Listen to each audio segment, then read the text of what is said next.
I don't sing for anyone in particular. Still, if someone stops to listen, I hope it provides a moment of peace all the same.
I used to take long walks in Silver Moon Hall every day, so don't worry about me.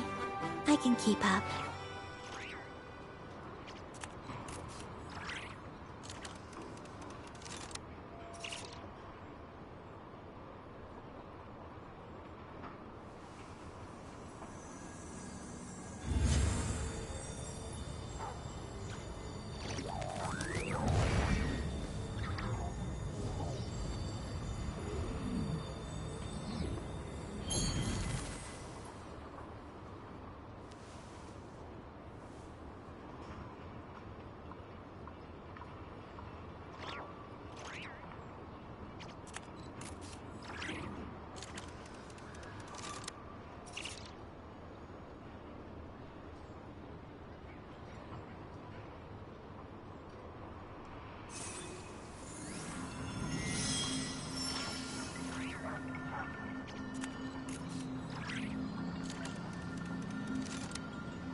Testing, can hear a beautiful voice.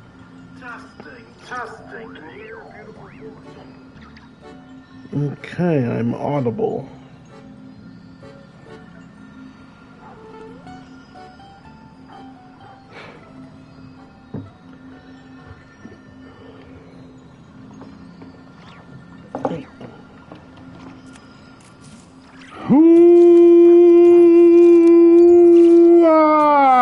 What's up? Twitch. It's your Lord and Savior, King D353 of Narpso. Let's play Genshin Impact. In the last episode, we did part 1 of the Snezniya quest. And as you know, when these Snezniya quests are out, they get spoiled mad fast. We have to get in there and do part 2 now before I have to start committing murders. Basically, the first part came down to, we come to not Natland. We come to Snezniya. We realize the people are talking, are suffering. We meet our friends in the Vatui. We ask about Project Stuja and why they're okay with the people suffering. They're not okay with it. They're doing their best because political climates and shit. So now we are trying to do our best to ease the people's worries. And part of that is finding some Illuminati member named... What was his name? Liben? Letcher? Something with an L. I don't remember his exact name. But we need to find his identity because he's doing extreme things, and those extreme things may or may not be causing problems for people. Mainly the Fatui, actually, so I'm not really sure why we're helping. I'm not saying that Fatui are still our enemies, mind you. I'm trying to understand the priorities of our character. Because our priority is supposed to be to the people, right? And this L person is also working for the people. So I don't understand why we're doing what we're doing. I also don't know why the screen just changed, but okay.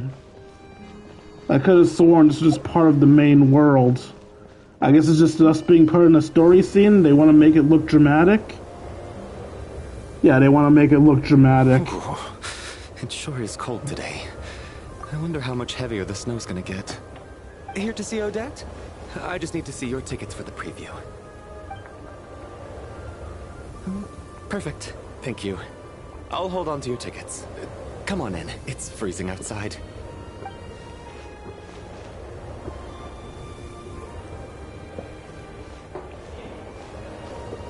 Excuse me. Apparently I'm very fucking thirsty because I just downed my diet soda that I drink during these streams. Okay. I think I'll leave the Lelic question until after the show's over. Lelic, that's what their name was.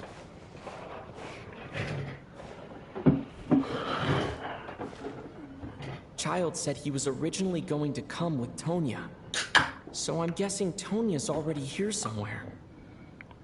I just nudged my headset, so let me make sure it's still working. Testing. Okay. Still working. Is there anyone here who looks like a Or at Tonya? least according to the PS5, it's still working. It's a small audience. Makes sense for a preview. But wait, I do see some familiar faces. Mr. Chuganov's back again by the looks of it. Oh, and is that Mitya? And that Fatui officer, Valeri. Guess he must be playing cat and mouse with Mitya again. What I've learned from one of the many spoilers online is that apparently that Kutia guy will always be there when Mitya is there. I'll just have to take a seat for now and see if I can catch her afterwards. She's gonna magically appear next to us during the scene so we have someone to talk to. Oh, never mind.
I'm a staff member here at the theater. Today's performance was a very special one for us, as it marks the first attempt in a long time to revive the classic Snezniyan ballet, Spirit Seeker. To commemorate this occasion, we would love to take a group photo of the cast, crew, and audience members present today. Could I kindly ask the audience to please come up onto the stage? Normally I'd say, since when do you take pictures of the audience? But sounds like we're like some really elite audience members up here. Look at the camera. 1, 2, excuse me? 3. Yeah, I've only been here for a week and I'm already a big shot. Also, I think I see Child's sister on the floor. Are you quite satisfied, Mr. Energy Scientist? I rather hope you don't have any other escape plans to add to my workload today. What are you talking about, Sarge? This was simply my way of inviting you to watch Miss Odette's new show with me. And wasn't the performance spectacular? In the future, I heartily encourage you to take a leaf out of my book. Find some soul-nourishing pastimes to enrich your time outside of work. It was indeed a fine performance, but I must correct you on one point. This is not time outside of work. These are working hours. Working hours and non-working hours are just a social construct. Human technology can never advance if we're too rigid in our thinking, Sarge. May we leave now? Already? I mean, I was kinda hoping to soak up the atmosphere for a little longer, but... Bro wants to get fired. Okay, guess I'm pushing my luck. Didn't seem like too much to ask, but fair enough. Off we go then, Sarge. Back to the land of working hours. Lead the way. That has to be her.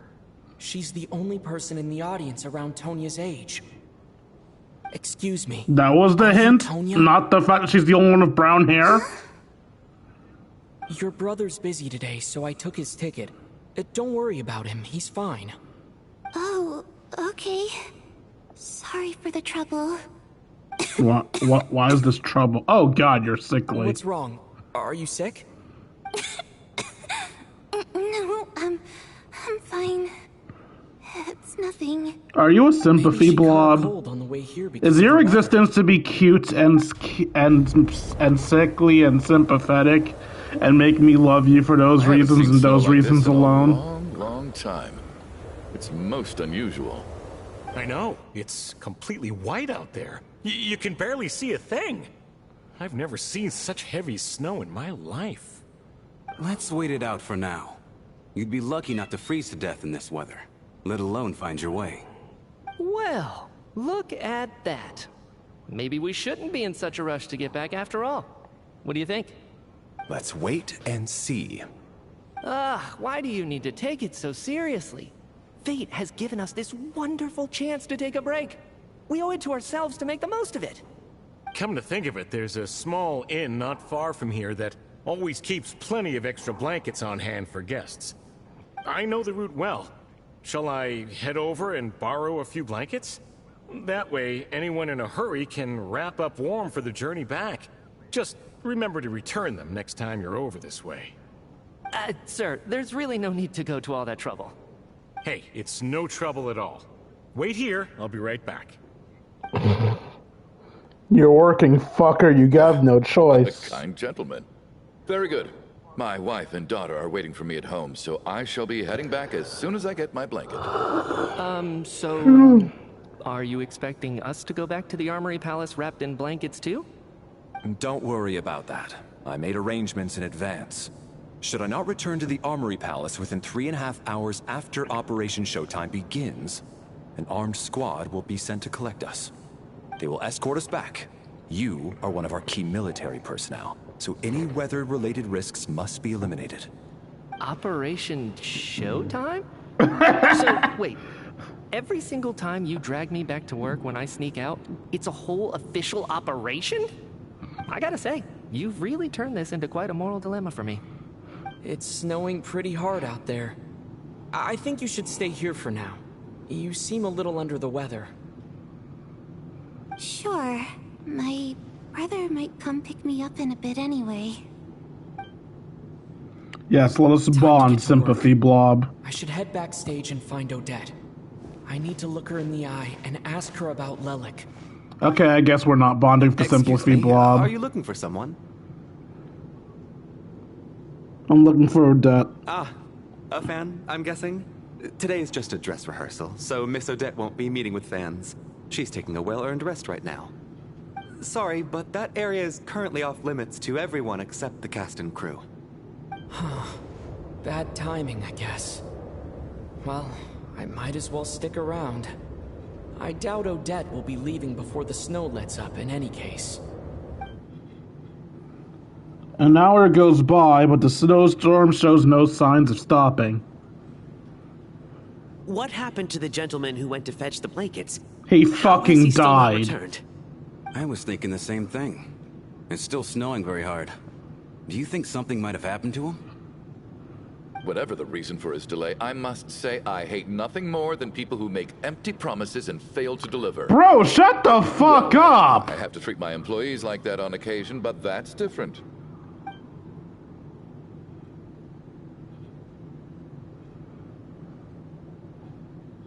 You seem anxious, Mr. Valeri. It's been nearly 4 hours since I left the armory. The army should have arrived to extract us by now.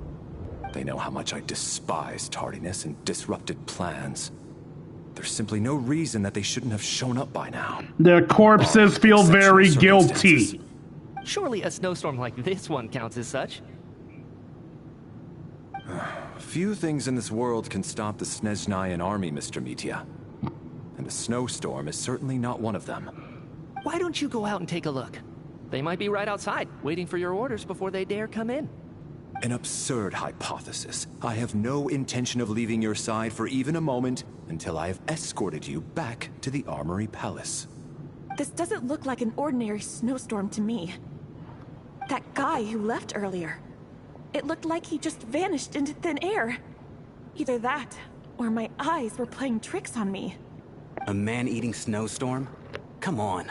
Night hasn't even fallen yet. Spare us the ghost stories. Does that mean the fact that we got a screen transition as we neared the palace wasn't just window dressing, Traveler, but a didn't know hint you were at coming something? today. How come you didn't say anything? I'm here to see Odette. Or I'm not sure how I should say this. I'll say I'm here to see Odette. Oh, right. I assumed you were looking for me and Vodenitsa. Odette's still backstage. Whoa, that's quite a snowstorm out there. I've been working backstage this whole time, so I didn't even notice. No wonder the audience hasn't left yet. Is weather like this rare, even in Snezniya? Yeah, snow like this. I'm sure I've seen it out in the wild before, but never in the city. Actually, I take that back. I don't think I've seen snow this bad even in the wild. This is something else. It's not normal. If even Alosha thinks snow like this isn't normal, could it have anything to do with that monster people have been talking about? We can't stay cooped up here forever. Someone needs to go out and take a look.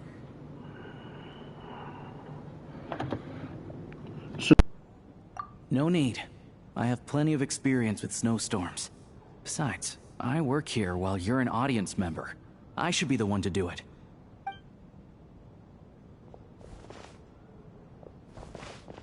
Everyone by the door. Careful not to let the snow soak into your shoes. In a snowstorm, you gotta look after your toes above all else. Heading out, my man? Be careful.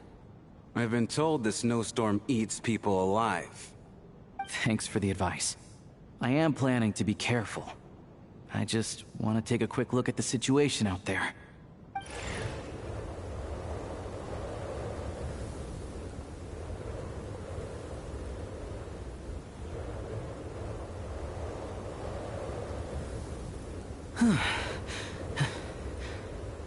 He's back! He's back!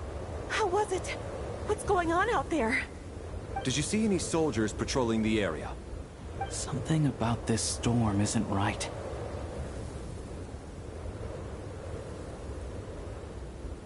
There's no one out there. I didn't see a single soul. And something in the air gives me the creeps. This isn't your average snowstorm. I suspect it might be related to recent events in our nation. I strongly advise everyone to stay here until the snow dies down. Are you serious? So all of us are trapped here now? That sounds a little far-fetched to me. You want to go outside and see? I, for one, am not risking my neck in that weather. This just turned from a minor delay into a major hassle. We can only hope that our friend who went to fetch the blankets just ditched us and went home. Is it really that bad? But my daughter, I won't be able to read her a bedtime story tonight. Huh? What are you all still doing here? Whoa! It's snowing hard! So now we're stuck here? Oh, this is terrible! Luckily, it was just a dress rehearsal today, so there aren't too many people here. On the bright side, the theater's always well stocked with supplies.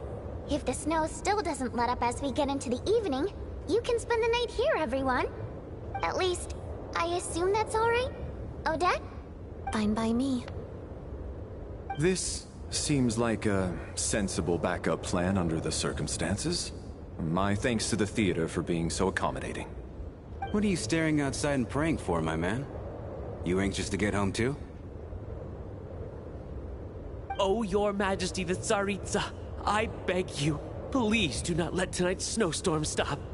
This is a golden opportunity to spend the night under the same roof as the 2 top stars in all of Snezniya. It's a once-in-a-lifetime experience. I think I've changed my mind. Sir, if you so much as look at us funny, you'll be seeing stars in a whole other way. Behave yourself, or you'll be begging for that blizzard. It's getting colder. We need to keep the indoor temperature up. Close the door and lock it tight. Let's head somewhere warmer.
And then there's the aristocrats.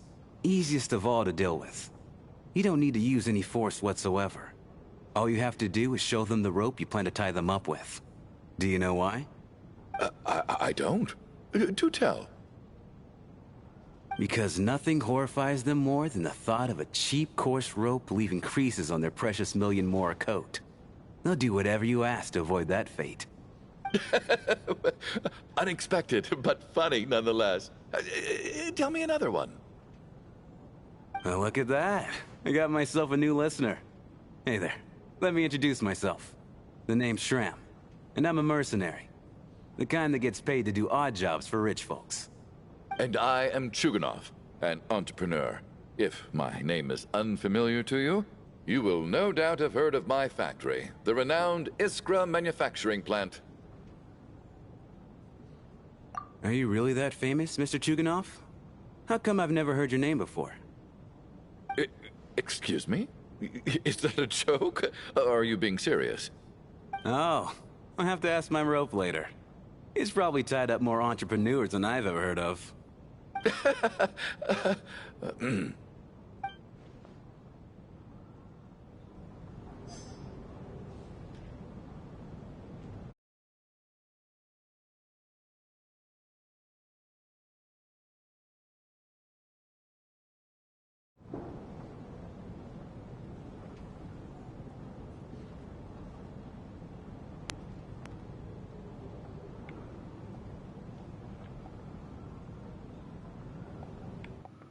Testing.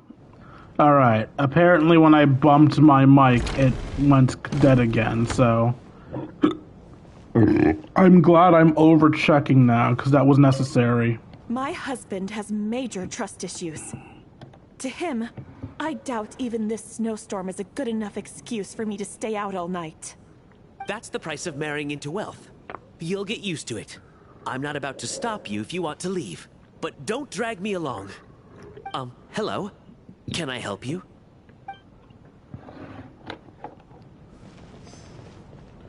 Alright, so every conversation won't lead to me getting someone's information. How are you feeling, Tonya? I'm fine. Sorry to worry you. I'm used to it by this point. You're good, Sympathy Blob. I take medicine for it. My brother usually helps to get it ready for me. Child must take great care of his sister. He's never mentioned Tonya's illness, though.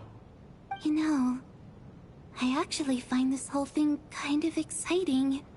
Stuck in a strange place thanks to a snowstorm. Having to spend the night with a bunch of interesting characters. It's pretty cool, don't you think?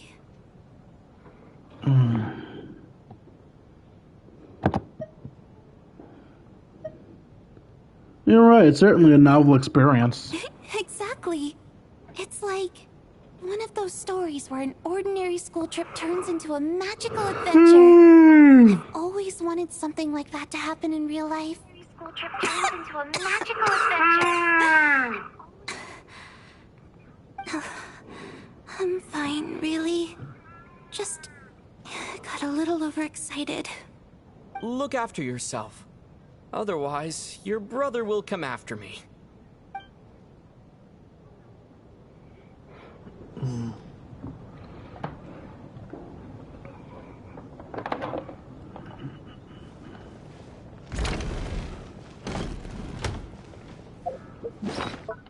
I wonder, with that brief interaction, did I get info on what's-her-face? Yeah, I did get information on her. Okay.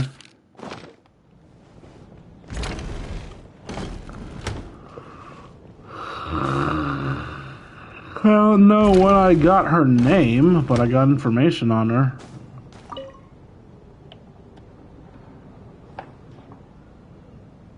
I don't think it's ever been this lively backstage before. I didn't know you were coming today. Hey, have you seen Chuganov? I heard he was coming today. Have you spoken to him at all? Not really. I'm with you. This could be just the chance we need. Yeah, I gotta figure out a way to coax some more intel out of him. I want to know why he suddenly changed his stance on Project Snezniya. What exactly happened before the most recent Vecha vote? For the Rokad, or just out of personal interest? Shh! There are other people around. Don't say the R word.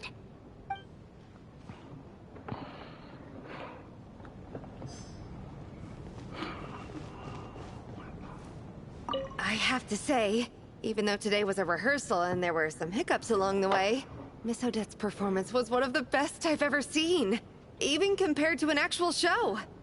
Oh, I couldn't agree more, especially considering the weight of the subject matter.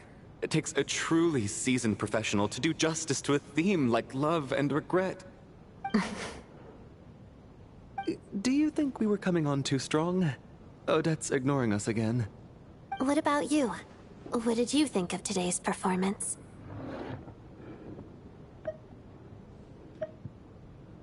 Consider me a new Oh fan. my, that's very flattering of you. Thank you. I'll make sure to save a ticket for you when the show's performance ready. This doesn't seem like the time or place to bring up the subject of Lelik. I need a chance to speak with her in private. So unfair. Talk about double standards. And now it looks like I've been spotted.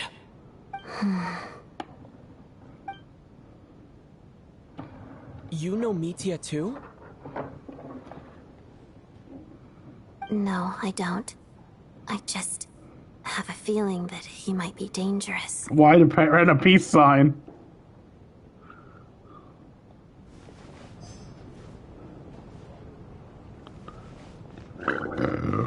Excusez-moi. Paranoia's heading like a wrecking ball. This is highly irregular. A delay of over an hour during an operation like this theoretically warrants a Harbinger-level response. I wonder what the issue is. The storm, or something else. Sarge, the day you learn to let go and just enjoy moments like this is the day you'll finally understand the meaning of life. Ah, why, hello, sir. I believe you were the one sitting at a nearby table back at Podvorye Restaurant. Any friend of the theater's star performers is a friend of mine. It's a pleasure to meet you. I'm Mitya, from the Energy Commission. Greetings. Major Valeri, head of the Special Assignments Battalion. Armory Palace Royal Grenadier Guards, 1st Regiment. I am here to ensure Mr. Mitya's personal safety. Please let me know if I can be of any assistance. I'm Dwayne, delighted to meet you both. Mr. Traveler, I cannot help but notice that Miss Odette is stealing glances at me. Any idea what that could be about? She's tsundere. I've She racked hates my brains, everyone. but I can't think of anything I might have done to offend her. Perhaps she noticed me spacing out during her performance. Actually, it's entirely possible. No idea. So, Mr. Mitya, is your work related to Project Snezniya? Yes, that's right. The higher-ups in the Fatui transferred me from the Energy Commission to the Armory Palace because they wanted me to... Damn it, Really? Scarf, I can't stop even talk cock about blocking that? me. Pretty sure it counts as part of my private life. All right, I won't say anything. Sorry, Traveler. The fucking As you thumbs can up. see, I'm afraid this pleasant chat will have to end here.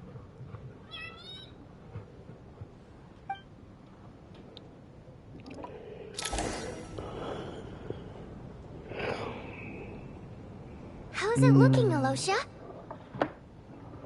No change from this afternoon. Heavy snow with no sign of slowing down.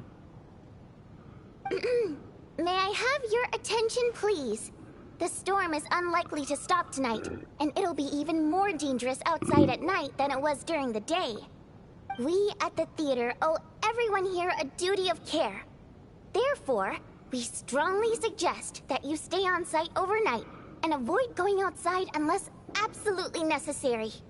In a few short moments, we'll give you a tour of the theater's various quarters. You can choose to sleep in the VIP room, the office, or backstage. Or on the stage if you'd prefer. We won't mind. I'll pass on sleeping on the stage. What if the snow is stopped by tomorrow morning? The early birds in the audience might think we're part of some experimental new show. A drama about sleeping? That could be fun. Maybe we could come up with a title for the production. The Slumbering Heavenly Principles. What? Gotta admit, I didn't get that one. Anyone who doesn't wish to sleep on the stage, please follow me. I'll show you to the rooms.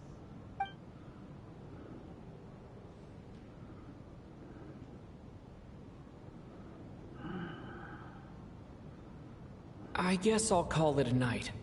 Though I feel like I won't sleep very well without Paimon here. I'm sure she'll be worried that I haven't made it back yet. But as long as she looks out the window, she'll probably realize what's holding me up. I wonder if she's feeling any better yet. At least she hasn't been getting any worse. Still, I should try and get back first thing tomorrow morning.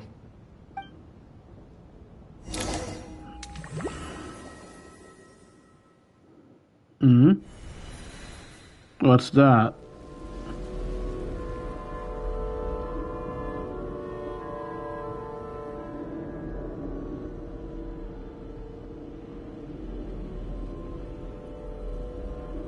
Ah, finally. Welcome back to the world of the living, lazy bones. I was about to wake you. The black mist is almost on us. What black mist? Still waking up, huh? You know, the black mist. It's been chasing us from below ever since we were born. You're just dozy. There's no way you've forgotten. The fuck? Let's keep heading up. Onwards and upwards is the only way to survive. Am I in some type of shared dream? Cultists say.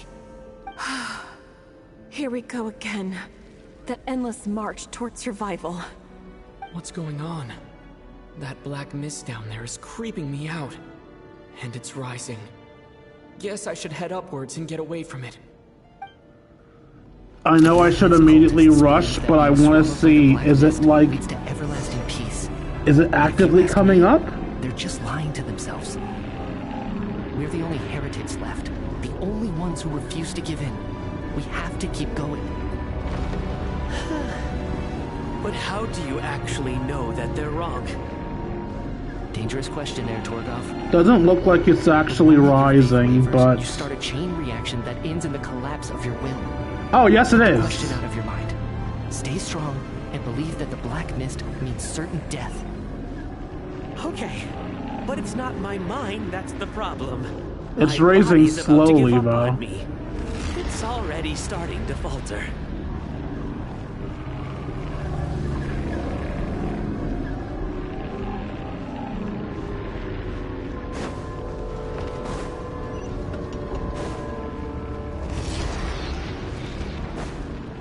I think it's less the mist is rising and more that there's a filter down there that will become more visible as I go higher. Being forever on the run. What's the point of it all? All this will pass eventually, I promise. Keep fighting. It will be worth it. We must be having a dream about a You play. accuse the Black Mist cultists of being liars. But you're lying too. There is no end to this path. It keeps going up forever. There was never any hope to begin with. The cult of the Black Mist has poisoned your mind, Sobolova. Are you thinking of giving up as well? I am. I think I'll take my chances with the Black Mist over this perpetual torture. As much as I detest the Black Mist cultists, I'm just too weary. Then I bid you both farewell. Let me put my personal opinions aside for a moment and say, I hope that you both find peace within the Black Mist. So we're just gonna give up on them? Fate always appears so impossibly complicated. But at moments like this, its raw simplicity is laid bare. Their fate was sealed from the instant they entertained doubt. From then on, the outcome was both inevitable and irreversible. Let's go.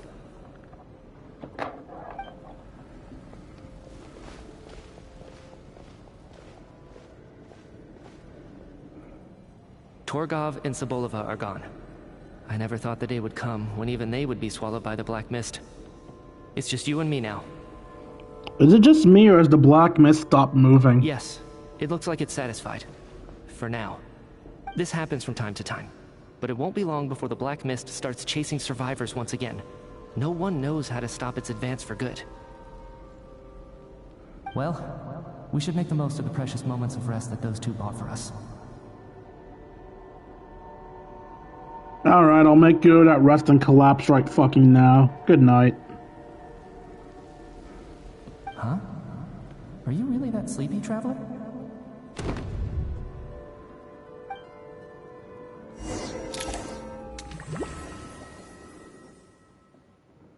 Snap back to reality. Help! Somebody, come quick! What is it, Chuganov? Wait, did the two people that followed the Black Mist die in real life? Is it morning already? What's all the commotion?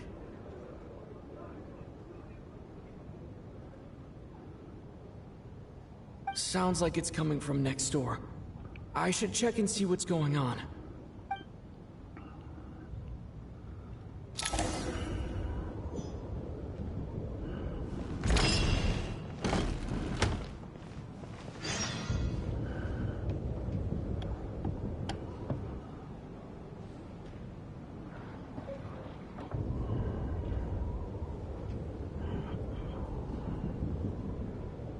Don't look, Miss Tonya. Stay here. Okay. What happened to them? Is it the two that fell into the mist in the dream? It is. So if we see somebody fall into the mist in the dream, they'll die in real life. Two people laying in the room completely still, as if they're still asleep. But your gut tells you they are not sleeping. Somehow you can sense it in your bones. This is what death looks like. These two people have passed away. And the strange thing is that somehow, I knew this was going to happen. I knew that they would be the ones to die. Have I seen this moment before? Or did I have some kind of premonition? Do I not remember the dream? Remember what it was. Let me take a look.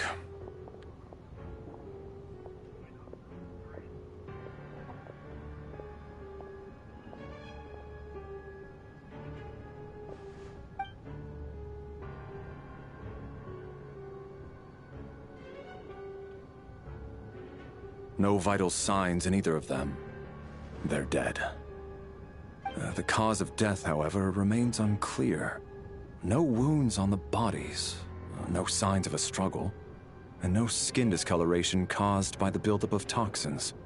But just last night, they were chatting and joking away. This is so sudden. Could they have had pre-existing medical conditions?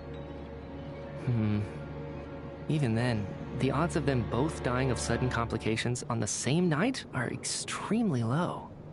It's hard to believe that they died of natural causes, nor does this appear to be a suicide. Are you suggesting that they were murdered? Who was the first to discover the bodies? It was me. But these deaths have nothing to do with me, officer. I got up early because I wanted to see if the snow had stopped. Then I noticed that the door to this room was open, and it looked like there was a man and woman inside. I just went over to see what was going on. I had no idea they were... I can corroborate this. I was doing my morning exercises near the stage. When I saw Mr. Chuganov heading this way, I followed him. I can also confirm that I didn't see a single person approach that room before him. The snowstorm was raging all night, and it's still going now. There's no way someone could have come in from outside, correct? You mean an intruder? No, not possible. I slept by the door last night as a precaution. There's no way I wouldn't have noticed if anyone had tried to open it. Everyone, split into pairs and search the theater for anyone in hiding, or any signs of suspicious activity. I'll follow up with a full search of my own shortly. Go. There is no time to waste. You pair up with Tonya. After a thorough search, you're satisfied that no one else on the outside of the group or the theater, and everything's exactly as it was last night. Also, okay, good, still working. Nothing on your end either? Backstage is clear. No signs of suspicious activity. We checked the basement. Also clear. I don't think there's anywhere here that a living person could hide. I didn't find anything either. Are we certain that the theater doesn't have a back door? Or any tunnel or passageway wide enough for a person to fit through? No, there's nothing like that. If people were sneaking in through some secret tunnel to avoid buying a ticket, we'd have sealed it off Secret ages ago. tunnel! I also checked the windows. All of them are locked from the inside, and there's no sign of anyone entering or leaving. It sounds like we can safely rule out the intruder theory. If anyone came in during the night in this weather, there'd be no way for them to avoid leaving footprints or water stains. This can only mean one thing. It's like one of those murder mysteries you see in novels and plays, isn't it? The ones where the killer is one of us. We can't quite jump to that conclusion just yet. Could he be right? It's hard to imagine something like that happening in real life. Set in a theater during a snowstorm, a murder takes place, and the killer is among us. It's such a classic trope that it seems unbelievable. We definitely got pulled into something when we neared the theater. Entry and exit? It all adds up. I know what this is. It's obvious now that I think about it. What is? What have you figured out? Both victims were wealthy, well-known local merchants. And the door was deliberately left open so I would discover the bodies and witness the crime scene first thing in the morning. Such ruthless methods. This was your doing, wasn't it, Lelik? Lelik? Nani? You mean Lelik is among us? And he's the killer? Lelik. I know this code name. Member of the Rokot, anti-Project Stuzia. Always works alone. I've read the case files at the Armory Palace. Walk me through your reasoning, Mr. Chuganov. What do you know about Lelik?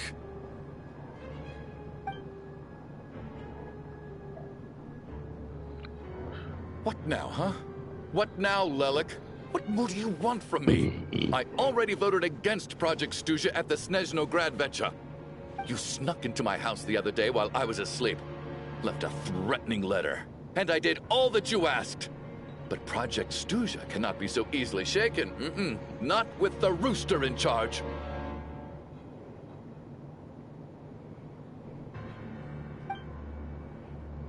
So he really was threatened by Lelik. That makes sense. And now you're resorting to murder to threaten me. Isn't that right? I knew it. The Rokot despises the rich. The lives of the wealthy are but refuse in your eyes.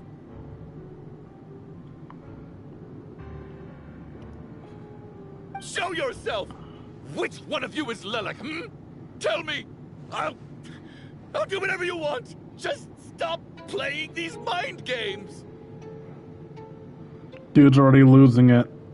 I don't blame him, though. It's a scary situation to be in. Was this really Lelik's doing? Would Odette really do something like this? I mean, we If don't know for Odette sure really she's is Lelik. This seems out of character. But then again, how well do I really know her? I'm probably the only one here with a compelling theory about Lelik's true identity. But if I reveal it now, I'll be putting Odette in the line of fire. What should I do? I don't think it's likely that Lelik killed anyone. At least from the stories I've heard, he's never killed anyone before.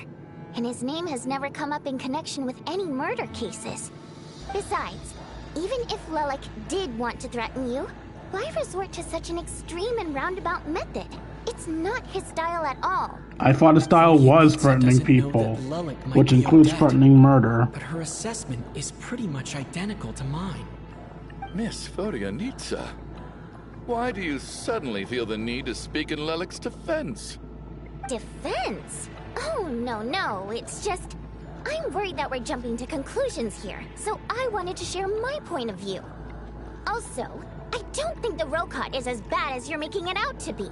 Well, of course you defend them. If you think I'm so wrong, what's your theory then, Why don't you tell us who the killer is? The case is still evolving, Mr. Chuganov. Please do not prevent others from expressing their opinions so early on in the discussion. Even so, there's no denying that the recent threat received by Mr. Chuganov may well be an important clue. So there's still a good chance that Lelek is right here among us. Unknown. I can't do this anymore. I don't care if it's still snowing outside. I have to get out of here.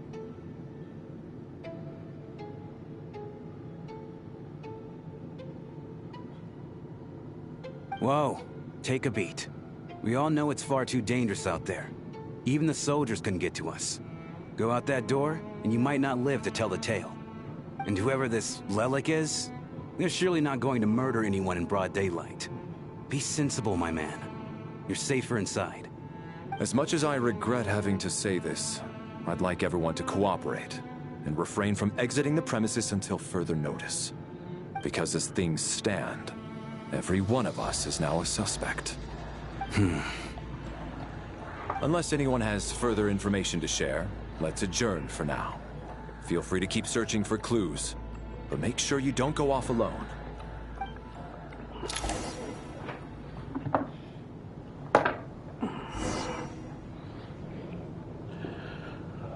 Discuss Odette's situation with the Rokot members. KK. Where are the Rokot girlies? Actually, since I already see you here, let me get the extra dialogue you guys are gonna give. You seem to be very comfortable taking charge, Major. You took the reins as soon as things went south. I simply made an executive decision that someone needed to take control of the situation on the military's behalf. Does this offend you? No, quite the opposite. We feel much safer for it. By the way, what does Major mean exactly? Is it a pretty high rank? I'm trying to remember. Was Major the first rank of the officer ranks?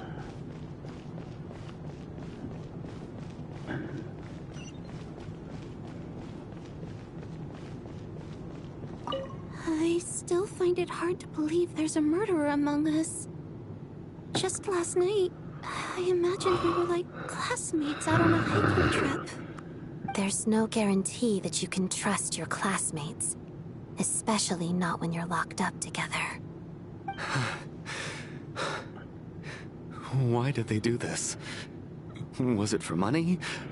Even then, they could have just kidnapped the people.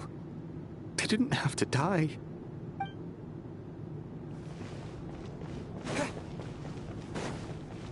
Is there anyone in this opposite hallway? Cause I just noticed this door is here. That door is a lie and a fake.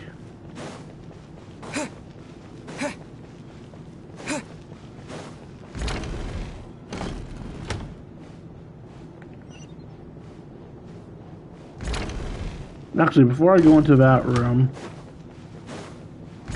what's in this room?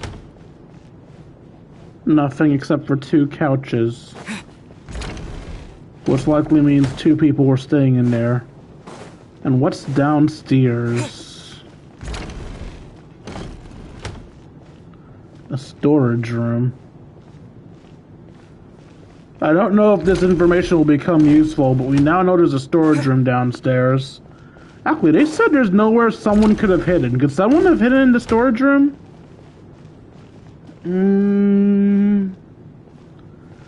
I know Fae are a thing here, so the small Fae could have hidden in these boxes or in these barrels. Am I saying it's definitely a small Fae? No, I'm just looking at the things around me. You're right, that was my bad. It was a knee-jerk reaction. I didn't think it through. Luckily, no one suspected my identity. Hola. Oh, phew. It's just you. I thought someone was eavesdropping.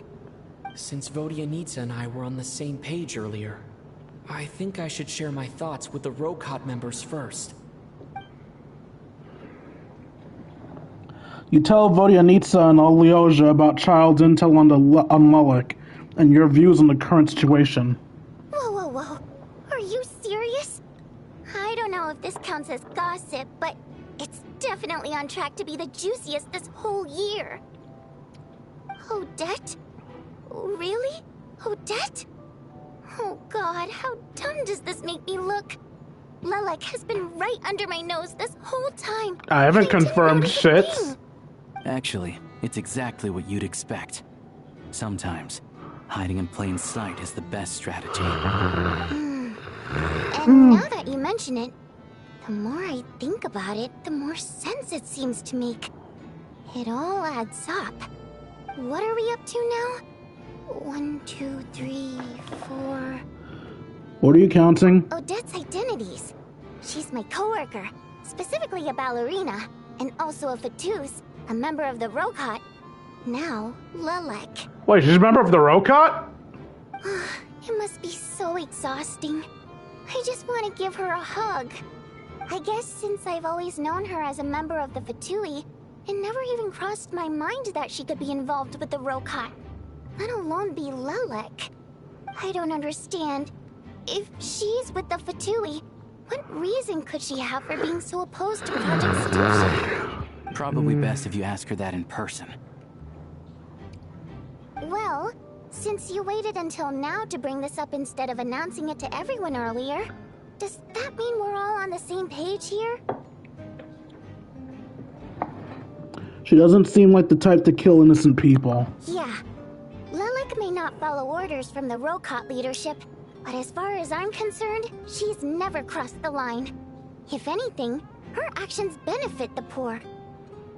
I genuinely don't understand my character's motivation, man. Do you think she'd really admit to being Lelek? I don't know. We'll have to see how it goes. For now, we'll work on the assumption that she didn't kill anyone, and see how much she's willing to tell us.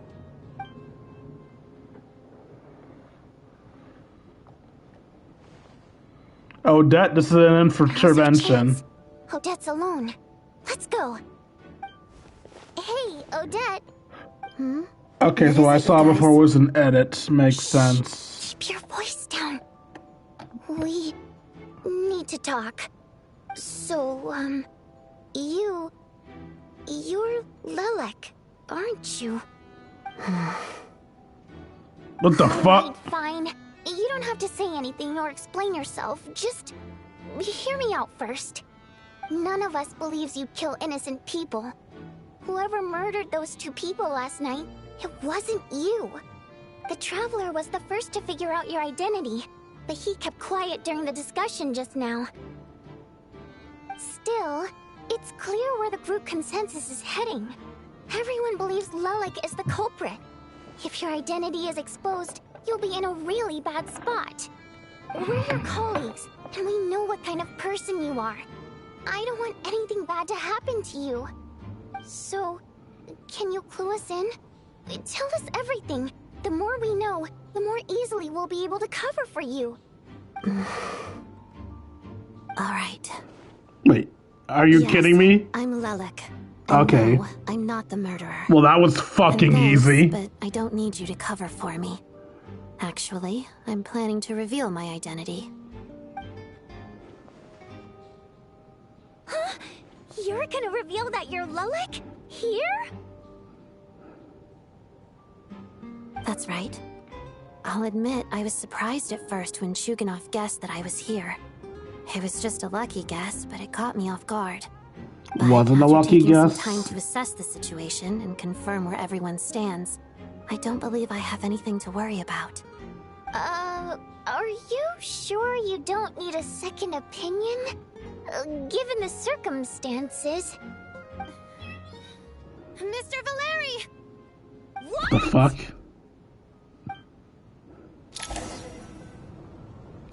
Valeria gets everyone to reconvene. Odette gets straight to the point and announces that she's Lelek. So, Odette is Lelek? I don't know what game you're playing, but you've got a lot of nerve. It's just one identity. So what if it's exposed? I can disappear and adopt a new identity anytime I please. I made my peace with this when I chose to become Lelek. But more importantly, I promise I am not the murderer, which means that someone else is. So, if anyone still insists that I did this, you'd best produce the evidence now. Otherwise, I suggest that you bite your tongue. Because if you really believe I killed 2 people without making a sound or leaving a trace, pointing fingers at me would surely only make you my next target. This girl really fucking loves threatening people, doesn't she? Is this really the truth, Miss Odette? That's confidence, all right. I believe you. A real no-nonsense attitude. I can see why Marionette said that she's on track to inherit the title of the Fair Lady. Indeed. Are you seriously buying this? Hey, officer! She just admitted to being Lelik. Aren't you going to do something about this? I do have one question, Miss Odette. Why have you chosen this moment to come forward and reveal your identity? If I didn't say anything, everyone would be focusing all their efforts on finding Lelik. And that is exactly what the real culprit wants. I don't want to be the scapegoat who lets the murderer get away with this crime. Despite all the accusations, she made the smart choice. A remarkable display of rational thinking under pressure. Clearly, Odette's talent extends far beyond the art of dance. She thought so far ahead. Ugh, why do I always feel like I'm one step behind her in everything? If she's actually Lelik, because you are. You've convinced me. Dealing with the murder case remains the top priority right now. Let's put the name Lelik and all related incidents aside until further notice. Nevertheless, the group still considers you the prime suspect. I assume you have no quarrel with that, Miss Odette? I understand. You're welcome to keep an eye on me around the clock. I have no objections. Mr. Chuganov? For my wife and daughter's sake, I'll let you off the hook for now. But don't think you're forgiven for breaking into my house and threatening me. Just wait till we get out of here, Lelik. We'll settle the score then. Honestly, completely valid anger. Like, extremely valid. I'm not gonna go, oh, that's an innocent baby. No. He has every right to want her fucking gone. Like 2. Here, have some hot water. Turns out Valeri knew about my exploits. Lelik with him. Shouldn't you be facing my way if you're guarding me? At the moment, it looks more like you're my bodyguards. If the true culprit is indeed still at large, as you have claimed, we must keep our guard up against them also. Don't worry, Tonya. We'll get through this. Once the snow stops, the officials will step in. The investigation will get easier, and then we'll be safe. But once the snow stops, won't everyone just leave? You're gonna miss us, huh? Well, some of us work at the theaters, so we'll still be here. I'll even give you a special backstage pass. Really, Miss Vodyanitsa? That's awesome! You've made a fan for life. Aw, you're so cute, Tonya. All right, let's swear to it. I promise to give you the pass, and you promise to never change your mind about being my fan. Promise. Don't indulge her, Tonya. You don't have to swear an oath over things like that. You really do get carried away sometimes, don't you, Miss Vodyanitsa? Hey! Mind your own business!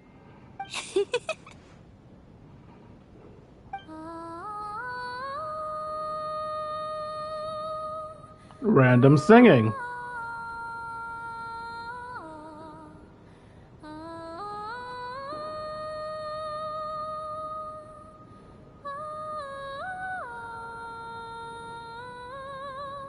Is that an Overworld song? I feel like that's an Overworld song. Don't be nervous, Miss Water Imp. Everyone's here. Miss There's Water nothing to be Imp? afraid of. Excuse me? Do I look nervous? Don't be ridiculous.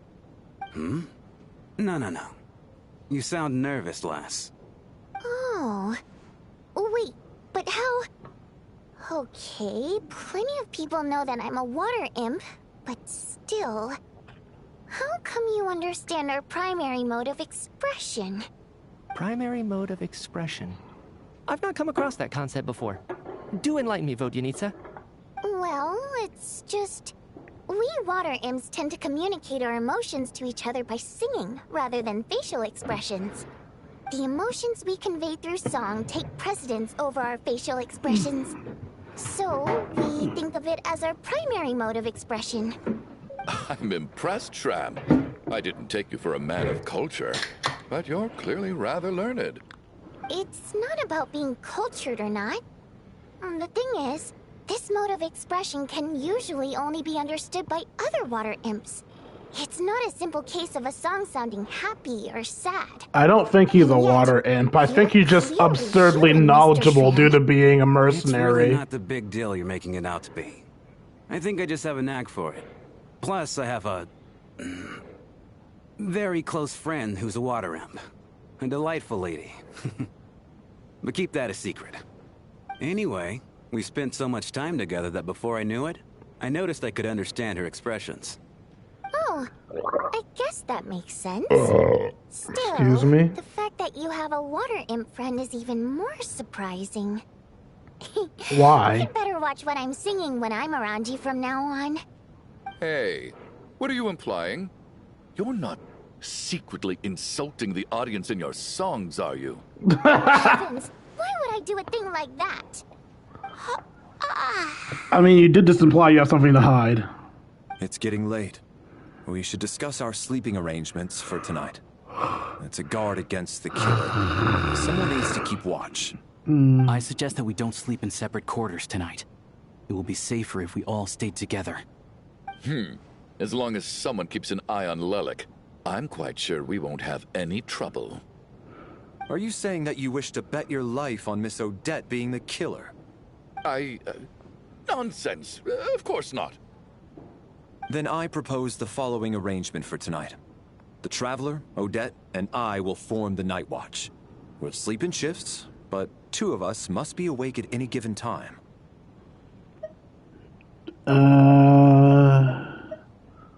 Sure, I'll go with this for now. An excellent idea. This allows us to handle the Night Watch while also keeping an eye on Lelik. Meanwhile, the rule of taking shifts in pairs resolves the other issue. Namely that we can't necessarily trust the Traveler or Valeri either. I expect that plan took you quite some time to come up with, didn't it? Actually, our field combat manual outlines a similar approach. Although the scenario there involves guarding prisoners overnight during field operations. That being said, I must clarify that I harbor no disrespect towards you personally, Miss Odette. In fact, Lelik's numerous covert operations make fine textbook examples for military agents. I care less about respect and more about the fact that you just robbed me of 2/3 of my sleep tonight. Sucks. Get over it. I'm being the first to rest. Good night.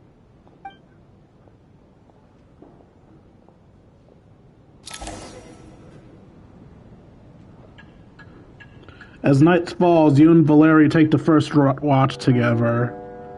Everyone is sleeping on stage, making for a scene right out of the absurdist theater. Eventually, the time comes for the first shift change. It's almost time. We should wake Odette. How are you faring? I'm not sleepy. Oh, not going to argue with that. I'll take a quick nap. If you start to feel sleepy, wake me up anytime. It's finally time for Odette and I to share the night watch. Oh, the irony. I should wake her up. Wake up, sleeping stabby. I came here to get information from her in the first place. Maybe I should think about what questions I want to ask before she wakes up. How long are you gonna keep staring at me? Oh, I didn't want to wake you yet. Couldn't sleep. My mind's been running haywire. Plus, there's something I've been meaning to talk to you about. You're gonna tell me that you aren't actually him and you just said to stop the questioning, didn't you? You too? I had a hunch that you wanted a conversation too. Let's take this chance to clear the air, shall we?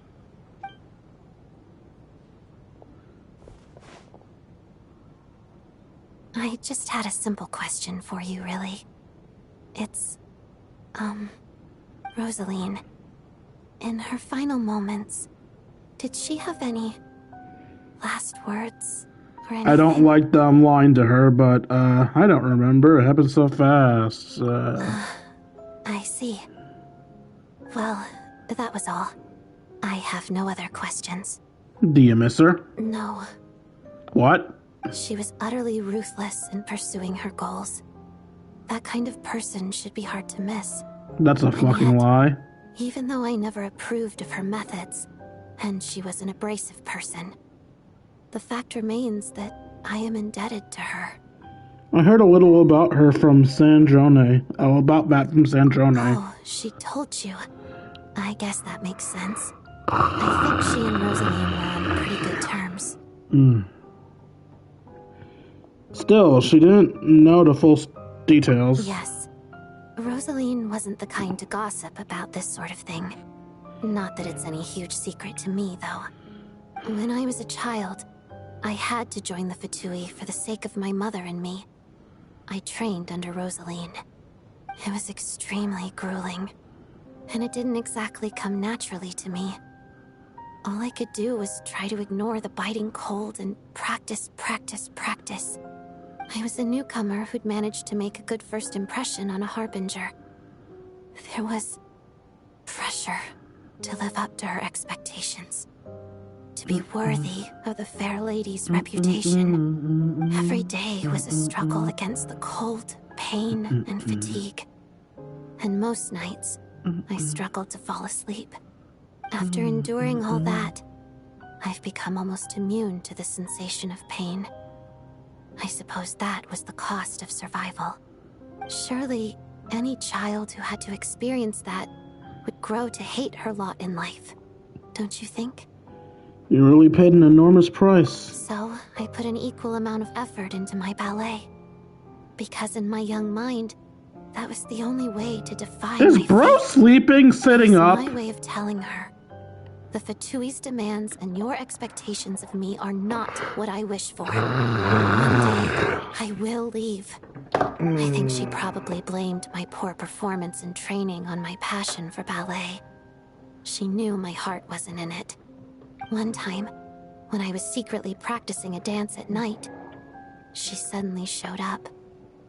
I knew she was there to catch me red-handed. I told her, "You don't deserve to watch the dance I learned from my mother." She looked stunned. I guess she was surprised that I lashed out first, before she had the chance. But strangely enough, on that occasion, she wasn't fierce with me like she was during training. Instead, she fell silent for a moment, and then left. After that, she never interfered with my dancing or asked me how it was going. She never came to watch me dance again either. Not even once. She was a very proud person. She was. But even now, whenever I take out this core Ignis, I can't help but think of that night. Of the look on her face. So this was a gift from her. Sort of. Although gift might be too kind a term. This is her flame sealed within ice. A symbol of her favor, yes, but also her way of keeping an eye on people. She knew the location of every piece of core Ignis. If any recipient started acting suspiciously, she'd be on to them immediately. Trust her to make even a mark of approval feel suffocating. So, when news of Rosaline's death reached Snezniya, many people immediately crushed their core Ignis.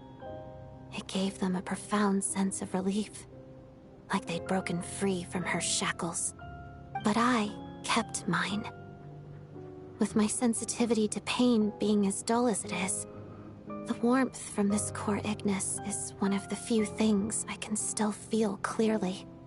I still wonder, did she really come to stop me that night? I wasn't sure, but I was scared. So I said some really awful things. I guess she didn't leave anything behind. Not that I expected her to. It's fine. It's just a bit of a shame that we couldn't settle our differences before the end. Wait, but Sandrone told me you two had settled things. She did. Are you sure she was talking about this event? She said that Arlecchino gave Rosalind some advice, and that Rosalind went to see you. No, she didn't. I didn't even find out that she'd gone to Mondstadt until a while after she'd left. Wait, in that case... I think you should go and see the Knave. Okay, I will. Thanks for letting me know. There's something I'm trying to figure out. I'm beginning to suspect that Paimon's mystery illness is being caused by the energy research behind Project Stuja. Where the fuck did we get that very from? Important to me, so I have to get to the bottom of this. I figured that since you're Lelik, you might know something about all this. The ultimate goal of this energy experiment is to create a weapon for the final battle. The weapon's construction was completed in Nodkrai. Now, all that remains is to arm it with a sufficiently powerful energy. So that's what they were doing at the Experimental Design Bureau. Yes. The weapon's development and all the related experiments are overseen by Lord Piero, the Jester. And the lab is located deep within the Armory Palace. I'm not sure why this experiment would be making Paimon feel unwell, though. The best way to get to the bottom of it would be to go there in person. Once we get out of here, I'll help you apply for an entry permit. Are you sure? Let's not forget that you're also a Fatus. And I'm hardly the organization's proudest member, as you know. You answered my question about Rosaline. I want to do you a favor in return. It's that simple. Was he listening this entire time? What's wrong? Are you not feeling well? I haven't noticed, though. You two seem to be hitting it off. I thought you were sleeping. Of course I was. In the military, one learns to fall asleep quickly, even in the most inhospitable environments. It's vital to staying alert and energized. Why? Is something wrong? Nope, nothing at all. Even if he was awake, he can't have overheard us, right? He can, and he did. Thank you both for keeping watch. Traveler, I'll take over for now. It's your turn to get some sleep. Sure. Part of me wants to not sleep, because apparently when I sleep, people die. This is our second night here, but at least I found out a little more about Paimon's condition. I hope she's been sleeping well the past couple of days. Why do I feel like I'm being watched? Ah, fuck! Hey, baby girl. Seriously? You like what you see? Is this payback for when I stared at her earlier? But I thought she was asleep. Never mind. I'd better try and get some sleep myself. God damn it. Well, time to watch more people die. Hey, what are you spacing out for? Are you reaching your limit too? Oh, is it you two now? I don't know where this is, and yet it feels strangely familiar. How long have we been walking for? Do you remember? Time's lost all meaning. Ever since we noticed that thing above our heads. What was it called again? A star key? Or key star? Anyway, the person who named it was swallowed by the black mist. Whatever it's called, ever since we noticed it, we've been walking up and up, hoping that as long as we reach it, we can find a way out of this place. But it seems like no matter how far we walk, we never get any closer. Well, we've come this far. You never know. Maybe we're almost there? Come on, enough moping. Let's go. The black mist is catching up. Yes, walk. Don't you dare fucking stop. I don't want more people dying in the real world. You guys are NPCs. Your lives can actually disappear, unlike the others.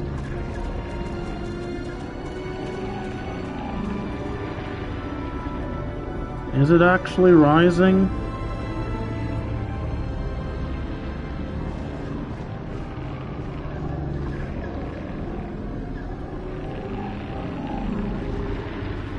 It is rising. Yeah, it's actually rising. This time I can confirm it is oh, fuck! I'm sorry, guys. I didn't know there would be actual threats up here.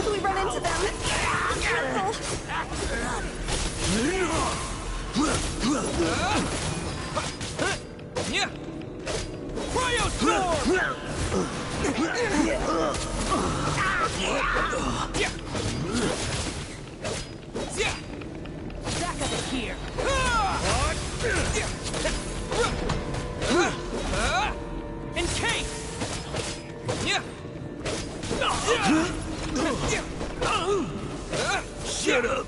Run fast.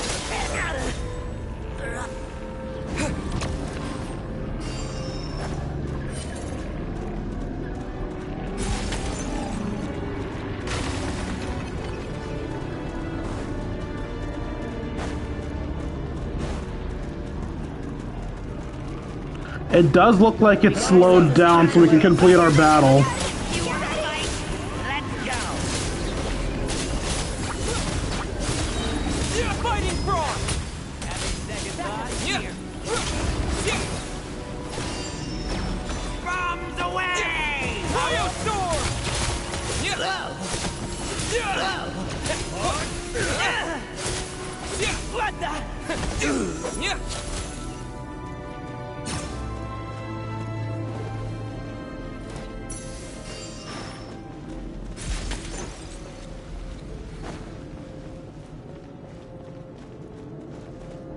Come on, you two, hurry up. We got ourselves a straggler. Here comes another one. Monsters ahead of us. The black mist behind us. Fine. It feels like there's no escape. Nope, shut up!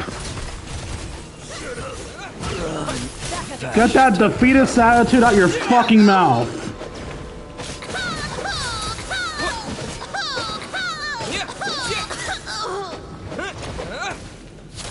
Did they die? No, they didn't.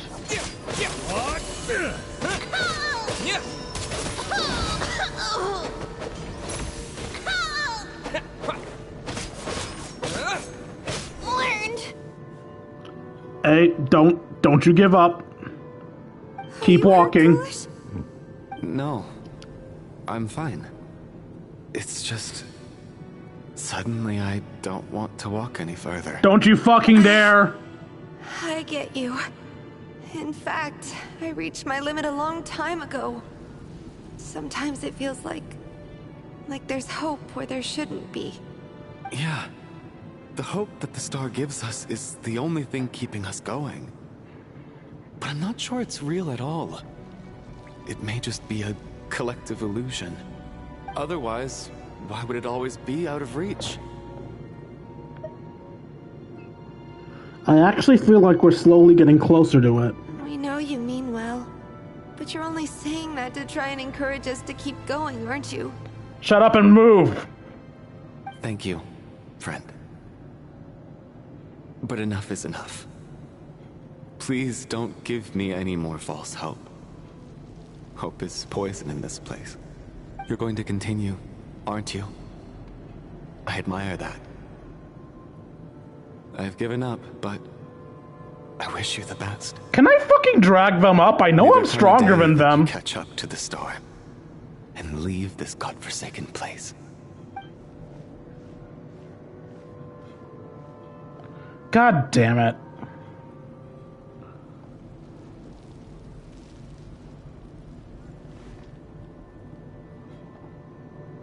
It's not an illusion. We really are getting closer to the star.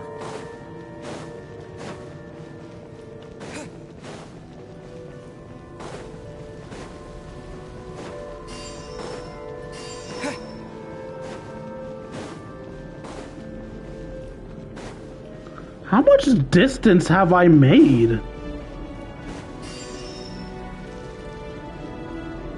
Yeah, I should have known I wouldn't be able to get back to them. Also, I know that seems like me spitting in the face of the story because it is annoying when people spit in the face of the story and go, "Ooh, let's do a silly thing and see how things react." But no, I genuinely wanted to see if I could interact with them, maybe drag them up. Yeah, I knew it was unlikely. Yeah, I knew it was wasting of time, but I had to try, okay? Judge me if you want. I had to try.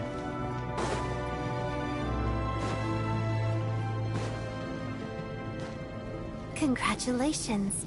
You're the first person to make it here. I actually made it. But why'd she get here? The closer I get to the star, the more familiar it looks. I'm the star's envoy.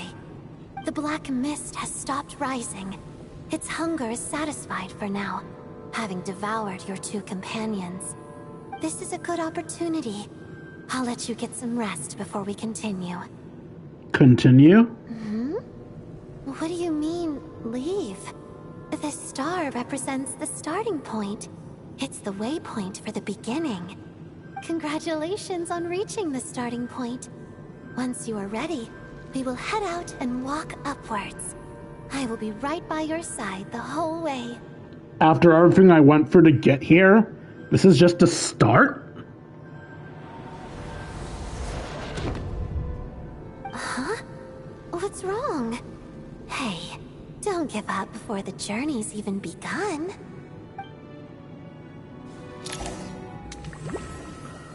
Alright, so those two are dead, and I think there's only two NPCs left.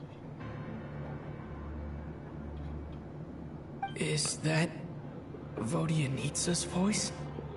What happened? Coolish, wake up! I think the next NPCs next to die are going to be the mercenary and child's sister. Excuse me? Because we know playable characters are safe. NPCs are not.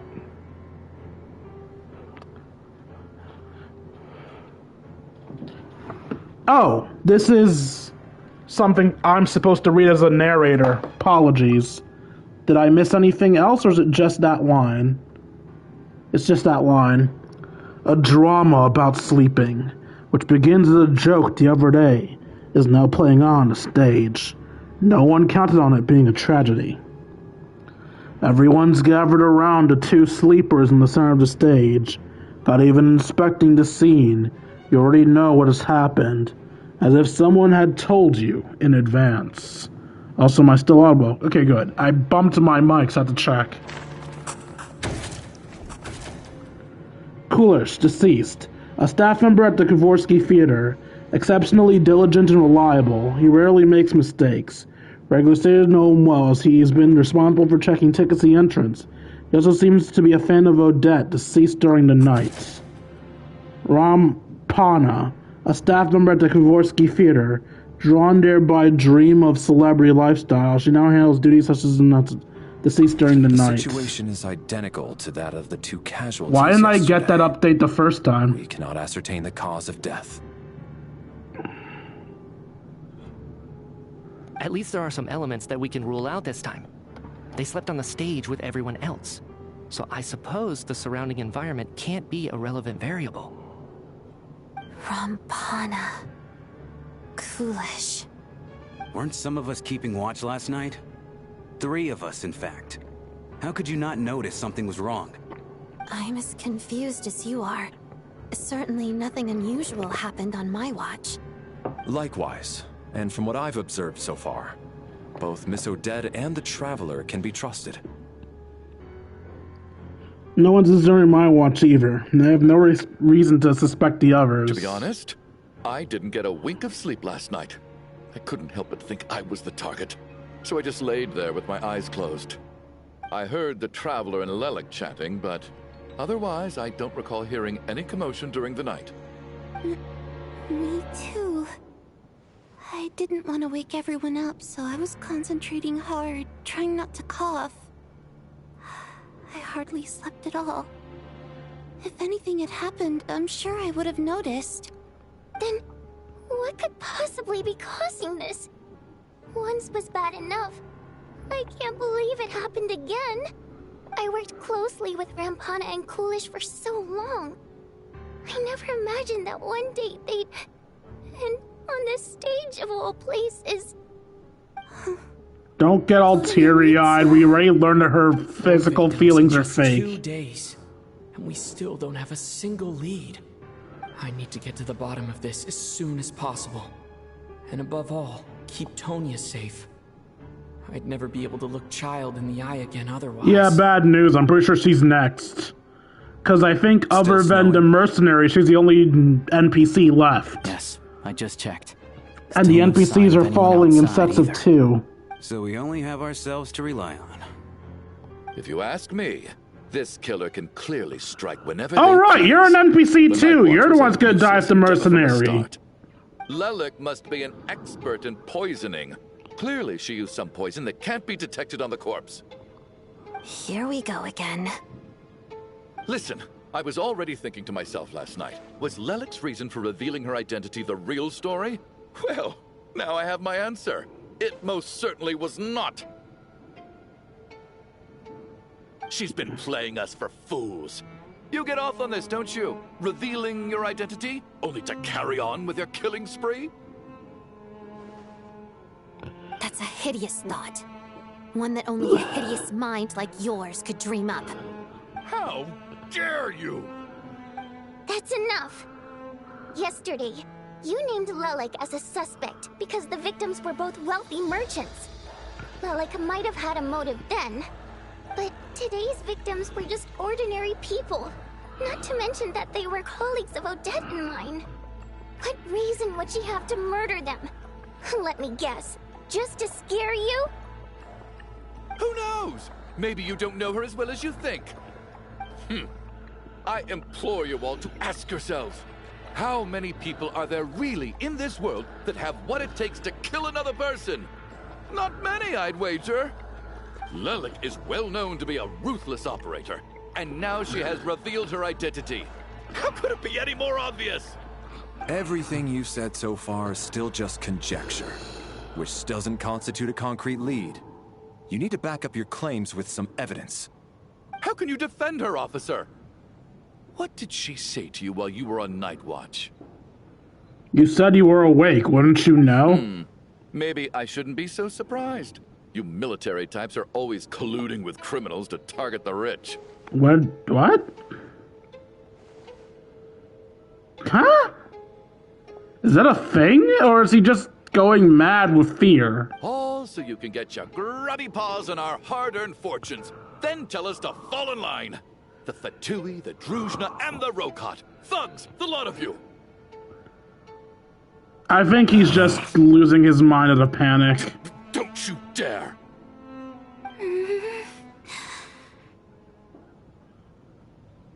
Sir, but... You were the one who told us not to stop other people from expressing their opinions yesterday. 4 people have already died. Only yesterday I was chatting with Mr. Coolish. Then we woke up in the morning and he's... Turning against one another is the last thing we should be doing right now. I like that she's willing to stand up for him, even if he's a little unlikable. Even if Mr. Chuganov is a puffed-up, pig-headed windbag who doesn't have a clue what he's talking about. Ouch. He's still one of the victims here, isn't he?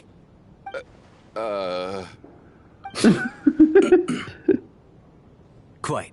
I had no intention of resorting to violence. But you're right, Miss Tonya. I ought not prevent him from speaking his mind. In any case, I believe Mr. Chuganov has calmed down a little now. We may resume our discussion. I don't think there's any need for that. What is there to discuss? Nothing about this situation is normal. True. Did you have an idea, Mitya? You're the brainiac here, right? Come on, clue us in. I've been mulling something over. All the leads we have so far concern things from outside the theater. Miss Odette's alter ego, the threats Mr. Chuganov received. But then there's the 2 double murder crime scenes themselves, which have given us absolutely nothing to go on whatsoever. It's highly unusual. Even with the most careful killers, there's always some evidence left behind. So what are you suggesting?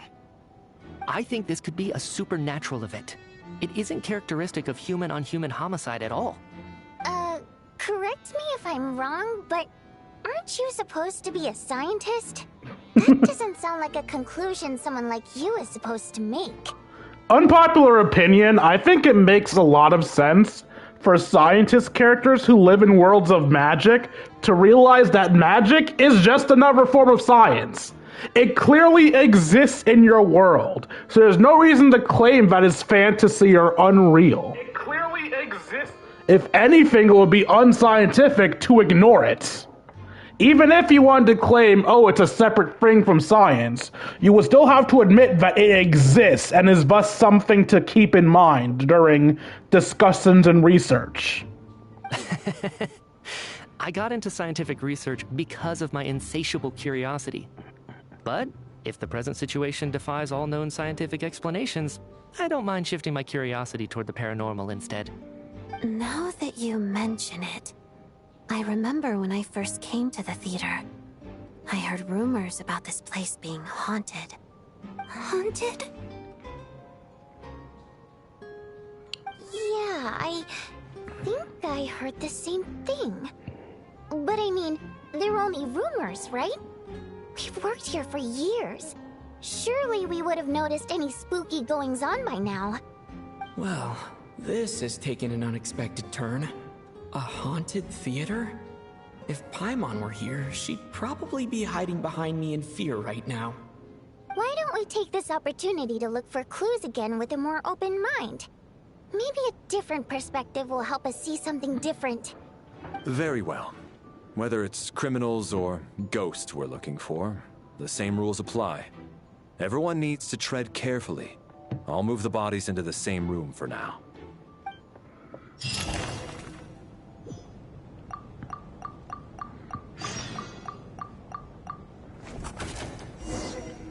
Alright, so Kulis is the staff member. He died at night.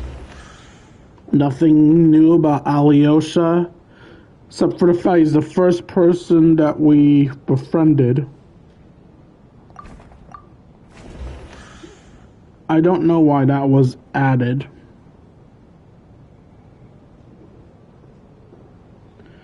Did we always have the information of him giving mercenary jokes? I don't remember that being there before. I don't think there's any new information there. There's no new information there. No new information there. She's initially suspected of having another identity. Well, like, that's not new. In fact, that should be updated to is Lelik.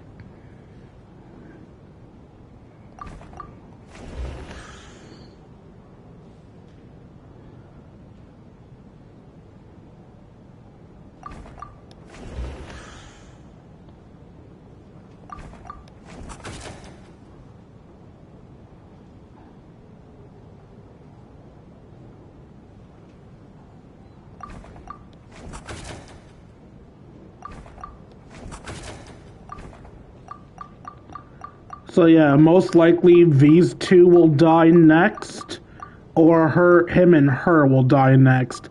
It's gonna be either these two or him and her, and then we'll get saved before anybody else important dies.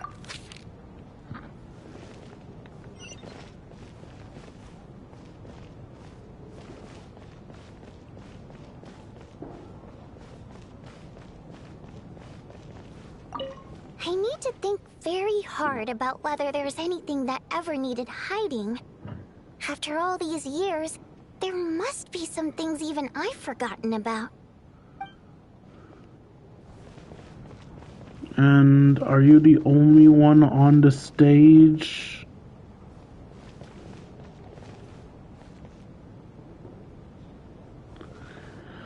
Yeah, looks like you're the only one on the stage. For 5 beds. There were 5 beds out on the stage.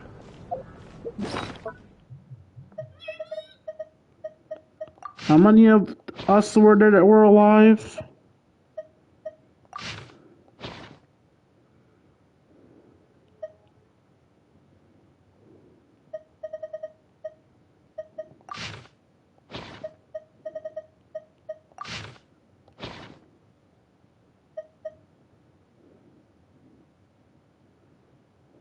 Oh, it's up here. 1, 2, 3, 4, 5, 6, 7, 8, 9. There was 11 of us, and 3 of us were on watch. That leaves 8 people. So what, was it 2 to a bed? That seems unlikely.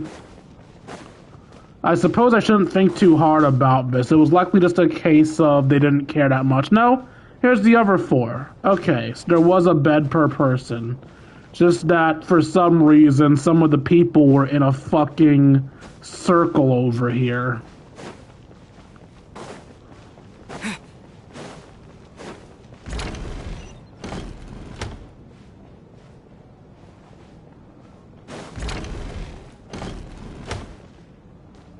Tonya, did you find anything?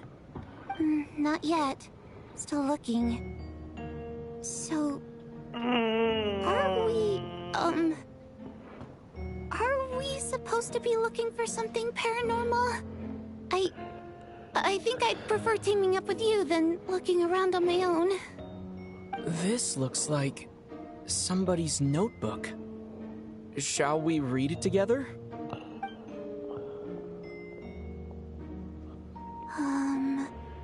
Well, it doesn't look scary or anything, so I guess it should be fine. All right, let's read it together.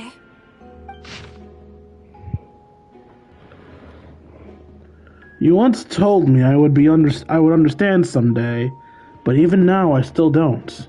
I don't believe anyone should be forced to abandon their homeland because of a change in power. She never considered the feelings of us, water imp nobles. Every inch of this land reflects memories of my childhood.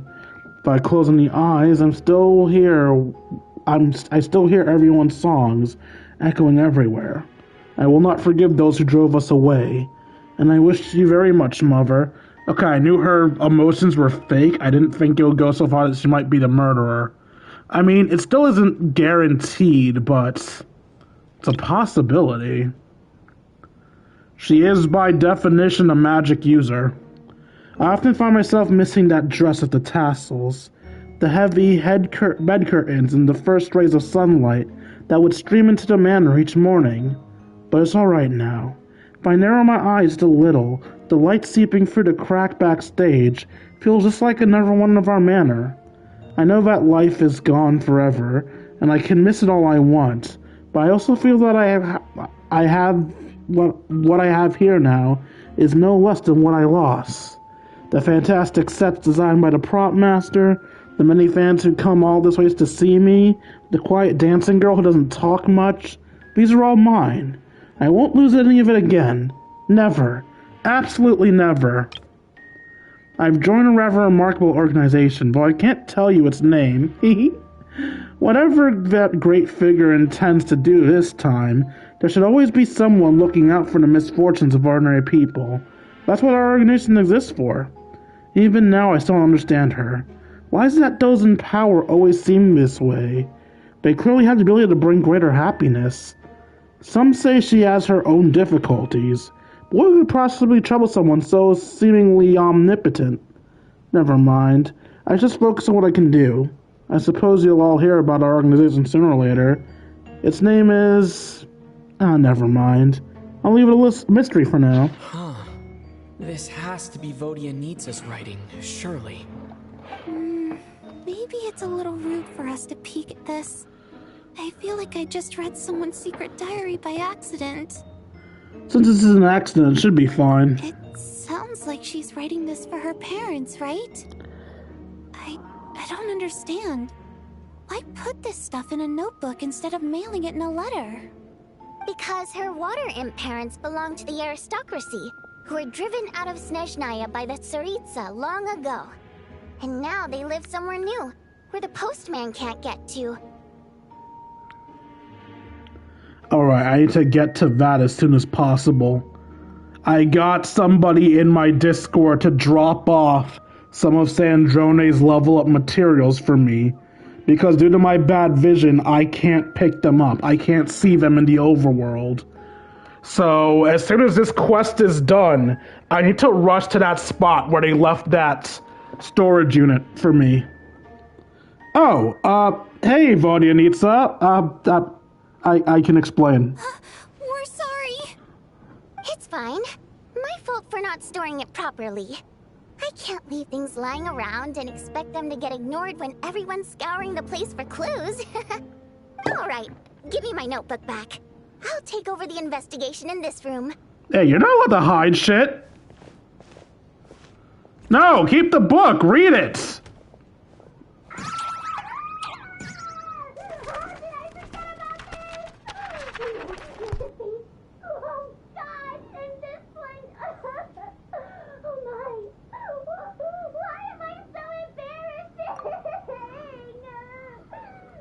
Again, we have been told that they don't emote through human means, they emote through songs. This can clearly be fake bullshit. And I honestly think it is fake bullshit.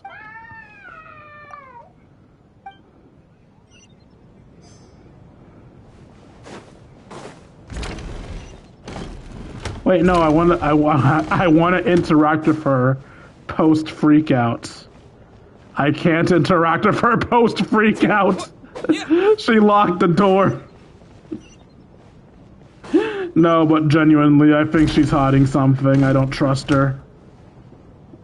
Valere, Hi, Odie. Come take a look at this. You too, Traveler. Some sort of notebook. What is it for? It's the on-duty logbook for the theater. Coolish was the main person to use it. He mostly used it to record any unusual incidents during a show, audience numbers, exit times, and so on. Yes, he'd always have this logbook with him when he checked tickets at the entrance. This should confirm a lot of key details about the recent show. So, you find anything unusual? Yes. The number of people. I've checked and double-checked, but the numbers just don't match what's recorded in the logbook. Apparently, we have an extra person among us. Are we certain that logbook is accurate? Could someone have sneaked in without buying a ticket or something? Unlikely. Coolish took his duties very seriously. I've rarely seen any errors in his work. Not to mention that this was a dress rehearsal, meaning smaller audience numbers and tighter ticket restrictions than usual. Everything would have been well within his control. We no longer have our tickets with us, do we? They got collected on entry. I assume there's no way we can check them again. Check the corpse. Unfortunately not. The theater recycles tickets. Once people are in the door, they don't tend to leave until the show ends. So we collect the tickets at the point of entry. Too bad Colvish died. If he were still around, we could just ask him. Still, I'm inclined to believe that this discrepancy in the head count is significant somehow. Did an extra person just materialize out of thin air? Yes. Child's sister. We didn't see her when we first entered, but we saw her after the fact. So Child's sister is suspicious.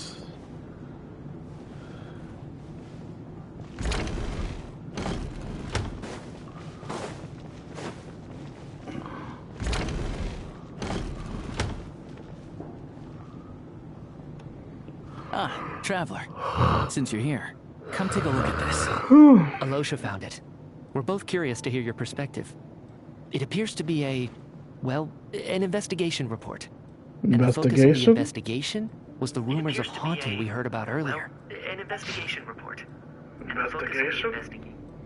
Yes, I said investigation solely so I could see if I was still audible. Alright, this commission is clearly not as simple as previous cases involving only folklore studies. It appears to be connected to something more mysterious. An extinct civilization? The creatures of ancient gods? Or powers from beyond this world? The possibilities leave ample room for speculation. From now on, we should take this as a lesson. A simple surface does not imply what lies beneath shares the same level of existence or nature. Ley lines themselves possess a powerful ability to either devour or guide souls. In most cases, once the soul and body are ceased and separated, the soul is drawn directly into the ley lines, leaving no room for lingering existence. However, evidence shows that the connection between the theater area and the ley lines has been obstructed, though only partially, not completely severed. Still, this has granted certain souls unwilling to return to the ley lines an opportunity.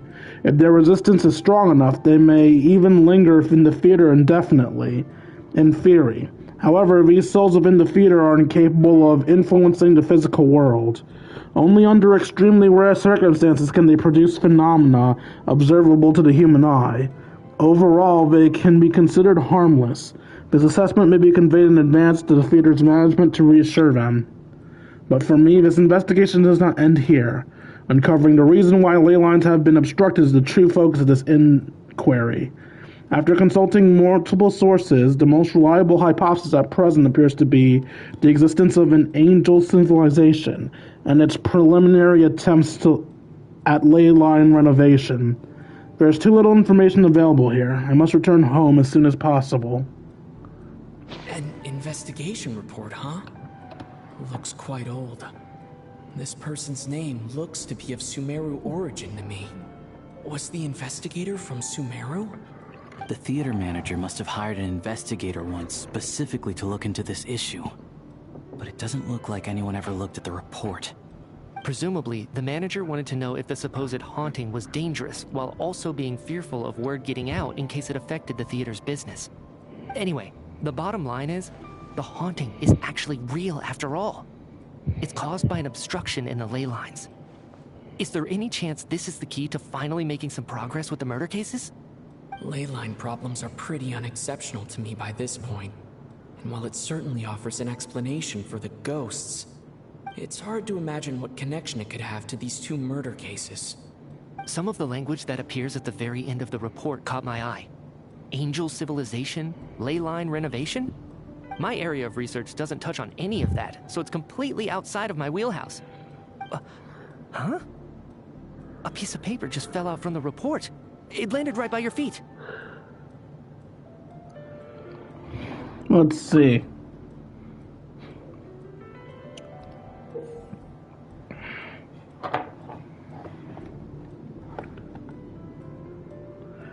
Death is near.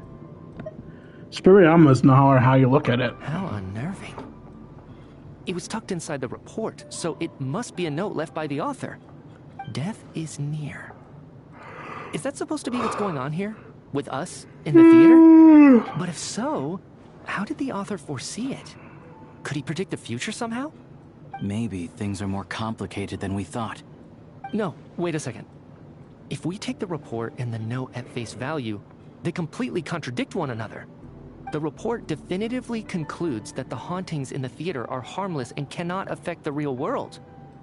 But the note seems to be warning of potential danger. The question is, what exactly does the note mean by death?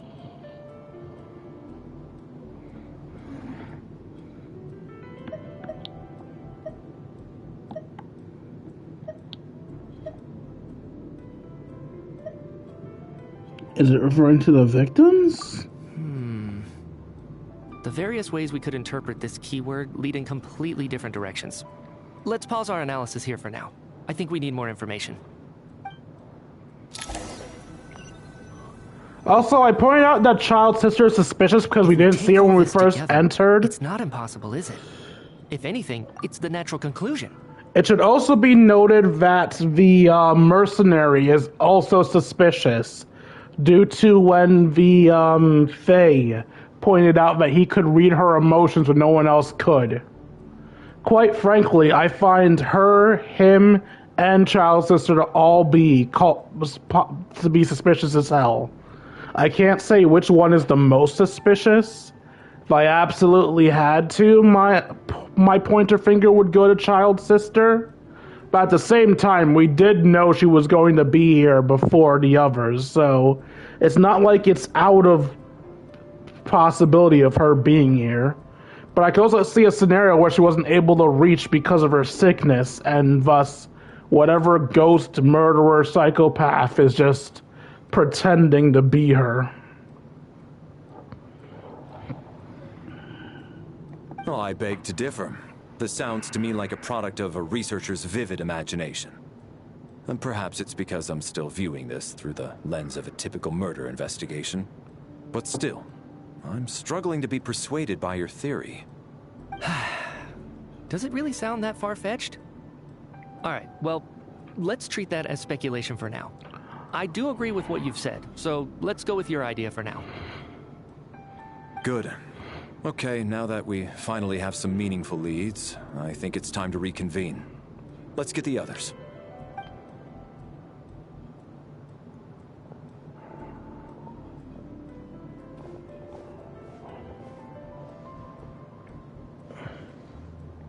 So, that's about everything we've discovered so far. I'll share my theory first. Based on what we've learned from the logbook, I believe the extra person among us is most likely the killer. If the killer had simply bought a ticket, it would have greatly increased the risk of their identity being exposed. I expect he or she either hid in the theater ahead of time, or found a way to slip past the ticket inspection. They then blended in with the group and waited for an opportunity to strike. What about the note found in the investigation report? Any thoughts on how that fits in? The killer may have simply planted it there as some sort of sick joke. I've seen my fair share of psychopathic killers.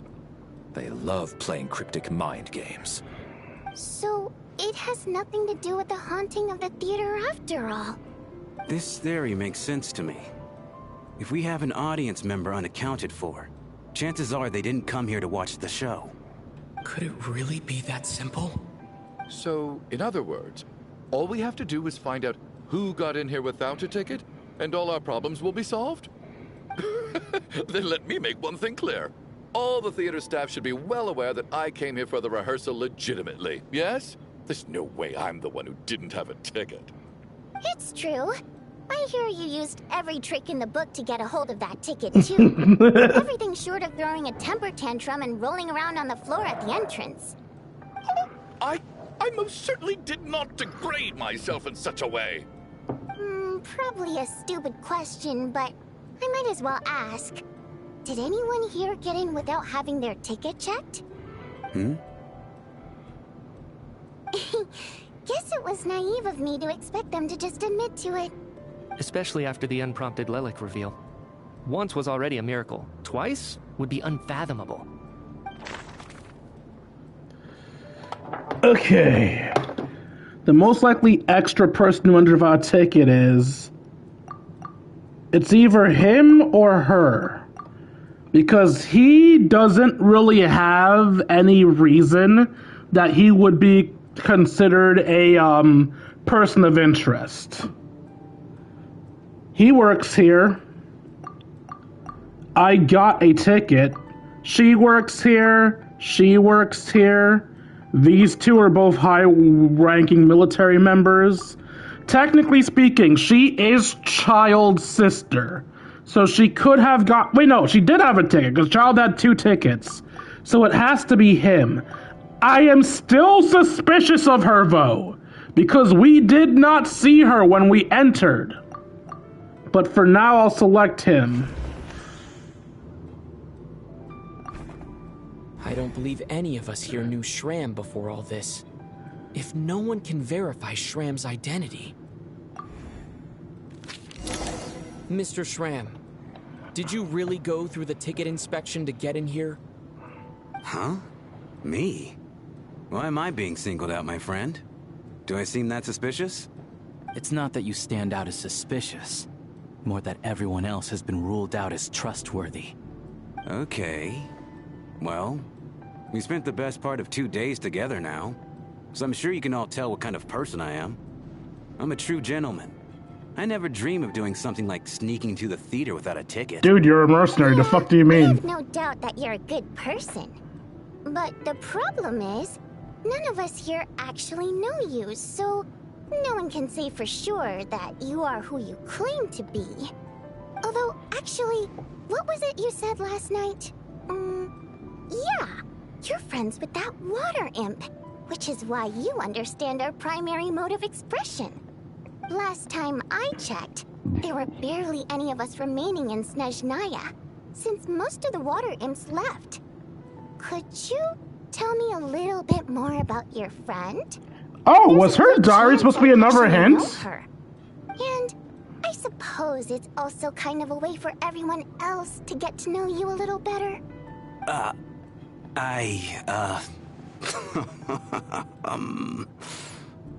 Good grief. Are you blushing? Pull yourself together, man. Stop giggling like a teenage boy. It's revolting. Goddamn. Hey, revolting is a little strong.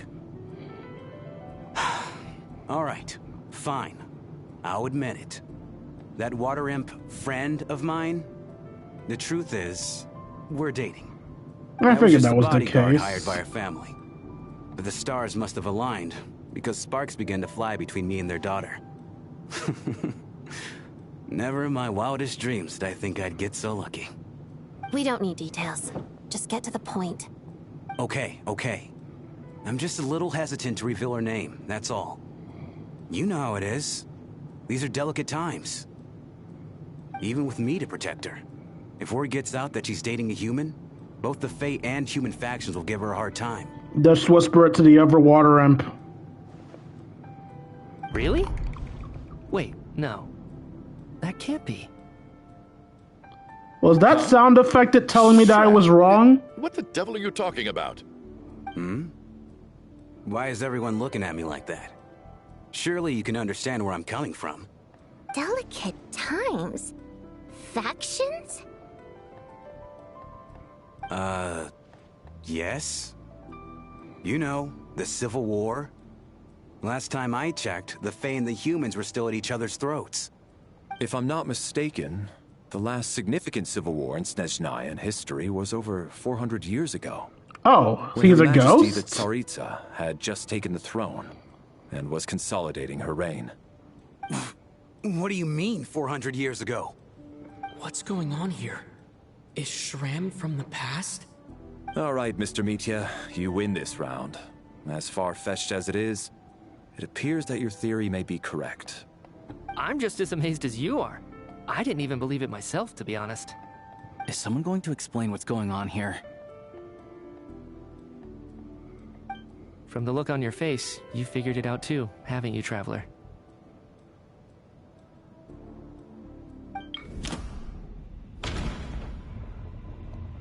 According to the Fear's duty log, there seems to have been an extra person at the scene. A letter to Venice General to her family was never sent. A clue that has yet to surface. Investigation reporting to the alleged theater haunting.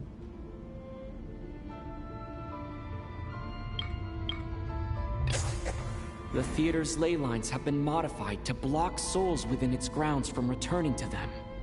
Some souls can even wander this place forever. Mr. Shram's statement proves he is from hundreds of years ago. And according to the investigation report on the theater hauntings, Mr. Shram is very likely a lost soul wandering the theater.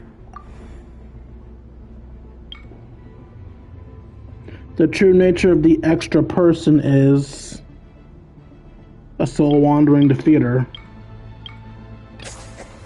For some unknown reason, the soul that has been wandering the theater due to the ley line issues has joined our group and blended in. Yeah, that must be the immediate reason why the ticket count doesn't match the number of people present. Death is near. In this case, death refers to the ghost. Someone who died long ago. The contents of the investigation report have been verified. There are indeed ley line issues and wandering souls in the theater. Death likely symbolizes the deceased. Mr. Shram, for instance. Death is near. That must mean that there's a dead person in our midst. That's the truth, isn't it? You sound doubtful. Did I select the wrong option? Yeah, the logic is clear now. The investigation report said that there would be souls stuck wandering around the theater because the ley lines were cut off. Mr. Shram must be one such soul who died in the theater a long time ago. In which case, that also makes him our extra person. So when the note said death is near, It must have been referring to death, as in the deceased. People who died a long time ago. Someone who died a long time ago. In short, there's a dead person among us. The extra person we've been searching for is a ghost from the past. You mean I'm a ghost? No.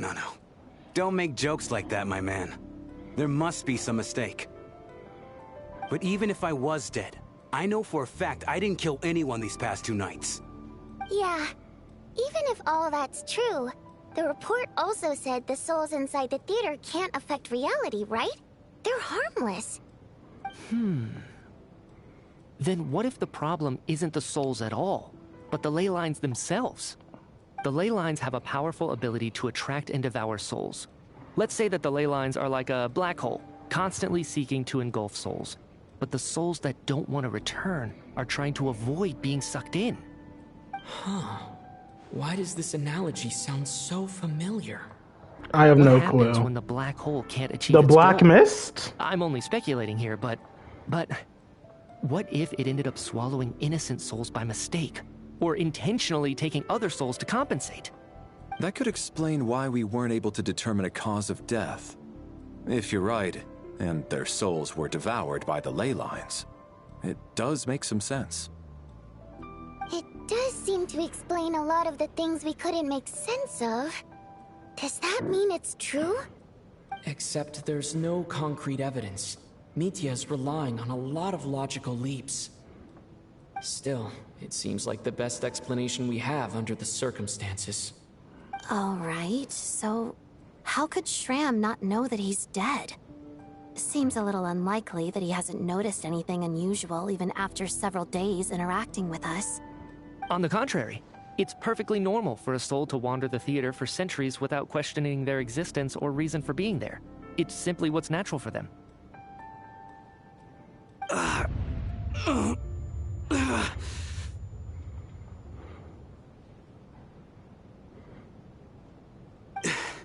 You know what, Mr. Brainiac? I think you might actually be right after all. I'm trying to remember and... even though my head feels like it's going to explode, I think... it's all coming back to me.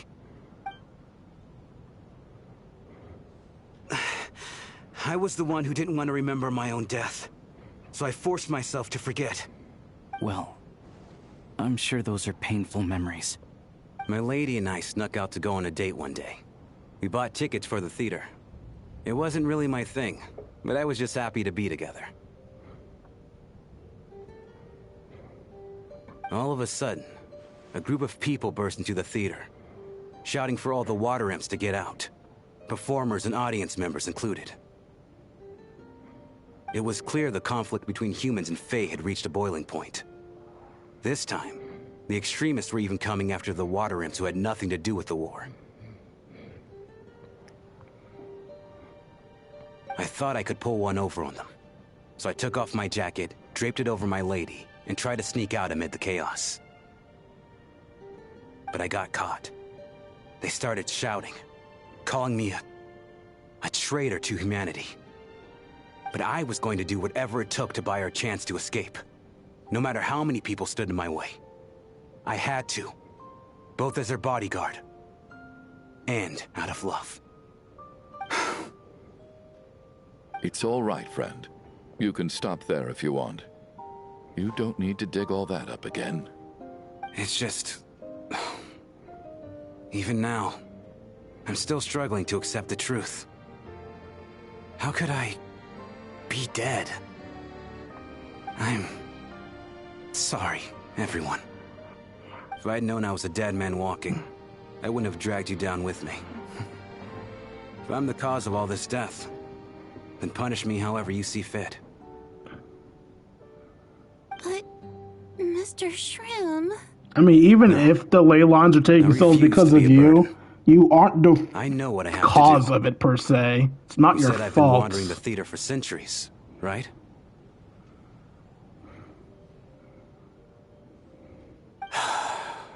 I guess it's high time I got a breath of fresh air. Out there, I mean. I'll leave this place and take all this death with me. Go out on my own terms. Mr. Schramm, I'm sure we can figure out a different course of action. My good sir, we both know I'm not supposed to be here. I should have accepted my death long ago. One way or another, this has to end. Unless you're saying this goes against another one of your military principles somehow. No, I'm speaking on a personal level this time. Let it go, man. Oh, wait. One last thing. Miss Wateramp. My lover. Her name was Litia. Litia Ozarova. Do you know what happened to her? Ozarova? Isn't that her last name? Oh, Auntie Ozarova. That's what we all called her. I remember her as a very kind elder. She had a bunch of kids, too. Sounds like she moved on, man. That means she was happy I'm so at least. glad she survived. And she had lots of kids? Good. That's good. I could hardly expect her to stay single just because of what happened to me, right? As long as she went on to be happy, that's all that matters.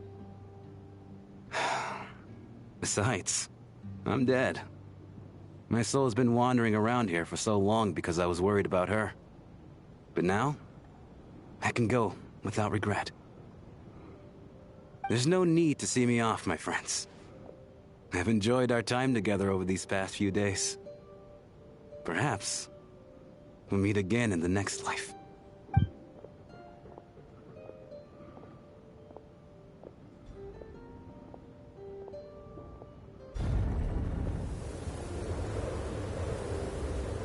Take care, my man. I knew Mr. Schramm was already dead, but I still feel so sad. Death is cruel, no matter how we might try to make sense of it. So, was the conflict between Fae and humans really that bad back then? I was only little, so I don't remember much. It's terrible to think that so many innocent people had their lives turned upside down. Even the historical records about that time period don't say much about it. All people know is that the Tsaritsa founded the Fatui, drove out most of the Fae aristocracy without explanation, then used her terrifying power to suppress the humans. It seems to me like the Tsaritsa chose to make herself the enemy. She downplayed the conflict, directing whatever animosity both sides had for each other at herself instead. That's also why, despite how brutal the conflict was at the time, there hasn't been much lingering tension between humans and Fae since. Things have been fairly harmonious for the past few centuries. So, the Tsaritsa banished the Fae to protect the Fae living in the city? She offered herself up to be hated in exchange for peace.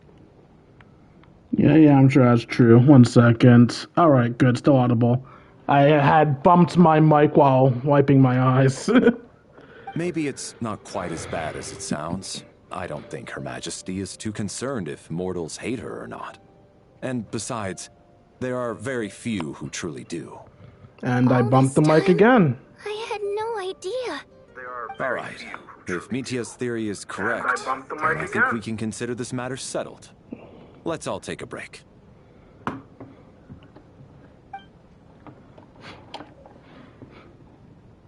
Ugh, if only this blasted storm wasn't still raging on. Does that mean it's not done yet?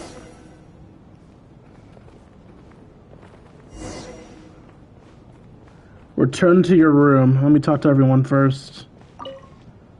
I was actually planning on hiring him as my bodyguard after we got out of here, you know.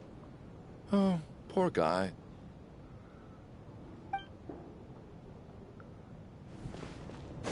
I wonder if a spirit bodyguard would be more useful or less useful. Even though Schramm was already deceased, his decision to walk into the snowstorm was still a sacrifice, and a very brave one. This is one of the few times I don't feel at all happy to have my theory proven true. Oh, right. That means Schramm will be updated in the notes now, right? Yeah, Schramm is counted as deceased now. Confirmed to be one deceased. He voluntarily walked into a snowstorm.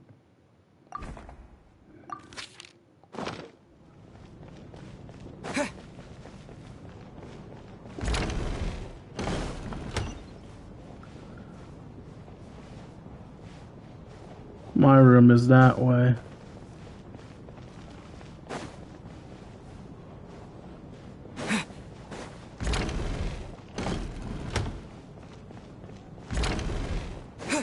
The girls aren't back here, so I can't get extra dialogue.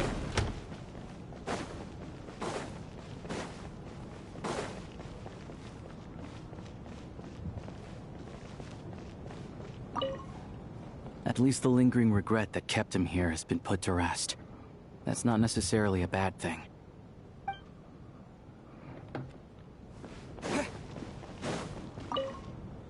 Well, at least it seems like Mr. Shram stayed optimistic until the end. The information he revealed, it's given me a lot to think about.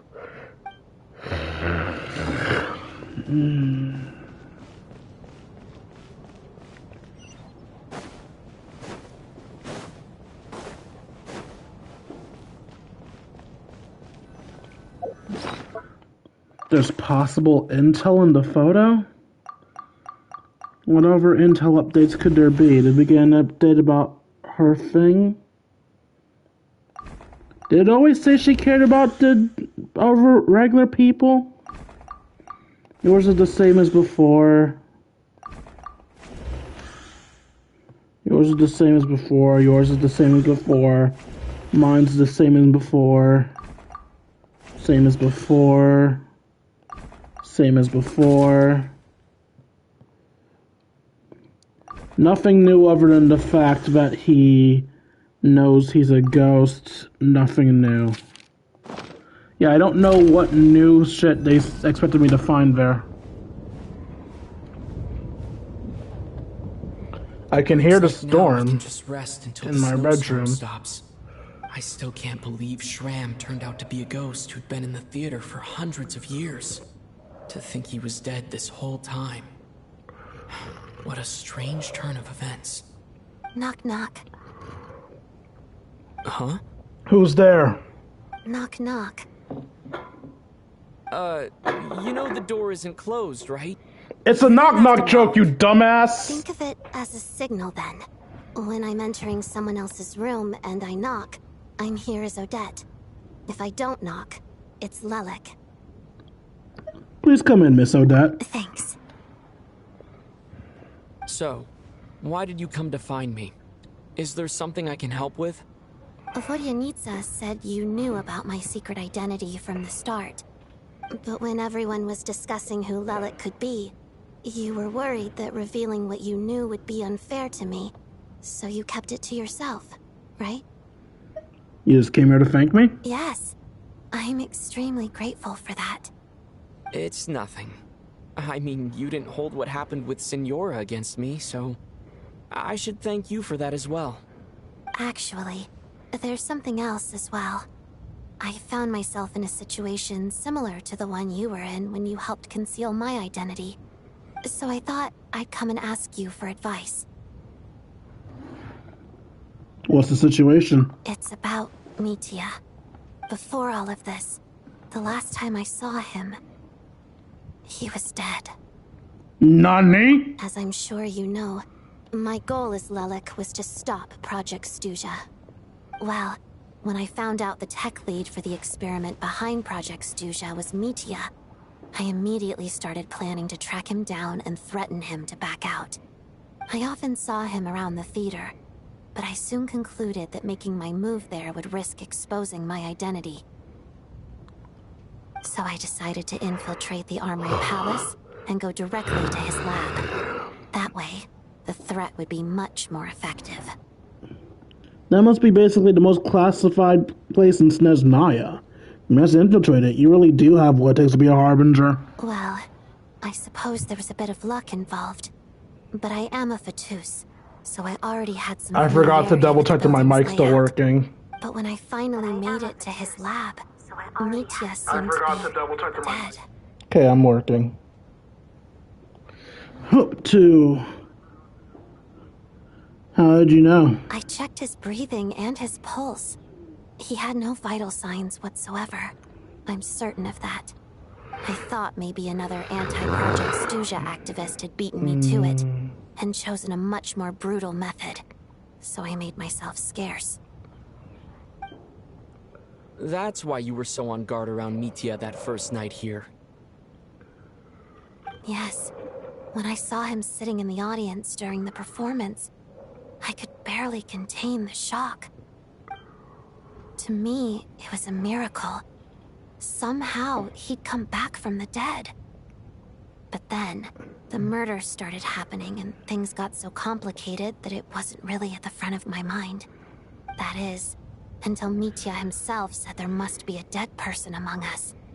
Then, I couldn't ignore it any longer.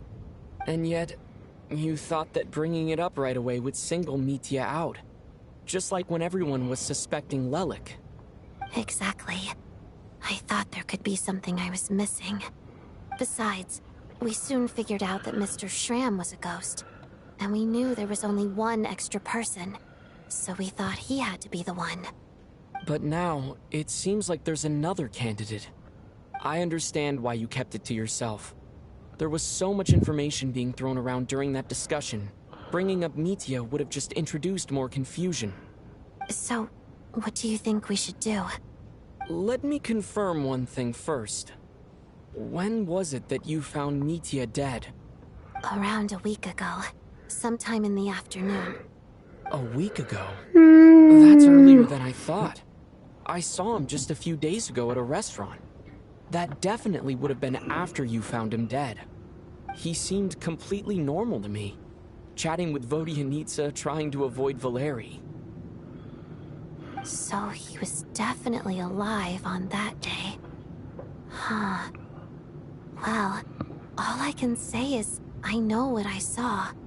Here's a thought. The reason we even suspected a dead person could be among us was because of the problem with the theater's ley lines.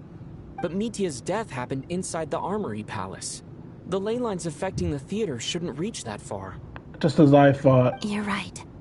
I guess he doesn't fit the profile of the person we were searching for. I think the chances of it being him are very low. Surely he can't have died for real in the Armory Palace.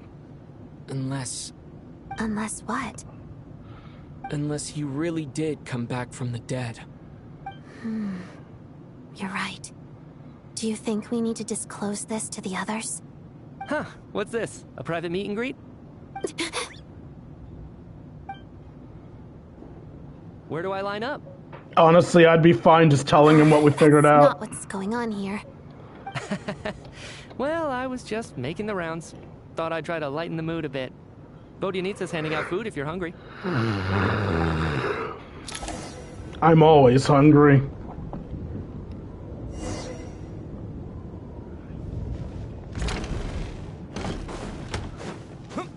Avengers, assemble!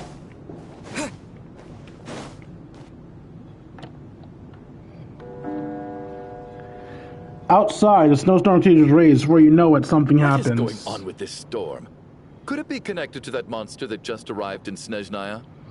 I almost hope it is. Her Majesty the Tsaritsa left to vanquish that beast herself.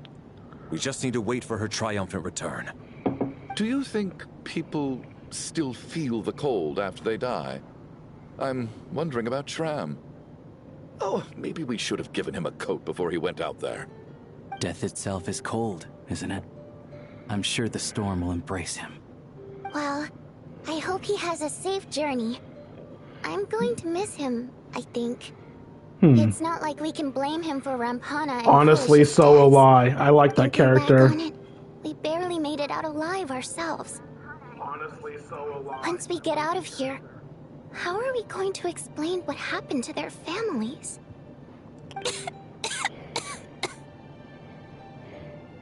Stop dying.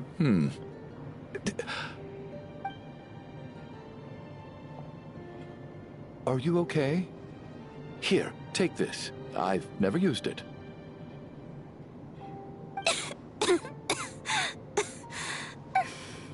Thanks.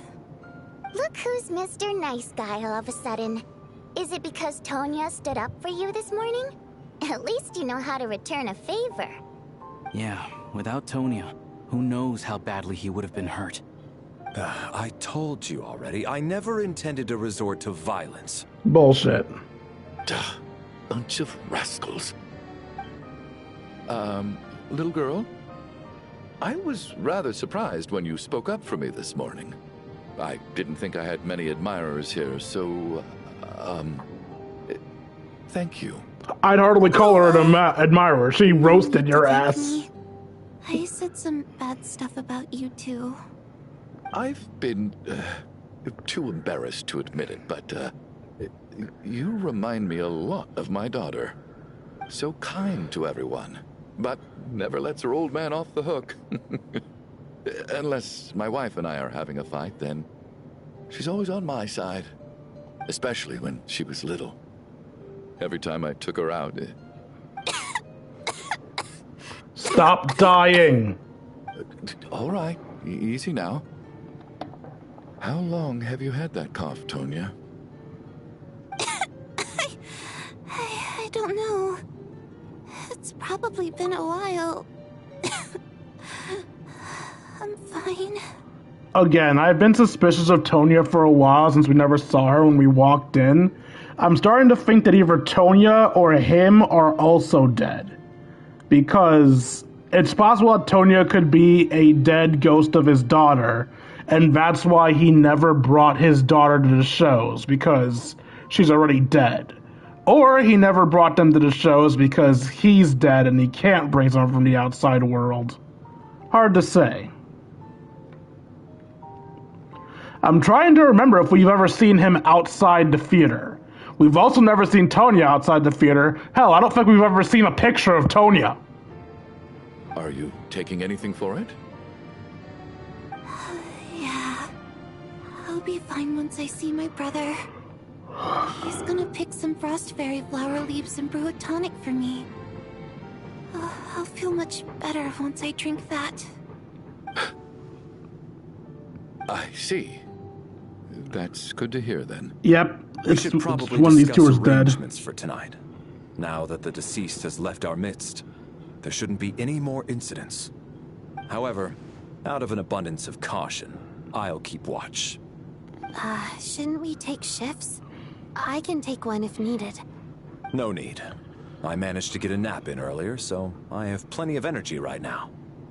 After all the tension of the past few days, everyone else should just focus on getting a good night's sleep.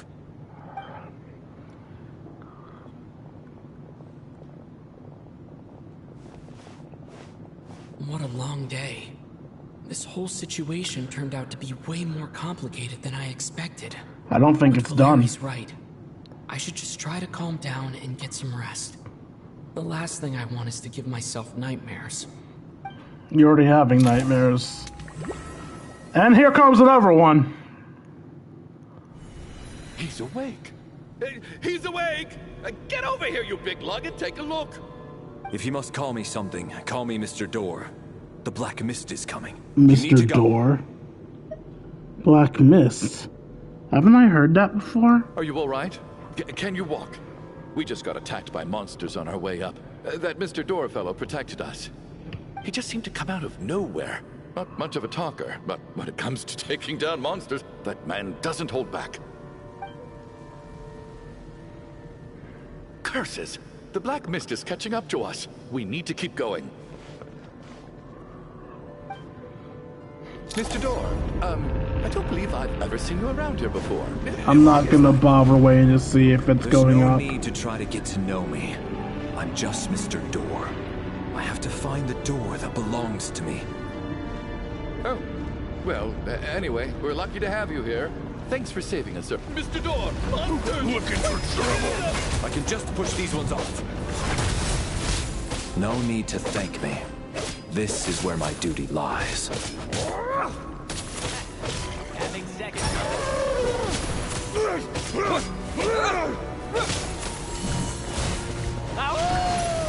Get a lot of this is not the end.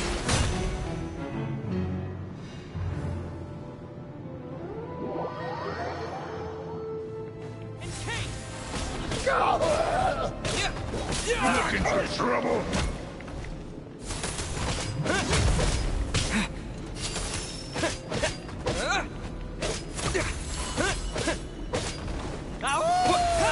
Get a lot of this!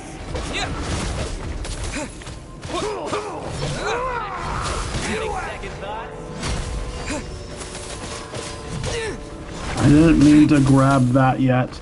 Oh wait! I just noticed there is no recharge time. Yeah, it comes back. I'm stuck! I'm stuck!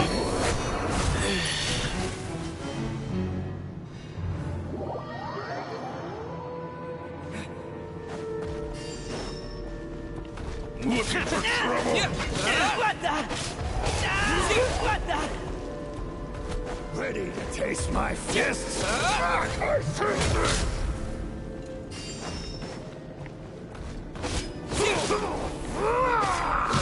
asked for it!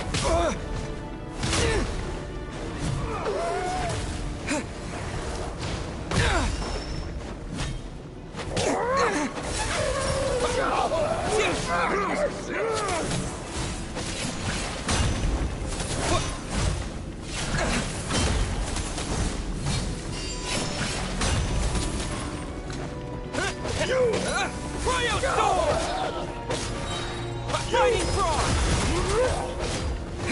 On the ground! You asked for it!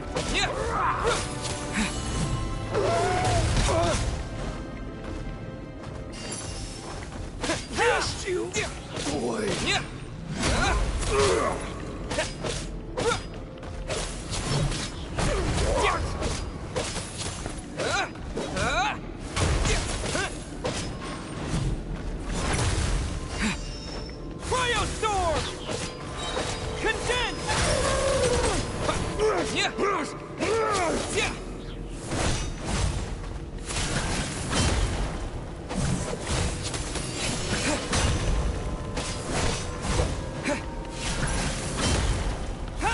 Oh, I just noticed I have a partner here.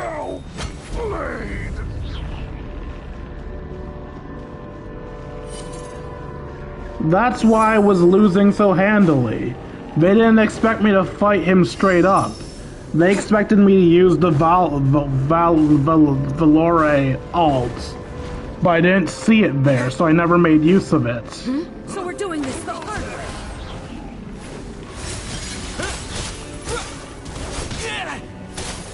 It isn't an auto kill or anything like that, just high damage. Remarkable work, Mr. Door. If I had your muscles, I'd do the same.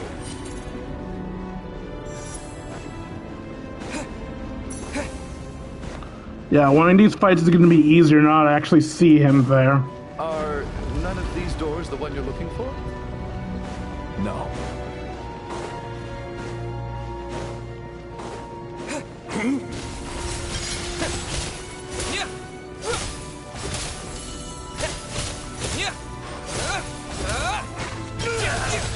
Come no closer. Condense! Encase! Impossible. I'm so exhausted. And the black mist is still rising. Oh. Wait, look! There's more monsters down there. Are they coming from within the black mist? No, no! They're gaining on us! Quick, keep going, or they'll be at our heels any second!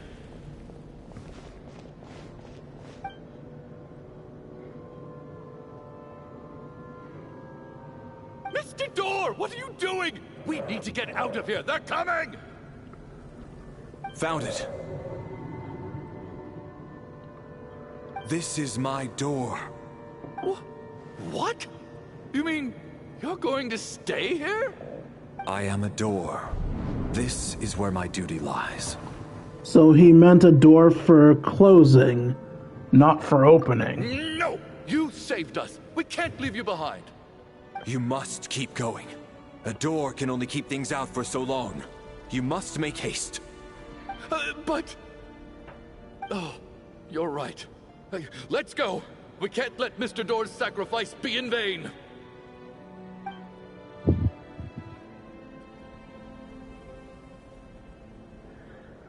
The black mist isn't moving anymore. Looks like both the monsters and Mr. Door are gone. I didn't just imagine all that, did I? Surely I wasn't so scared out of my mind that I hallucinated a door as a human being? No, I remember Mr. Door too. Oh, okay, good. There's no way we both hallucinated the same thing. Getting sleepy? Well, looks like we're safe for now. Go ahead. Let's get some rest.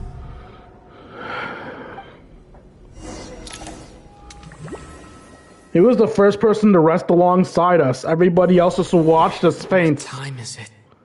Does that mean he's also having these dreams? I think I had a nightmare. I guess everyone's still asleep? These past 2 days have been exhausting. Valeri's keeping watch, though, so he's probably... Valeri's dead. Valeri?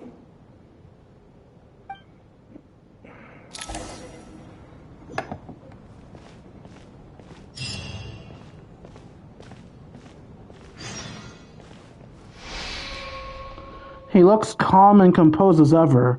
Even now, it seems as if there's no burden he couldn't shoulder. Yet around him, time seems to stand still, as if the gods in their mercy finally granted him a moment of reprise. Wake up! Everyone needs to wake up!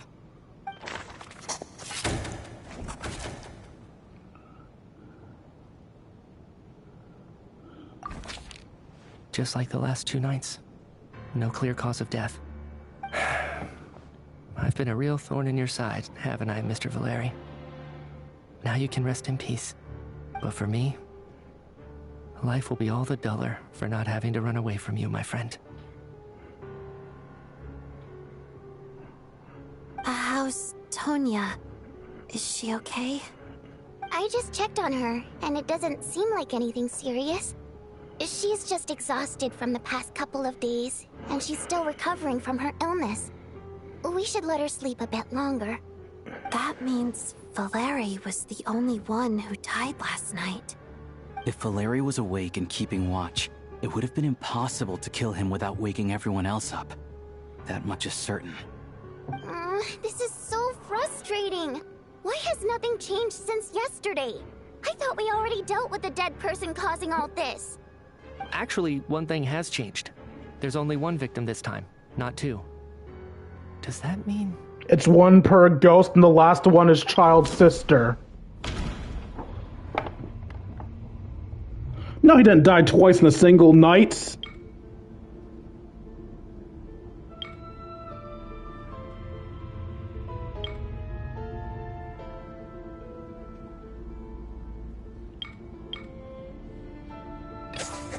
After the deceased Shram left, there was 1 less victim last night. That more or less tracks. It's a reasonable conclusion, considering the only variable that changed.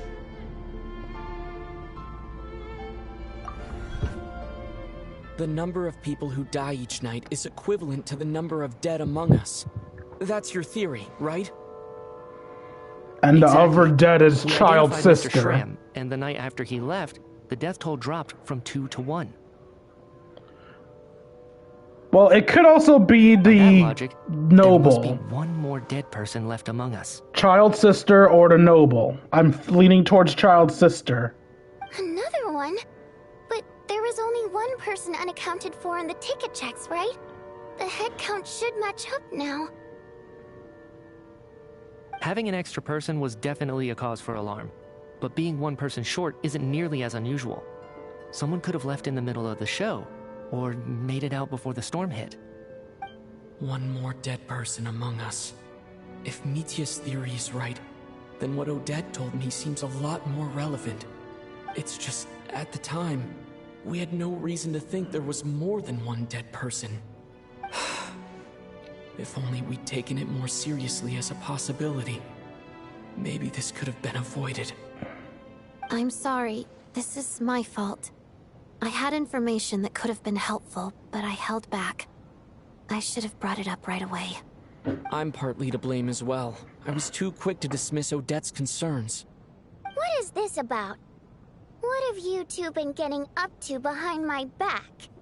Sounds like there's some big news you've been keeping from the rest of us. Well, we're all ears.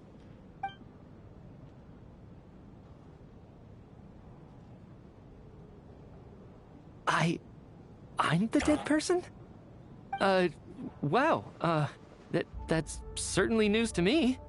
Odette and I talked about it yesterday, but we thought it just wasn't possible, so we left it at that. Yeah, I don't blame you. If I'd been there, I probably would have reached the same conclusion.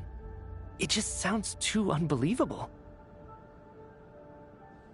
Let me just try and verify this. I just scoured my memories trying to think back to the afternoon Miss Odette mentioned. But I honestly have no recollection of dying. That's where I'm different than Mr. Schramm. Having seen Mr. Mitya a few days ago myself, I also find it hard to believe he could be the other dead person among us. Well, if it isn't Mitya, then who? Do we vote on it? If you don't mind me asking, Traveler, I believe you mentioned that you know Tonya's brother. Had you ever met her before all this? No, never. Wait, are you saying... Now just 1 minute. I know where this is going. You can't just randomly point a finger at anyone you want. You're in the hot seat, and all of a sudden you want to divert our suspicions onto somebody else? Trying to pick a fight, Mr. Chuganov? Whenever you open your mouth, all you do is attack people, and I've had enough of it. If you don't want to engage in a civil discussion, you can shut up. You little brat! Did Mitya ask about Tonya because he suspects her? I suppose I only identified her by age, and nothing else. Could that mean... I'm just saying, you're going around casting suspicion on people for no reason. How could Tonya be dead?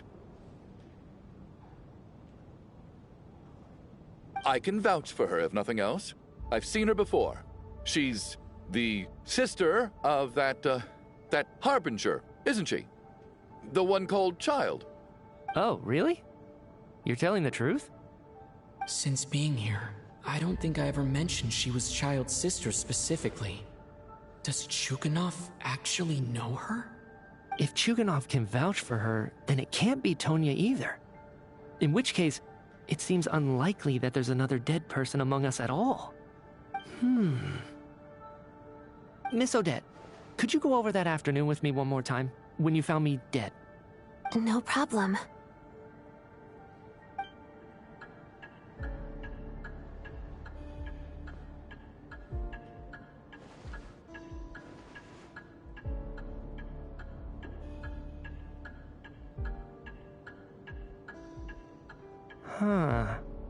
No matter how hard I try, I just can't remember anything about dying. But I do remember something else. Miss Vojanitsa, during our last meal together, I told you how some of the researchers were suffering from temporary memory loss. Do you remember that? Oh, yeah. You said it was hindering the progress of your experiments.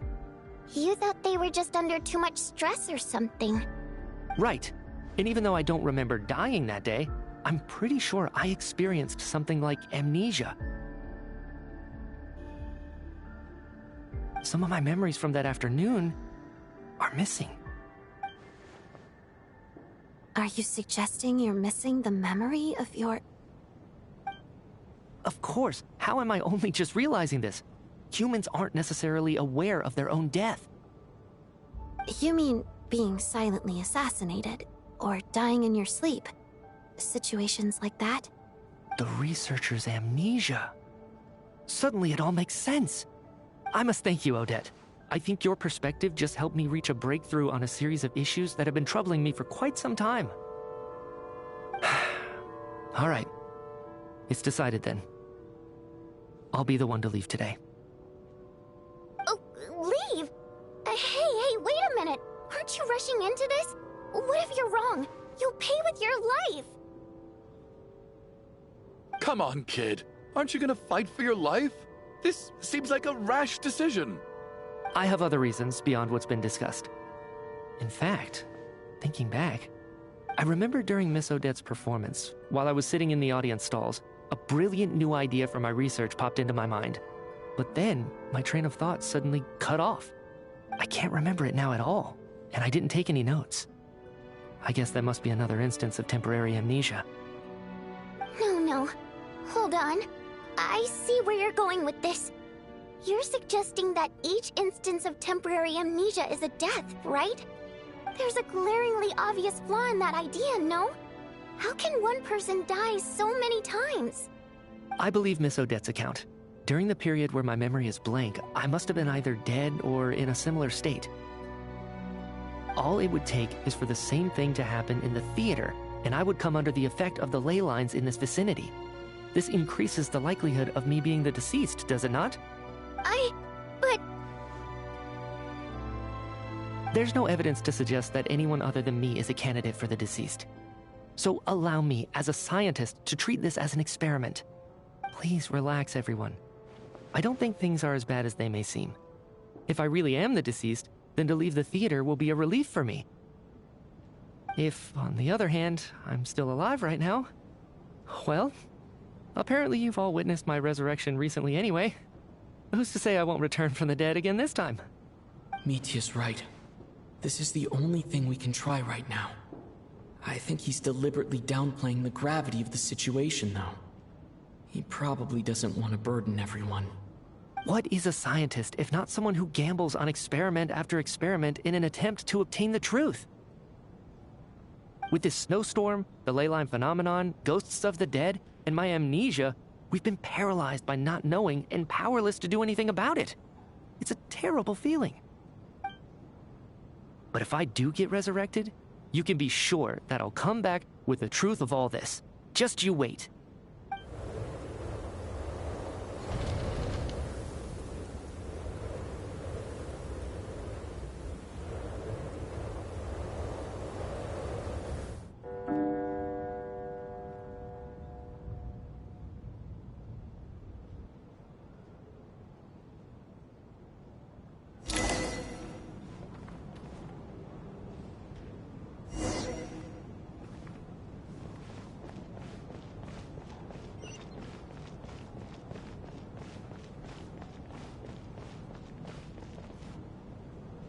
Poor Mr. Mitya.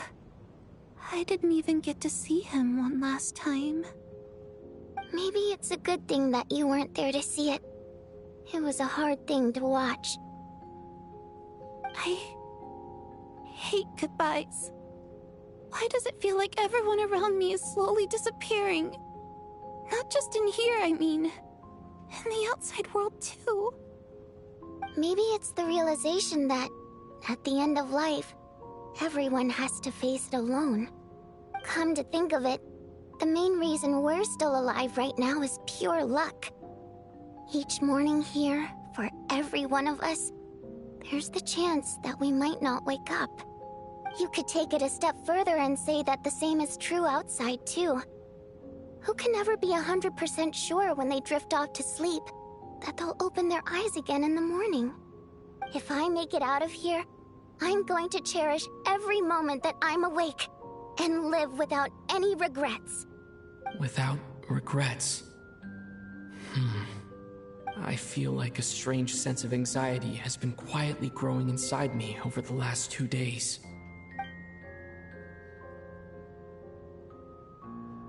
Are you okay? You look really glum.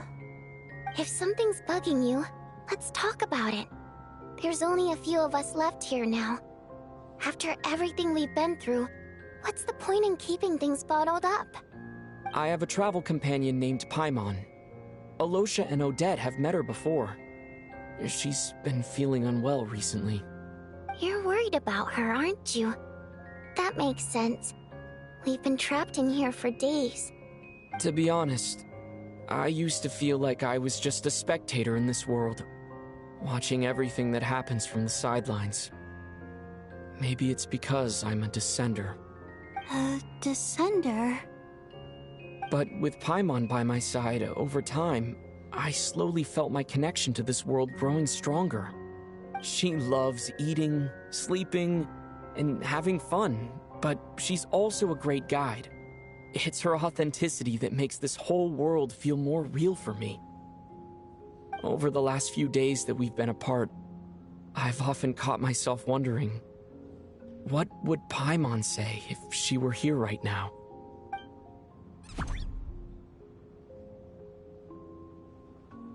But by the time I snap out of it, the conversation has already moved on, and I'm still in my own little world. I'm trying to overcome this sense of detachment, but I really miss Paimon. I guess, in a way, she means the whole world to me. I bet she misses you when you're not there as well. Maybe you're her entire world too. I don't know if this will make you feel any better, but back when the water imps left Snezniya in droves, I also felt like the whole world was suddenly empty. I could be surrounded by people all smiling and having fun, and still feel completely separate from it. So, I totally understand how you feel. Later on, I started to think, maybe accepting the fact that our loved ones won't always be with us is something that takes a lifetime. All we can do is cherish their companionship from moment to moment. So, once we get out of here, you better hurry back to our side as fast as you can.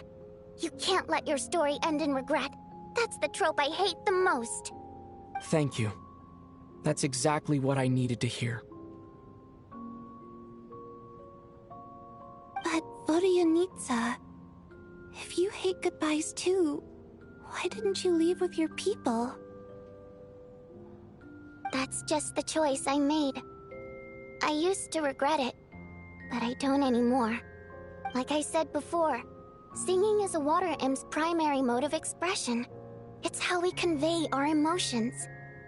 Our songs have echoed through this theater for hundreds of years, each one a story pieced together through moments of joy and sorrow. But does a story exist without someone to read it? To me, the answer is no. So I made the choice to stay. That way, there would still be someone left to sing these songs and listen to their stories. Otherwise, they could have been lost forever. Could you teach me how to understand your people's songs sometime? I want to be able to truly hear them, like Mr. Shram. A fan after my own heart. Thank you, Tonya. How about I sing something for you, and you tell me what you hear? Okay, I'll do my best.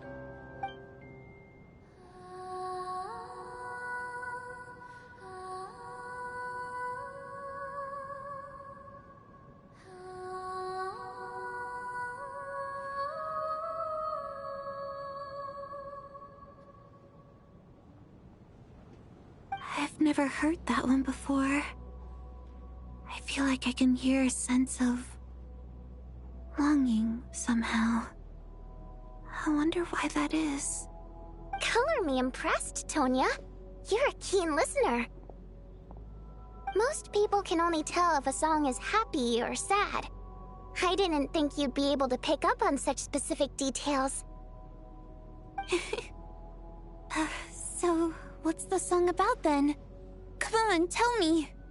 I've actually never performed this song in the theater before, because it has more of a ceremonial purpose for our people. It's not meant for the stage.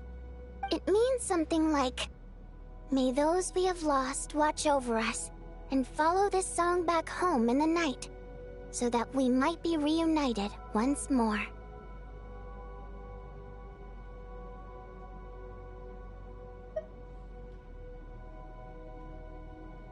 No wonder I could hear that sense of longing.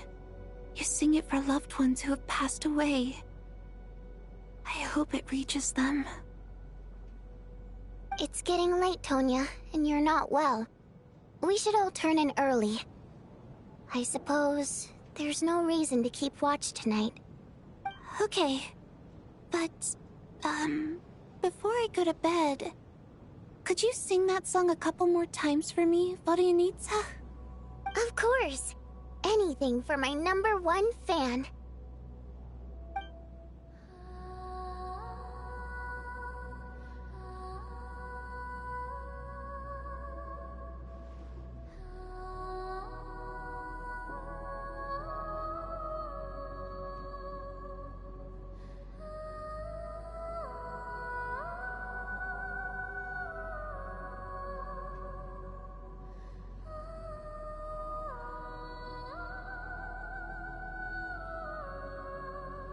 once I get out of here, I definitely don't plan on ever coming back. But I guess that means I'll never get to hear Vodia needs us sing again. That's a sad thought. Before I fall asleep, I should cherish this moment of companionship while it lasts.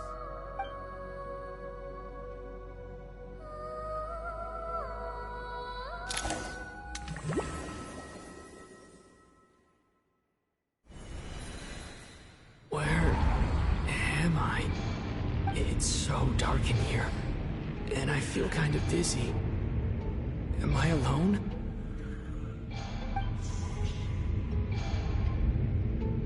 Huh?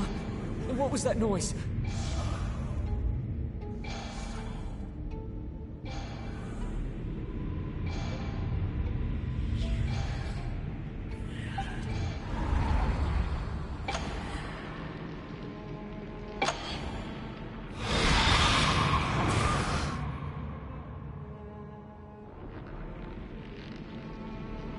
Return, O spirits. Fulfill your oath of protection.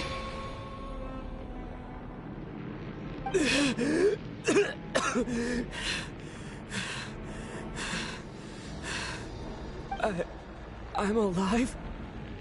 What just happened? No time for questions. Quick, over here. Turn on the switch. We need to bring back the light.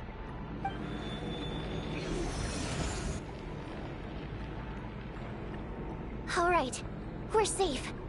The spirit just now is called Night Prayer. The light subdues her, but she'll attack without a second thought in the dark. Sort of. I know it's hard, but you can't let this place go dark, or she'll kill you again. Yep. Luckily, I was here to resurrect you. Otherwise, that'd have been a real bummer. A bit more than a bummer, I'd say. Wait, so you have the ability to resurrect people? Sure I do. I'm your guardian spirit after all. I specialize in soul recall. Oh, it's nice to meet you, by the way. Thanks. It's nice to meet you too. Alright, there's no time to waste. The black mist is already catching up. We need to avoid it at Night Prayer at all costs. Come on, let's go. We need to reach the next switch before the place gets too dark. If we bring the light back, Night Prayer won't be able to get to us. Sweet, sweet light! It's back! Shh! It's Night Prayer. We need to move quick, but don't let her notice you. Look out!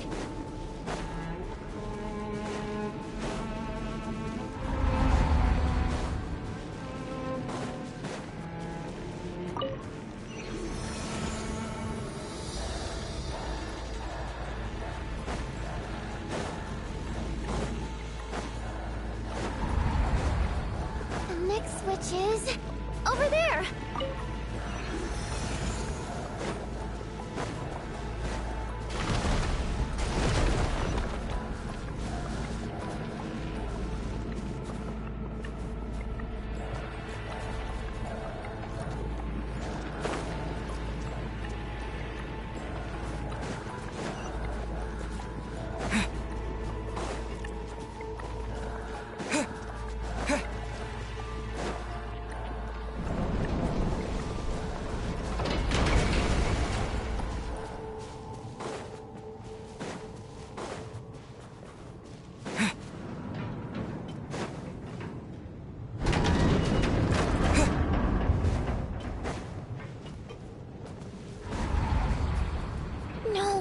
Night Prayer is here too.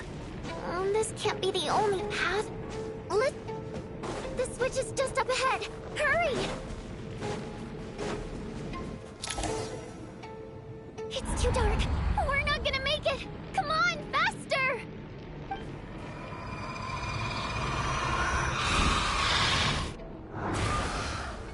Traveler! I won't let you die like this. Not on my watch.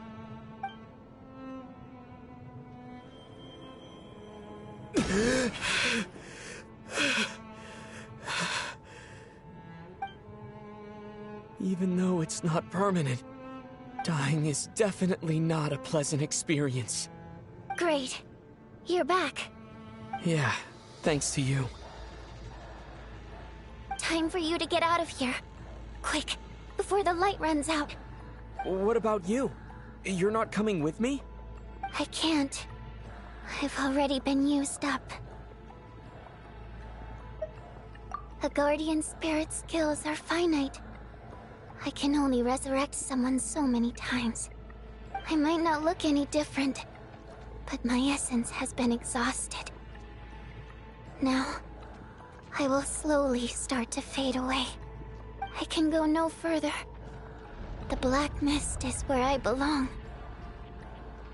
It's okay. Why didn't you tell me sooner? Because it wouldn't have changed anything. That knowledge would have just burdened you. And a guardian spirit's role is to protect. But... Go. Now, before it's too late. I already hear Night Prayer approaching.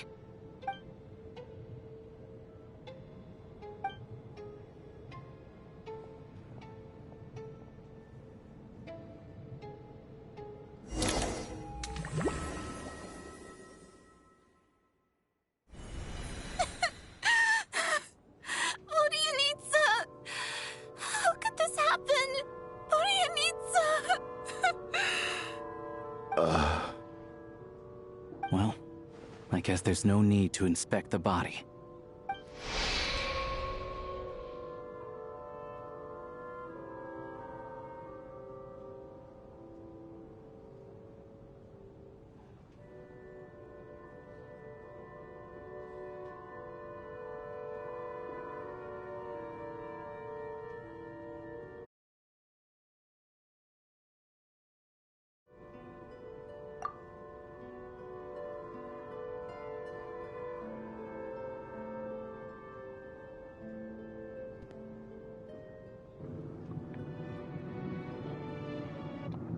Testing. Alright, back.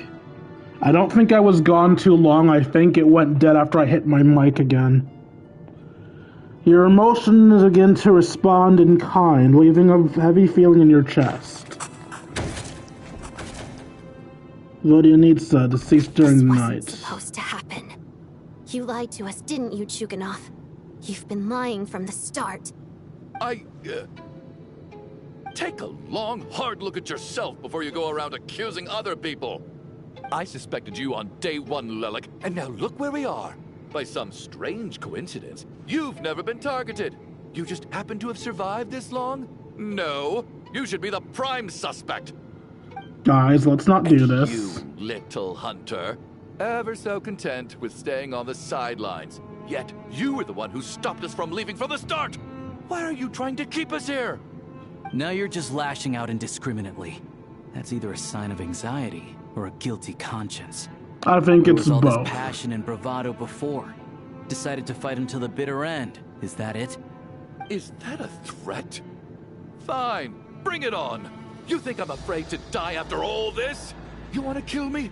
Go ahead. I'd like to see you try.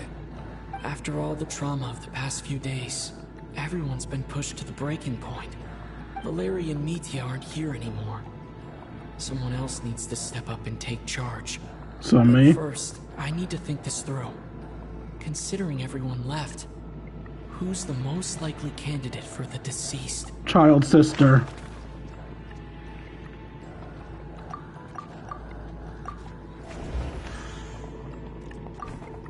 Of those who remain, the only person we've never met before is Tonya. There is room to doubt her true identity. People are easily misled by first impressions.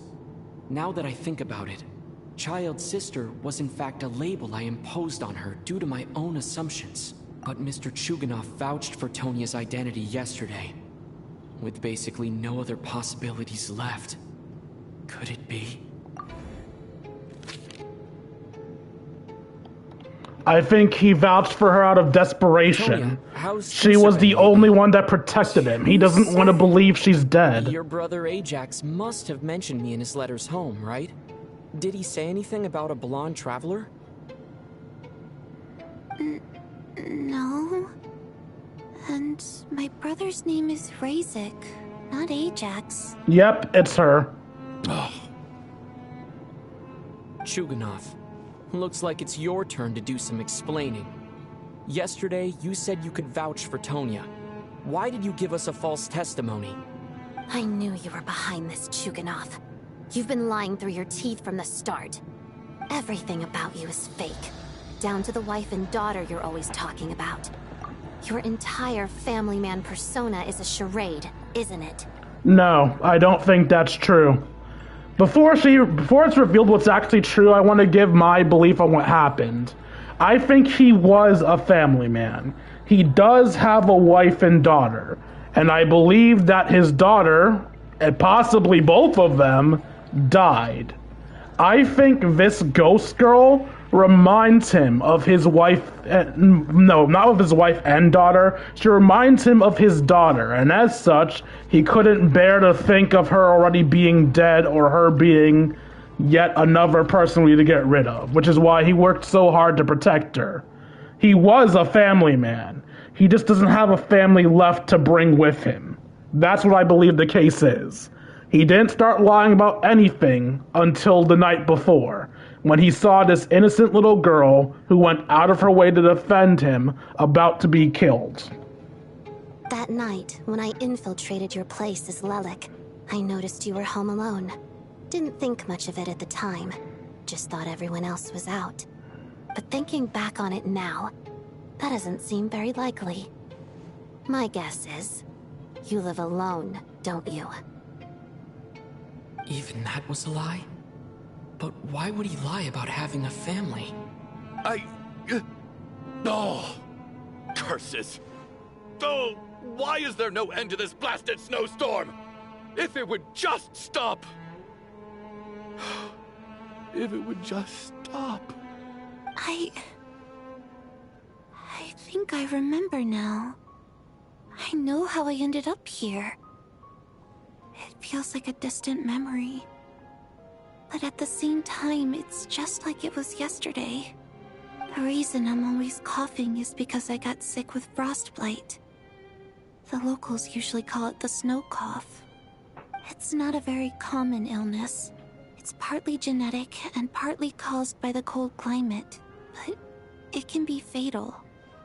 They sent me to the hospital as soon as they found out I had it, and I spent so long lying there in that hospital bed.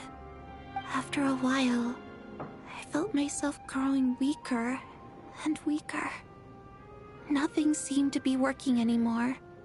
Neither the treatment that the doctors were giving me, nor the medicine my brother was brewing from frost fairy flower leaves.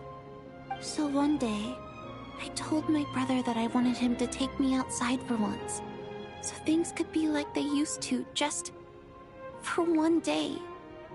I wanted to meet loads of friends, experience new things. He agreed. He snuck me out of the hospital, and we escaped. We got to the theater, bought tickets, and went inside. Oh, it was all so exciting. I remember the show very clearly. It was amazing. But I found myself getting sleepier and sleepier. Oh, Tonya. When I woke up, I couldn't find my brother anywhere, so I guessed he'd already left. But there's no way he'd leave me behind. So I decided to stay here and wait for him. At the time, I figured he'd probably gone to brew some more medicine for me. I was planning to chew him out for abandoning me when he got back. Tonya, it sounds like by then, you'd already... Yeah, I know. I understand now. Dead, aren't I? This cough and the feeling weak, it's probably just my body's memory. After all of that, it turns out I can't blame my brother after all. I was the one who abandoned him. I'm sorry, everyone. I realized this much too late. It seems like death skewed my perception. And now I've dragged you all into this mess. Your name probably isn't even Tonya, is it? Didn't that ever strike you as odd over the last few days? Well, when I was little, my brother and I read a storybook. And Tonya is the name of one of the characters. I love how Tonya has a quote When now. we escaped from the hospital, our family and the hospital security were looking everywhere for us. So when you first approached me and said my brother had sent you, and called me Tonya, I thought he must have chosen a fake name that only the two of us would know. Because he was afraid of getting caught. No. It seems like that was just wishful thinking. At least your memory of death isn't painful. That is a small comfort. Now it's your turn, Chuganov. Talk to us. I believe no lie is ever told without a reason. The reason's pretty damn obvious. You're right. I was lying. I happened to know that the Harbinger child and his sister Tonya managed to get tickets, so I lied to you and pretended I knew them. And yes, I was lying about my family too. Oh, so I was wrong on The that. matter is, I lost them. No, I was right. He was a family man. He just lost his family. Just refused to accept reality. And now I've spent the second half of my life living a lie. I'm a joke. My daughter's name was Iskra. And before you ask, yes, Iskra, as in Iskra Manufacturing Plant. She also died from the snow cough. She was just 6 years old. If she were still alive today, she'd be around the same age as little Tonya here. Yeah, as I After thought. Iskra passed. My wife couldn't bear to face those memories either. So she chose to start a new life. Without me. One day when I came home from work and saw the empty room, I felt like I couldn't breathe. Subconsciously, I started to imagine that they were still there. I soon discovered that this was the only thing that made me feel any better, so I just embraced the delusion.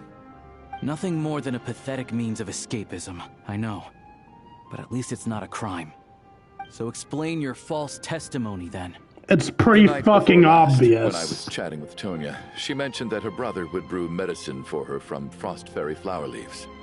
Combined with her various symptoms, I suddenly understood everything, including the fact that she was deceased. The snow cough used to be an incurable illness. I would pick frost fairy flower leaves to brew medicine for Iskra too. It took hours and hours on the stove. But the year after my daughter passed away, the jester of the Fatui announced that a cure for frost blight, also known as the snow cough, had finally been developed. It turned out that all previous treatments were completely ineffective. No better than random concoctions. That was the final straw for me. I just couldn't take it anymore. Just one more year. One more year, and everything would have been okay.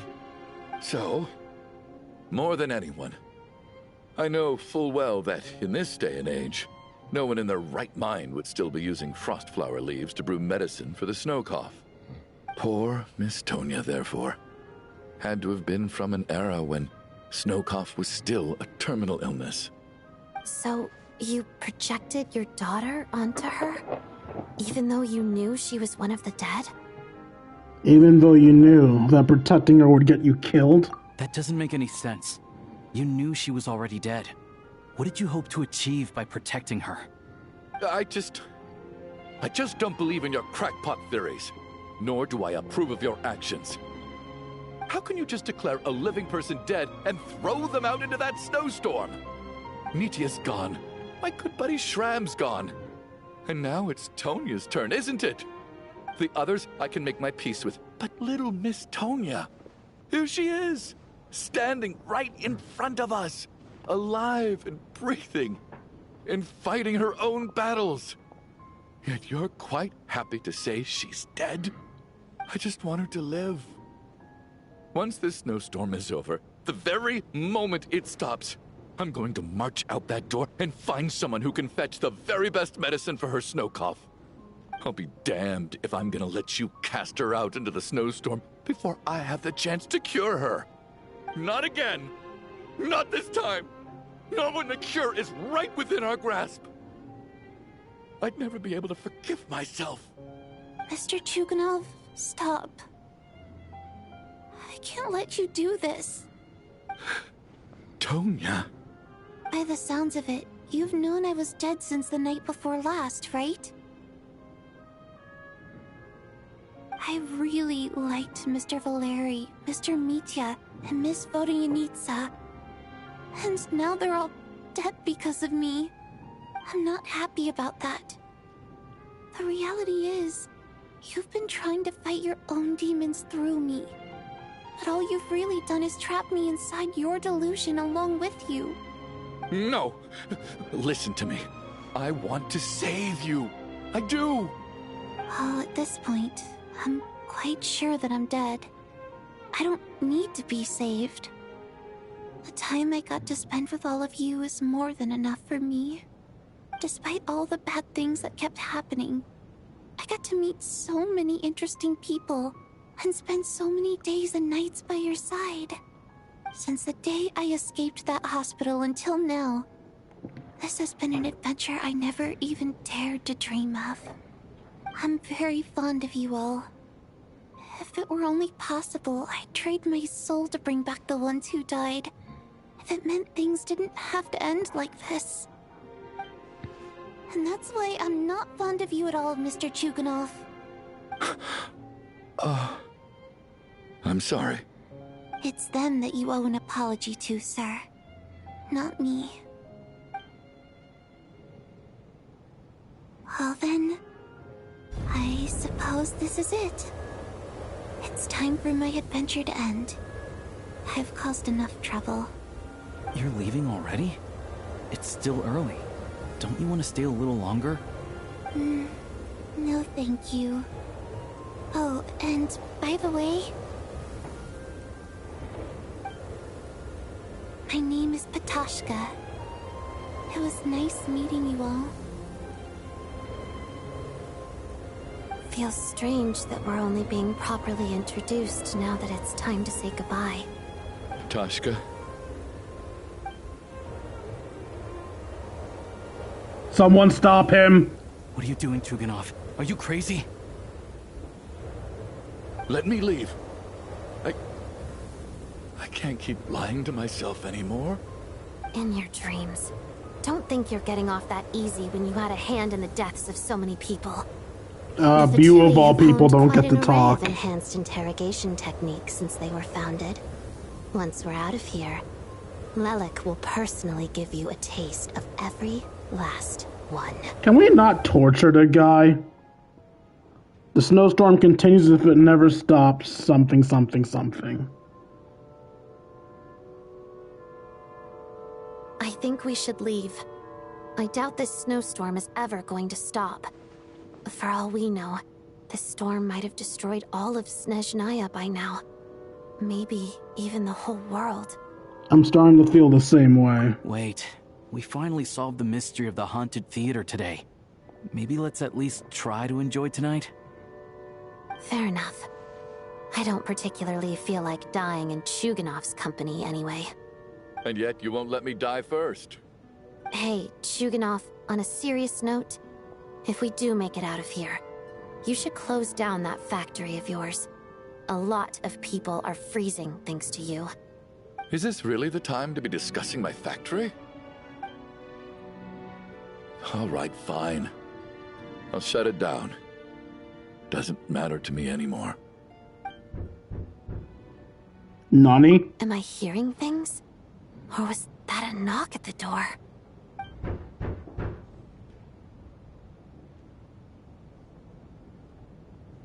There it is again. But I don't understand. The snowstorm hasn't stopped. My assumption is the magical properties of the snowstorm is gone, So now the military that came for us can actually get in. Maybe the snowstorm brought some unwanted visitors, or perhaps it's the rescue team that Verity mentioned. Should we open the door? Could also be that one guy that walked out. Is this nightmare finally over? One way to find out. If the last few days are anything to go by, I probably shouldn't be getting my hopes up.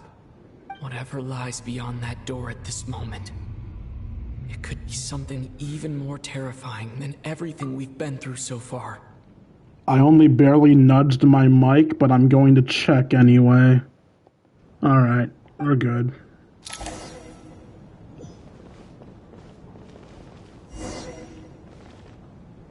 I don't see the others, so I can't get one last dialogue with them.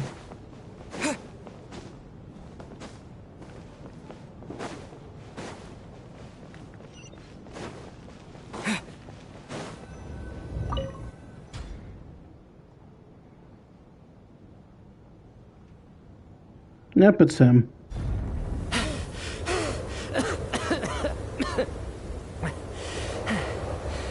Hey everyone, I'm back. How are you doing? Feeling any better? Much better, thanks. Whew, it is so good to have you guys here. I was a little worried that the theater would be empty by the time I got back. Let me see. Tonya and Vodyanitsa are missing, which means Vodyanitsa died last night. And then you discovered that Tonya was the other dead person. Am I right? Correct. Not Tonya. Petashka. First, tell us how you made it back here. Given the conditions outside, no one should be able to return alive.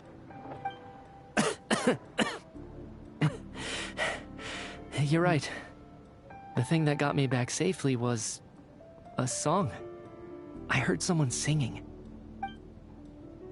After walking into the snowstorm, my mind grew hazy. I don't know how long I walked through the storm before my mind completely slipped away. Then, suddenly, I heard the sound of singing. The voice instantly brought me back to my senses, and I regained consciousness. So I followed the voice, searching for the source of the singing. I searched and searched, until finally, just a few moments ago, there was the entrance to the theater, right in front of me. The singing. I've actually never performed this song in the theater before, because it has more of a ceremonial purpose for our people. It's not meant for the stage. It means something like, "May those we have lost watch over us, and follow this song back home in the night, so that we might be reunited once more." That must have been Vodyanitsa's Requiem. Who knew it actually worked? That song is meant to guide the souls of the dead. Mitya, that must mean that you... Huh. No kidding. Huh, seemed like I guessed right then. This is what I've been so desperate to tell you about. When I first stepped out of the theater, I was still quite lucid. My memory of it is still pretty intact. I remember the outside world being completely different than what I'd expected. It was like this was a world where only the snowstorm existed. There wasn't a trace of any humans or buildings ever having been there. I don't know how else to describe it, except to say that it just didn't seem like the real world. And as for the Requiem, if I was guided here by Vodyanitsa's song, it can only mean that I must already be dead. And this is my soul, not my body. But I didn't experience a clear moment of death while I was out there. Nor do I feel any different now than before I walked into the snowstorm. You don't seem any different to me either. In fact, this is something I've been wondering about for a while now. If souls aren't physical, shouldn't they lack tangible form? Both Shram and Petashka were clearly deceased, and yet their souls didn't look or feel like ghosts at all. They were visible, tangible, no different than you or me. This raises a truly terrible thought. Is that really what Mitya is suggesting? Everyone in the theater had been dead all along. We're all inside a dream. Mitya came back to life again. We can leave the place now. See, either that we're all dead or we're all inside a dream. I think he's trying to tell us we're all dead. I think we're all in a dream, but I think he's trying to say we're all dead. Mitya's soul was summoned back by the Requiem, confirming that he is indeed already dead. And yet, he looks no different from us. Of course, if even the long-deceased like Mr. Schramm can blend in with us undetected, then maybe we've all been dead from the very start. And all of us are now souls wandering the theater.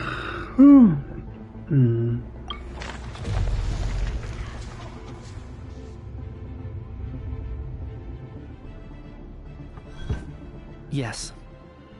I think that this is probably the afterlife. What did you say?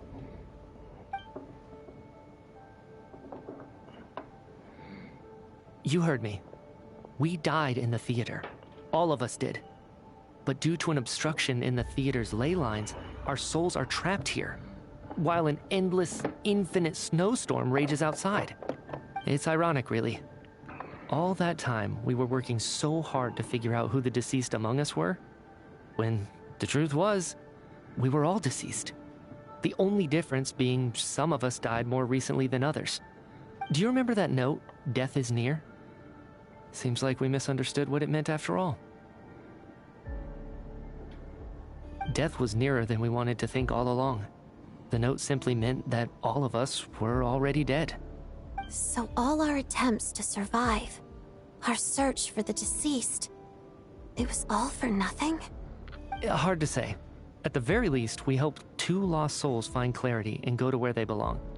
The presence of those 2 is probably what caused our souls to be drawn in by the ley lines. In which case, the deaths we've awoken to over the past few days were just souls returning to the ley lines for good. If what you're saying is true, doesn't that make us the lost souls now? Huh, no wonder. This afternoon, when I was moving Vodyanitsa's body, I noticed that the other bodies in the room hadn't decayed one bit after all these days. That's further proof that those aren't physical bodies at all, but merely our shells here in the afterlife. Am I really dead? This doesn't feel real to me at all. No, that's impossible. This cannot be how it all ends. I still find it hard to believe that all of us are dead. How exactly did we die in the real world? None of us have any memories of dying, right? Not even knowing how we died is preposterous. Good grief! Surely there has to be some reason. Exactly. It's hard to rest in peace when you don't even know how you died. It gave me lots to think about as I strode out into the snowstorm. I racked my brains trying to remember the cause of my death, the exact moment I died, the root of all of this, right up until my consciousness faded. Wait. Hold on. Right before I lost consciousness, I think I saw something. What was it? I can't remember. And I think I lost my notebook and pen. Mitya, your hand. Is that blood on your fingers? Huh? You're right. There's blood on the fingertips of my right hand. Looks like it's already dried. When did that happen? That's the best blood animation you guys can... The fuck? I guess this was what I saw. I must have desperately drawn it in my own blood right before losing consciousness. What's wrong? Do you recognize the symbol? It's Renova, the ruler of death. So Renova killed us? Alosha, do you still remember that Snezniyan folktale you told me about? It was about the Grim Reaper. When someone's about to die, he appears as an incarnation of someone familiar to guide their soul into the afterlife. And as soon as you recognize his face, your life is over. I heard a similar tale when I was little. You think the Grim Reaper in this story refers to the ruler of death you mentioned? That's right. In which case, death is near could also mean that the Grim Reaper is here disguised in a familiar form. Death, the deceased, and the Grim Reaper? So it's a triple entendre. When I first saw this note, I thought it contradicted the investigation report. But now it seems like that was the whole intention. So the Grim Reaper deliberately misled us. Then, we started suspecting each other and searched for the deceased while they hid in plain sight. By that logic, the one person most likely to be the Grim Reaper incarnate is...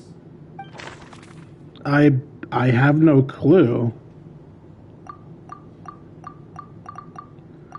It has to be somebody that we all know, right? So who among us does everybody know?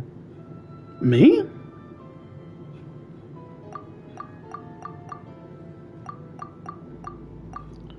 It would be me or her, right? I'm not sure.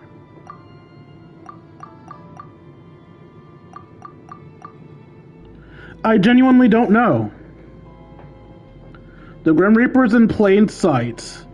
They appear as somebody that everybody recognizes. Odette?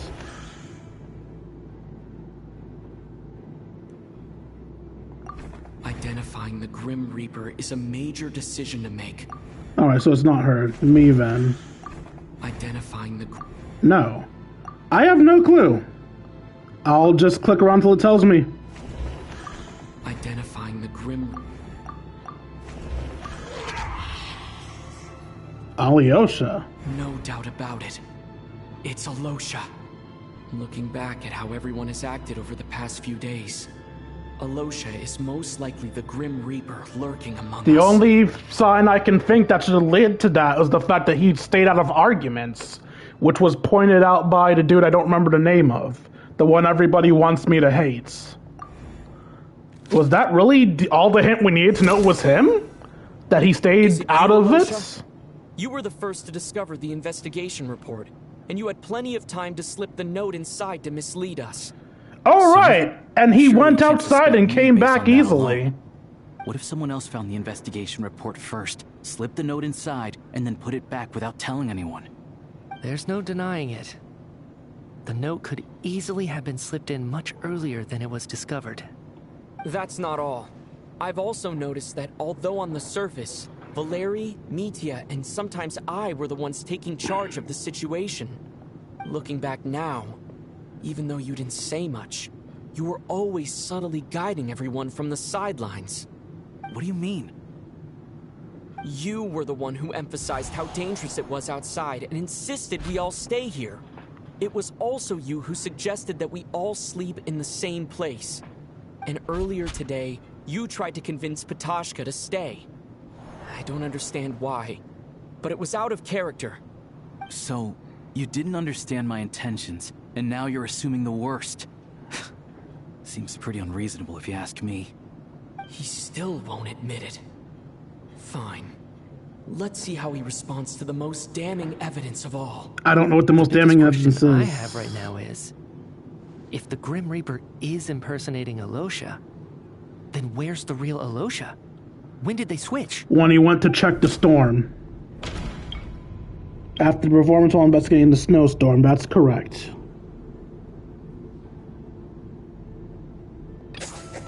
That's right. This was the moment. Right at the start. Before any victims had even emerged, Alyosha was switched with the Ruler of Death while everyone's guard was still down.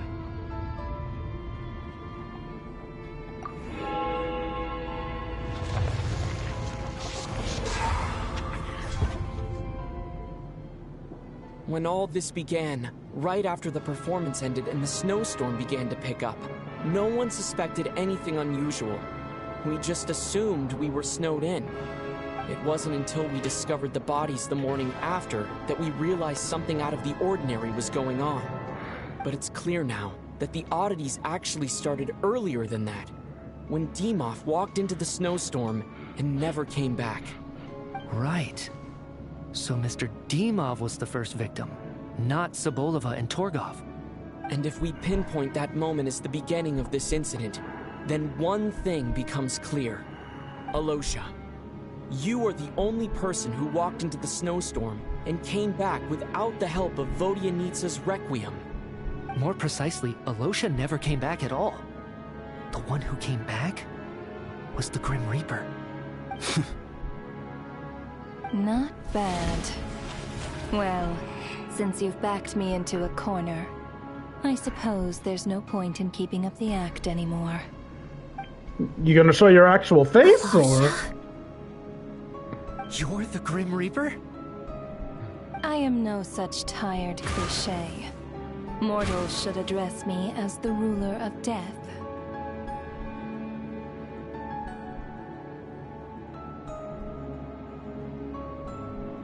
Before being wiped out for good, you identified the two deceased, and even sensed my presence.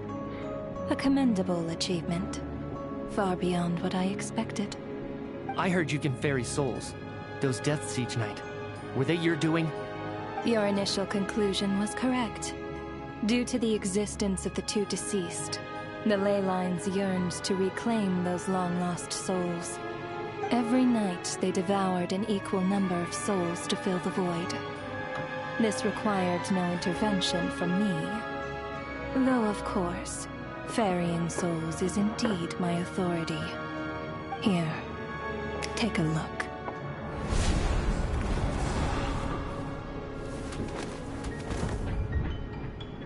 Bitch just took us. No, not all of us. It just took those two. What are you doing?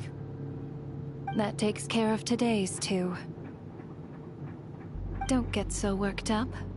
You are already dead, and your souls must return to the ley lines. I know we're already dead. You murdered us, didn't you? Murdered? No. Murder is when mortals usurp my authority. Death is my jurisdiction. If I require someone to die, I need not resort to such laborious methods as murder.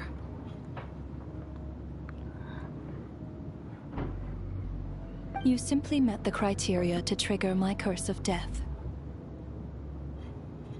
I know about the curse of immortality. So there's another death-related curse too? You cursed us? When?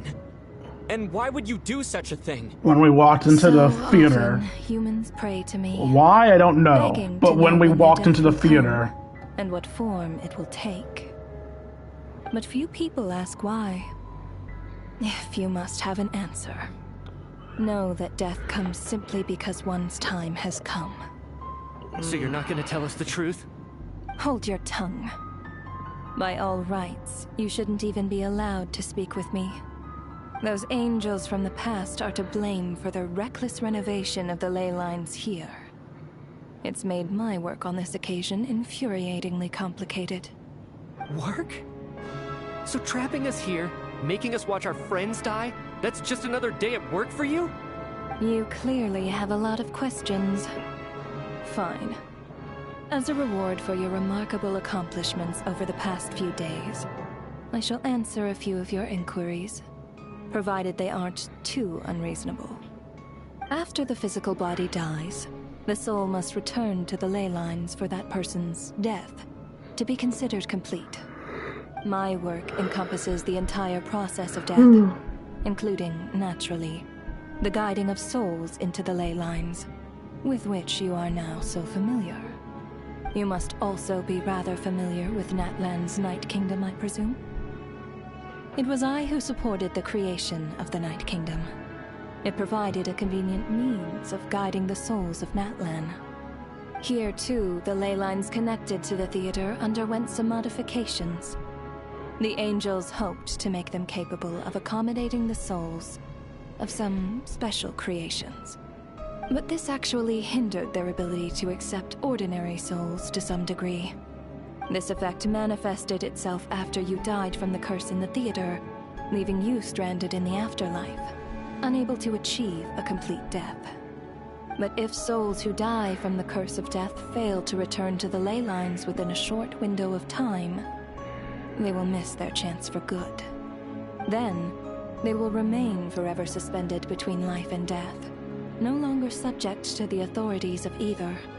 So if you don't resolve this matter soon, and see all our souls return to the ley lines before long, we'll escape your control. Mitya is sharp. This must be what Renova was worried might happen, and the reason she got involved to begin with. But if you have the authority to guide souls, Why didn't you just show yourself and get it over with? Why hide among us in the form of a Losha? You seek to Shits and understand giggles. the mind of a god. Very well. I'll tell you. This is a theater, and I decided I wanted to watch a show about death. That's why I encouraged you to take the events to the stage. I found myself getting quite immersed.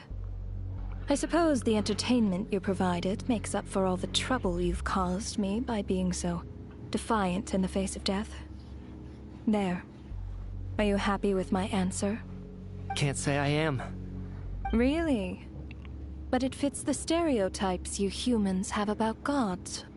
Just moments ago, you were complaining about how infuriatingly complicated your work here has been. Work is work, I get it. There are times when it's a huge pain, but you just have to get it done, right? That's a rather unique perspective for a human. You are in fact correct. There is a pain point in this case. Testing, okay. Due to the obstruction in the theater's ley lines, there is a hard limit on the number of souls they can receive each day, making it impossible for me to ferry all your souls at once. Revealing my identity too soon would inevitably have led to futile resistance, and there was a risk that any souls who chose to run would disappear. Then there was the issue of the 2 lost souls you called the deceased. The way you resolved that quandary was all part of my design. That's what I don't understand. If all of us were souls of the dead, what made their presence among us special? For centuries, they have refused to return to the ley lines, exploiting the issues created by the angel civilization to resist being drawn in. Centuries of obsession accumulated during this process. You may think of this obsession as the resentment of the dead, and in this quantity, it was a bomb that could have detonated at any moment. It reached the point where I could not afford to leave it unchecked. But the only way to fix it was to help them acknowledge their own deaths, make peace with their regrets, and willingly walk into the snowstorm. Only then, with my guidance, could they finally return to the ley lines. Otherwise, you would not like to know what the consequences would have been. I vaguely remember seeing Batashka, but in the most terrifying form. Was that in a dream? Is that what would have become of her if she hadn't returned to the ley lines? I see your dreams brought you many revelations. So you see, death in fact grants wisdom to mortals. Souls connect to all things in the world and see the chain of cause and effect between them. It's nothing unusual. Anyway, giving psychological counseling to lost souls is not my strong suit. That is more of an angel's role. It was something I could not resolve directly using my authority, so I decided it was easier to leave the bomb defusal to you. Meanwhile, of course, their presence caused the souls of other members of your party to return to the ley lines each night. From where I stand, that was killing 2 birds with 1 stone. As both issues slowly resolved one another without me having to lift a finger, all I had to do was stay close by and keep the situation under control. Then use my authority to wrap things up at the end. And, of course, while I was at it, I thoroughly enjoyed watching this drama, dealing with death from a mortal perspective, play out on the stage. Sounds like you had it all figured out, Grim Reaper. I just did the math. You said there's a hard limit to the number of souls the ley lines here can receive each day. It's 2, isn't it? That much is obvious, even to a fool. It's time to review this whole affair. If the ley lines can only take in 2 people per day, I need to go over the deaths from these past few days again. The walkouts count as deaths.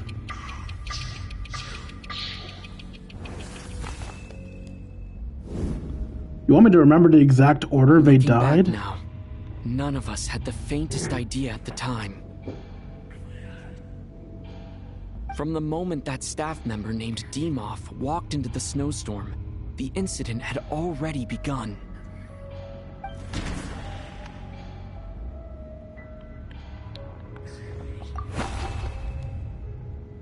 No. Let me go. Oh, I have to press this button to go side to side. I was confused for a second. Alright, so the first two to die were you? No. Let me go. Was it not you?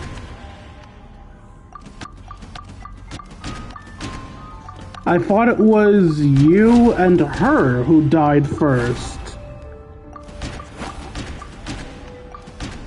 Hold up, I'm double checking to make sure Demoff isn't here and I missed him.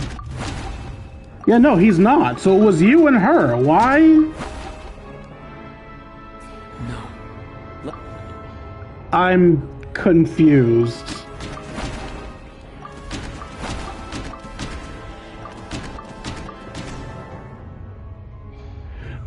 Oh, wait, I think I get it now. The first one was him when he examined the outside.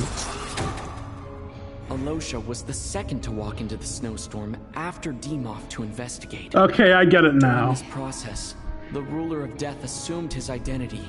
So I missed day one. That's what was confusing me.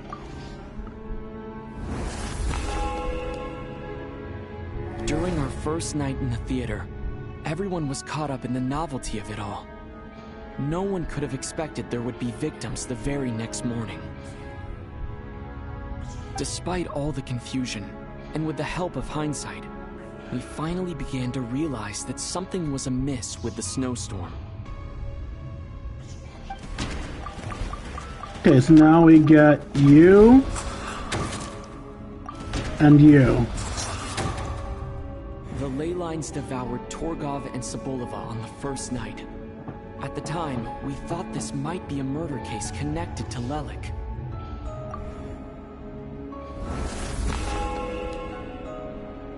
Odette and I spoke a lot that night. 3 people were on watch, but in the morning, we discovered that someone had fallen victim all the same. And now it's Ringmaster and Worker Girl. The deaths of Kulish and Rampana caused everyone to stop suspecting Lelik. Unexplainable phenomena occurred one after another, leading Mitya to suspect that we were caught up in a supernatural event.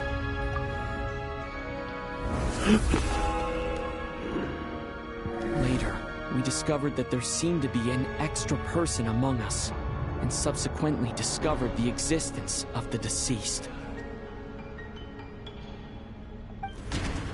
Alright, next it was my favorite character among the group. Mr. Schramm realized he was the deceased and walked into the snowstorm to return to the ley lines of his own accord. It turns out there really was a dead person among us. And then you died that night. He thought it was all over, but Mr. Valeri's death was a rude awakening for everyone. The ley lines consumed him during the night regardless. A lot happened today. Mr. Valeri's death led us to discover the connection between the number of deceased and the number of victims during the night.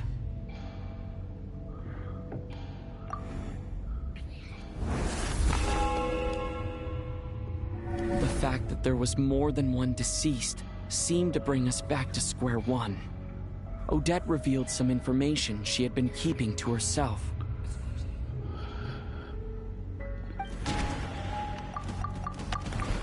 He was already dead. Although Mitya did indeed walk into the snowstorm that day, he returned from the ley lines with the help of Vodianitsa's Requiem. The void in the ley lines hasn't been filled, so let's rule out Mitya for now.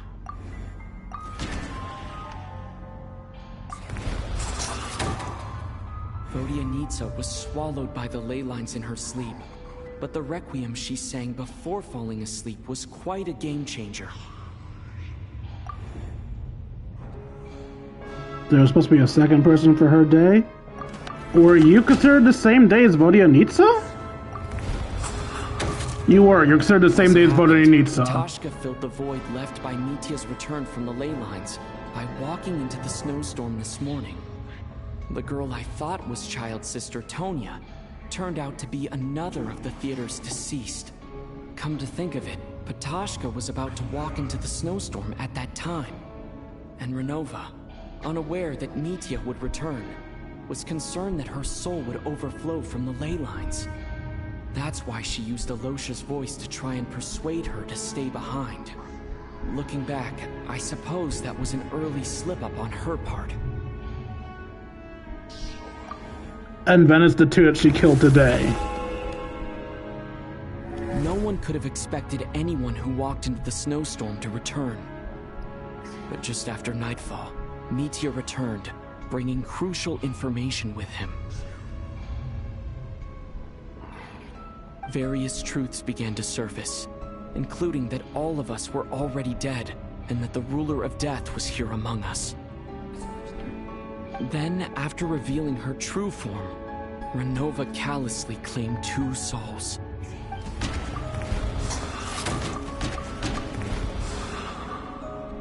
In fact, everyone was already dead by the time we took the photo.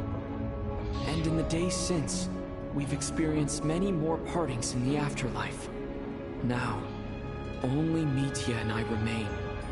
And the true culprit behind everything still stands before us. In Mitya's eyes, I see the same anger and frustration that I feel.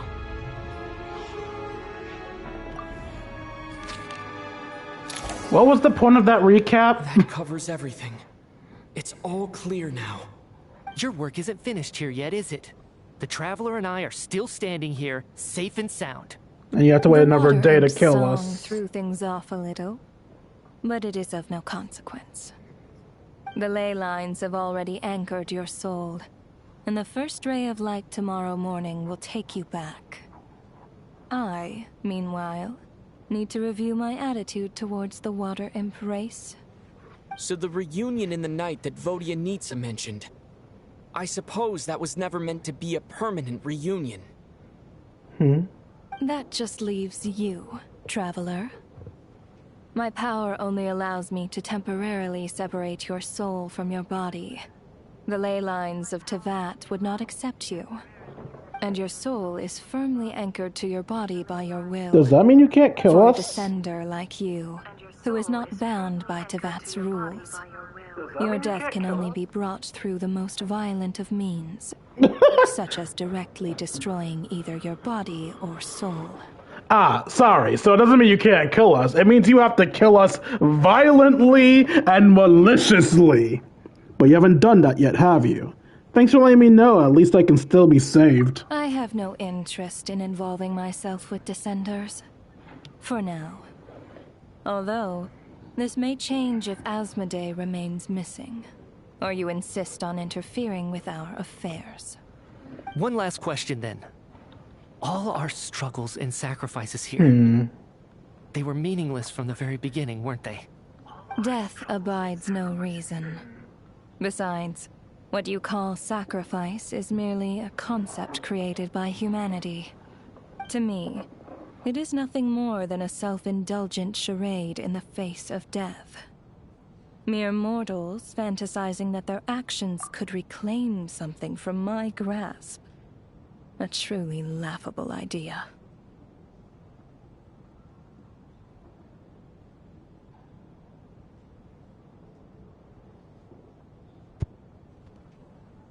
I don't know what the fuck that was. That wasn't me hitting the headphone that time. It just died on its own. Okay. Nothing more than self-indulgent charade, the face of death. Mere mortals fantasizing their actions could reclaim something from my grasp. Truly laughable idea. Grim Reaper, you really know how to get on my nerves. I'm not here to ingratiate myself with you. I kill merely because your deaths are necessary. Oh, you've made that quite clear. But humans don't take well to being scorned. Not even by the gods.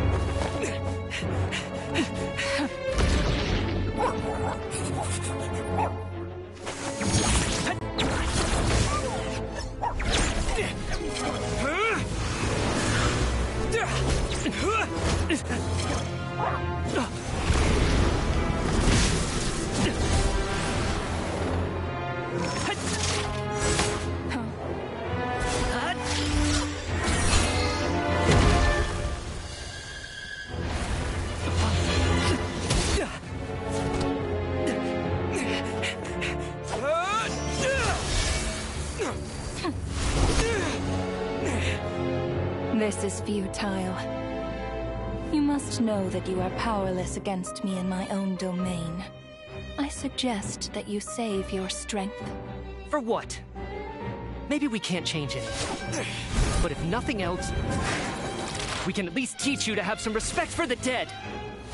Audacious.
Alright, hopefully I should be back again.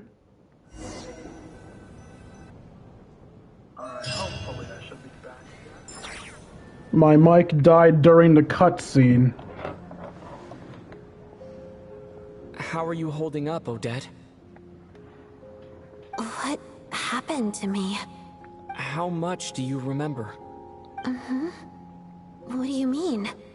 Is the performance over? I can't seem to recall what happened. Has Odette already forgotten? Everyone probably forgot but me and what's-his-face.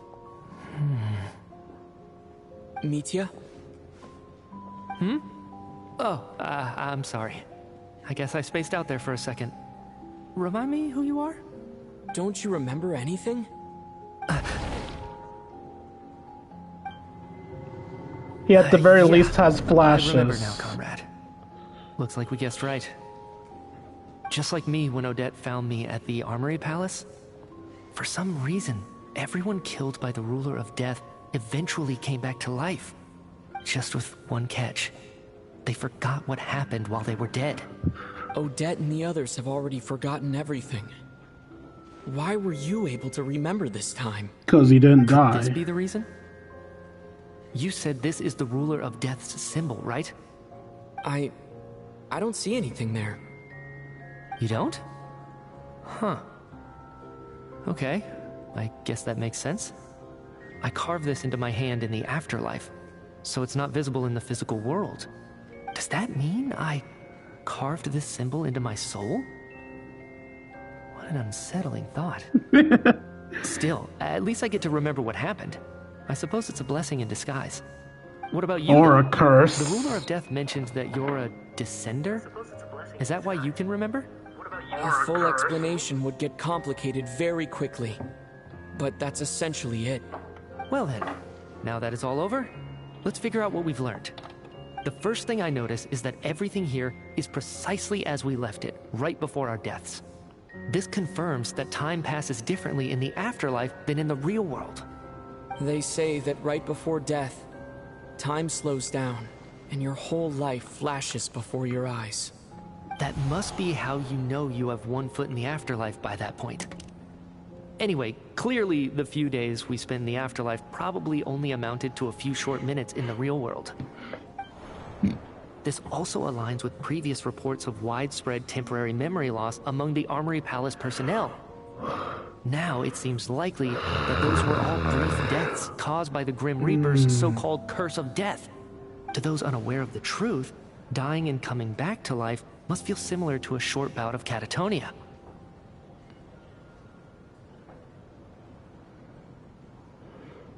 This leaves me with a couple big questions. What are the conditions that trigger this so-called curse of death? And why are we resurrected after we die? Good question. If nothing else, I think it shows that killing us wasn't her ultimate goal.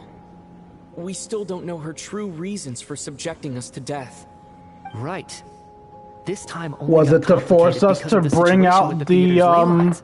spirits? That's why she had to approach it differently.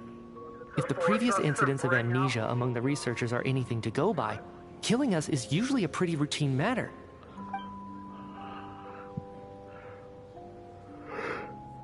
Come to think of it, wasn't I about to note something down before I died? Yes. I can't remember what it was, but I think it was something related to my research project. Sorry, Traveler. I'll catch up with you again later. Right now, I have to make a trip back to the Armory Palace. Sir, if I may, no one of your description has ever shown up in my investigations into Mr. Mitia's friends. Yet, you two seem very familiar with each other. Could you perhaps tell me where he was in such a rush to get to? And, by the way, have we ever crossed paths? Forgive the presumptuousness, but I feel a vague and indescribable sense of familiarity about you.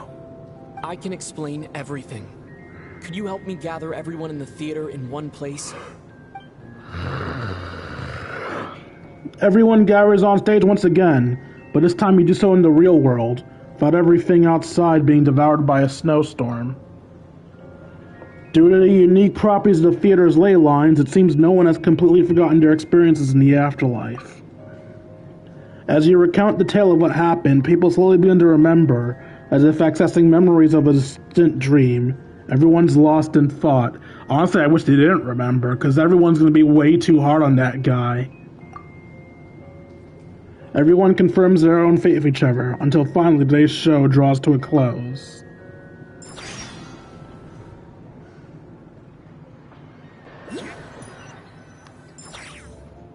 So, Chuganov really is going to shut down the factory. I guess this theater incident actually did us some good after all. Fuck off. So, you said I promised to take you to the Armory Palace while we were in the afterlife, yes? I believe you. I think I even have a vague memory of it. I want to go back and check on Paimon first, even though not much time has passed for her. Agreed. Let's check in on her first. The whole reason for our trip to the Armory Palace anyway is to figure out what's going on with her health. Before I check on Paimon, I need to go grab the stuff that my friends left for me, because with my bad vision, if I don't, I mean, not bad vision, with how, I'm sure other people are annoyed by the items not being visible too, so I'm afraid if I leave it too long, somebody else will grab them before I can. Alright, so I need to go here and move upwards. There's a chest nearby, that's not what I'm looking for. Is this it?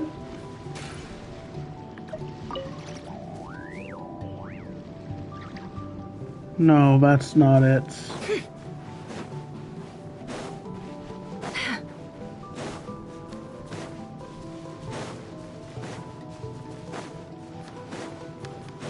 Is this it?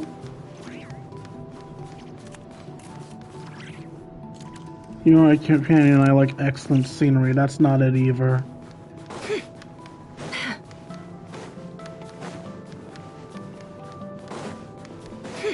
I think that's it. I love the snow. It's so beautiful and peaceful. And I can have snowball fights with the Kuhenki. Link mechanism. Shall we have one now? That's not it either. Where on the map was it? I passed it.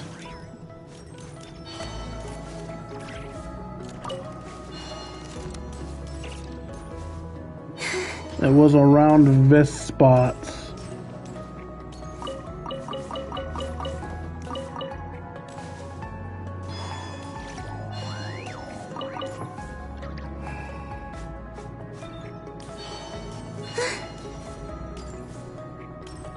I can't see it, but on the map it said it was around here. Does it not work like that? I'm friends with them, so it should be visible to me, yeah? Next to the road, next to where the road loops, on top of this upper area. Yeah, next to where the road loops on top of this upper area. So it doesn't work like it. I thought if they made the thing, I'd be able to see it, and I'd be able to grab the items from them. So did someone already grab all the items? Is that it?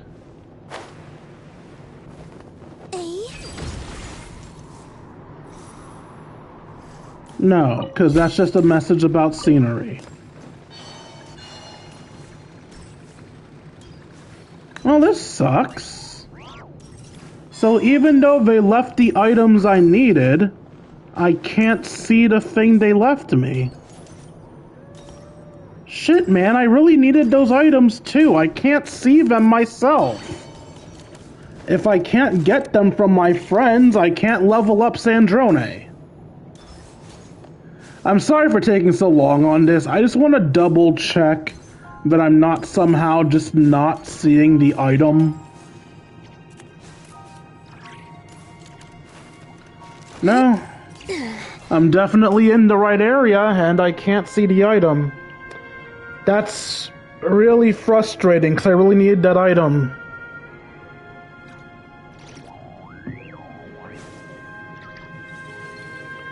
Maybe if I place a storage area here? Nope, not what I meant to do.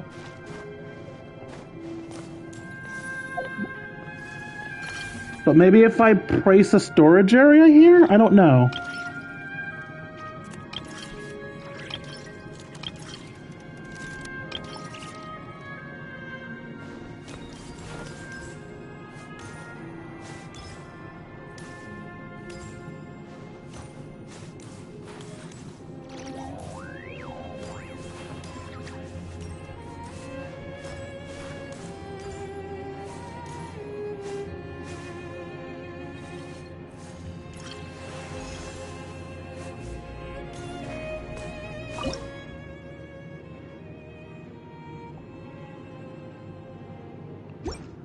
Nope, it's not a case of having it in the same spot as them.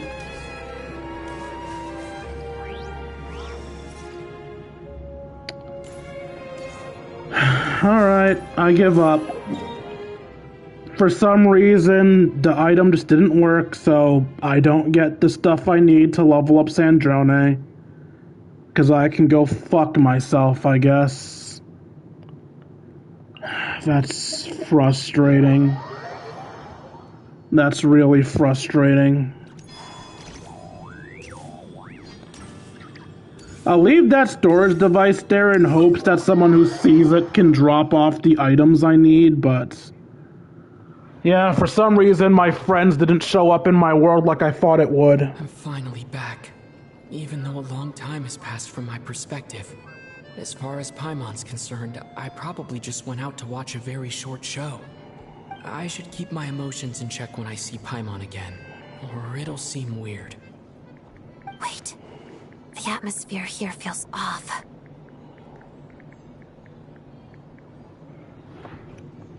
What do you mean?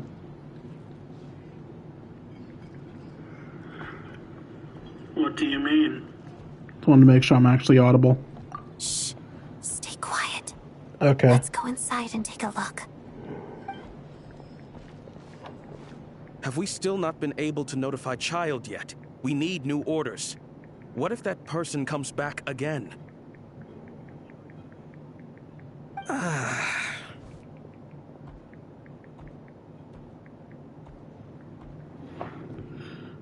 What are you all talking about? I'm so sorry.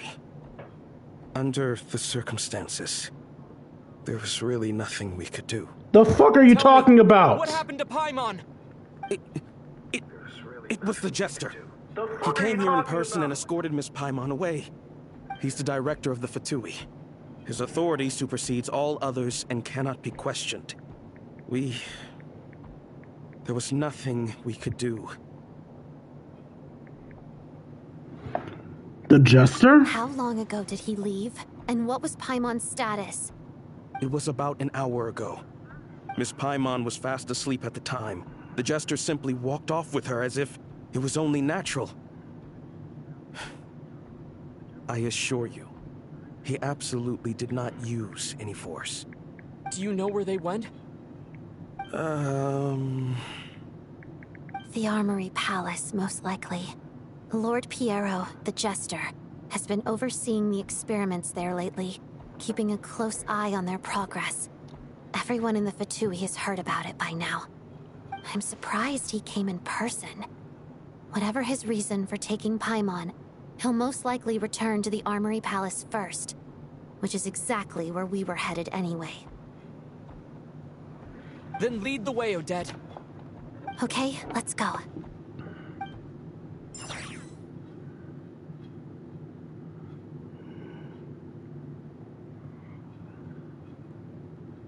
It's just up ahead.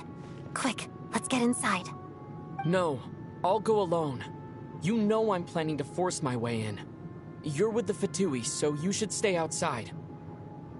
I was hardly planning on taking you through the official channels anyway. I'm here to force my way in, just like you. I may be a Fatus, but I'm also Lelik, enemy of Project Stuzia. Paimon's safety is paramount right now. With me around, you'll have an extra pair of hands. There might be devices inside that are easier for an insider to deal with. If you say so. Let's go. There's no time to I'm hesitate. guessing that means they're gonna swap me to Electro so that we can work together. No, I just have my regular team with Odette added.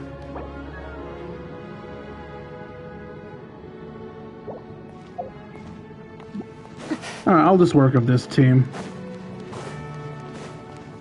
Hey, who are you? This part of the Armory Palace is under restricted access. What do you think you're doing? No questions, please. We're short on time.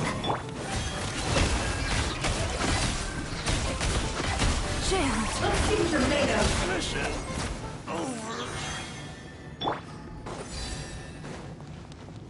Can I sneak around them? No.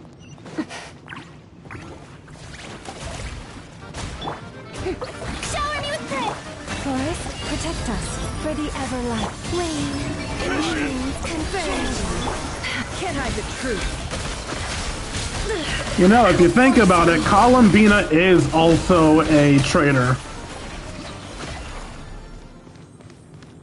So yeah, this is fitting.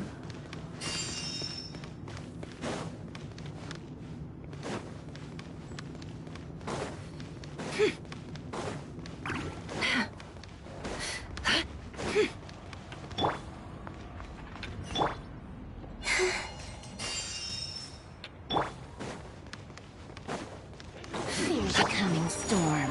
Yoo-hoo! Time to shine! Leave this place with one heart. It all adds up.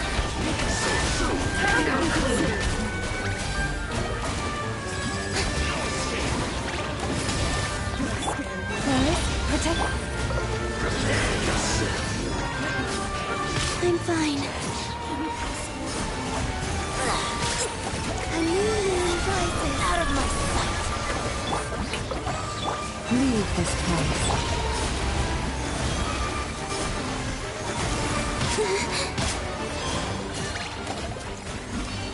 Where are you?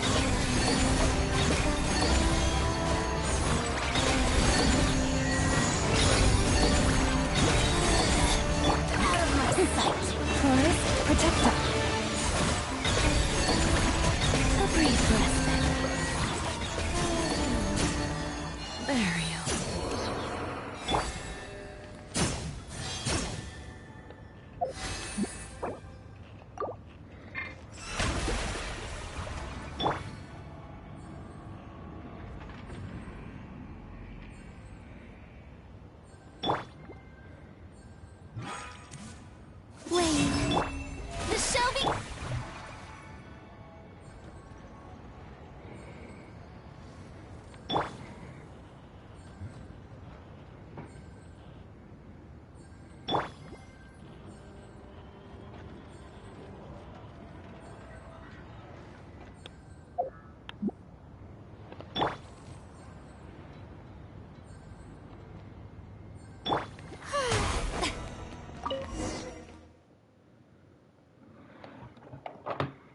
Now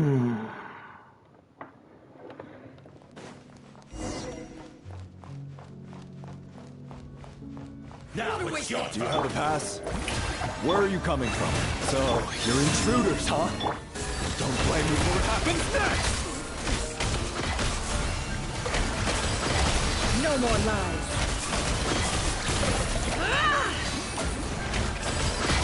It all falls into place. Too long.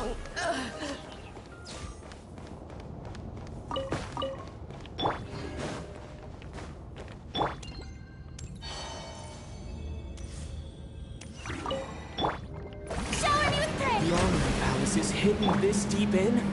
This place is much bigger than I imagined. They're conducting top-secret research after all. The deeper it's hidden, the better, is standard Fatui logic.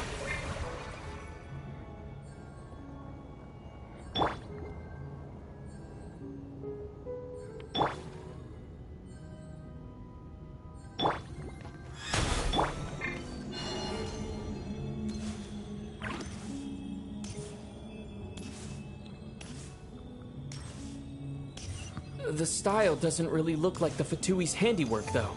They must have requisitioned some structures from a past civilization. It also serves as a bit of a disguise. Looks like we're in for a tough Stay alert!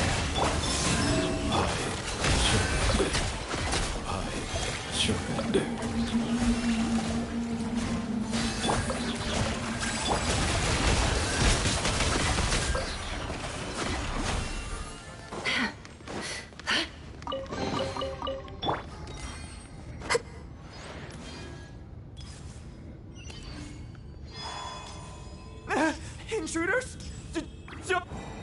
Just what are you guys trying to do here? Make sure it fits your skull! No more lies. Couldn't! Mission! It all adds up. Couldn't! The sands of time got me. The poem. Can't hide the riddle remains.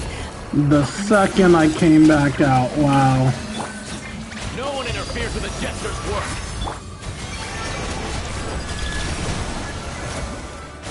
Let's begin.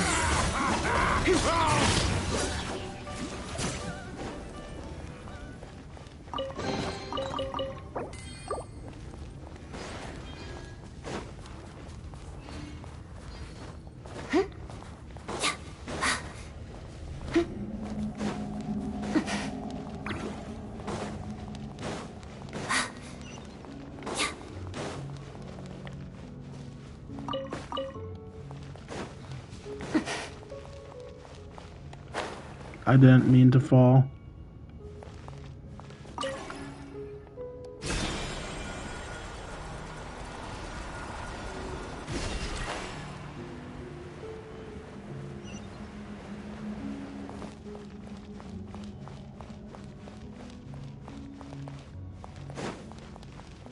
Looks like no one's guarding this place. There's something off about that decoration over there. Look out! Let's deal with these before we move on.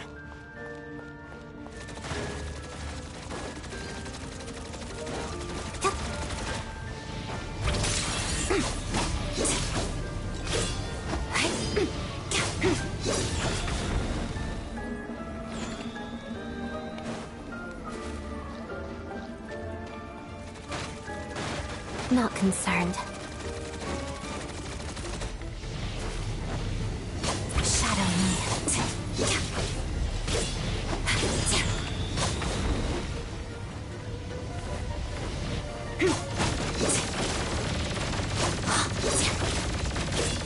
So this is what pain feels like.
The researchers here probably don't know that we're uninvited guests. Let's try not to hurt them. What's a big star from the theater doing here? That's Miss Odette. She's a member of the Fatui. Don't tell me you didn't know that.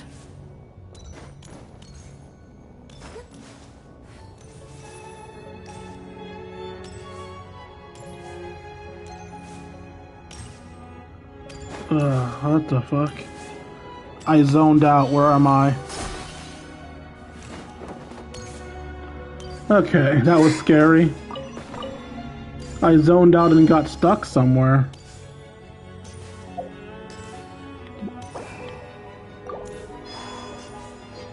Was the whole reason for Project Stuzia to support the research here at the Armory Palace? Just what are the Fatui and the Tsaritsa planning?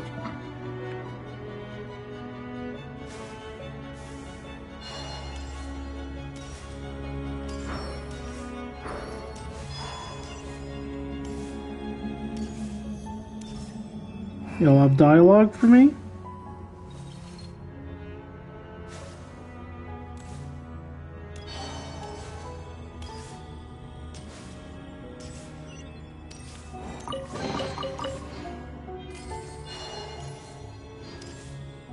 Whoa! Who are you? Never seen you around here before. What the fuck you on about? I'm the damselettes!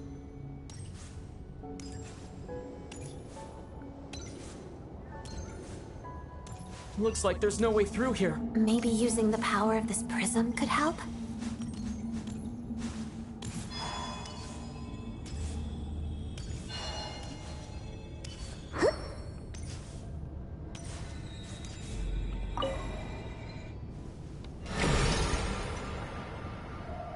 I think I see some images. It's the prism's power at play, causing images of the past to reappear, albeit only as illusion. Paimon. And the Jester. Is this another scene from the past? Yes. It looks quite old, though. I don't think it happened in the recent past.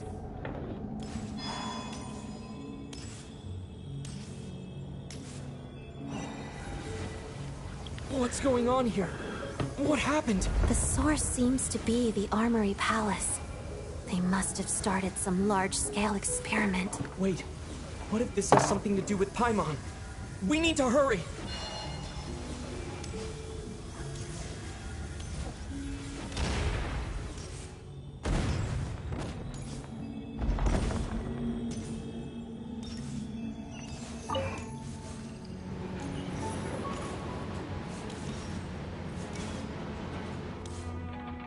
We're almost there.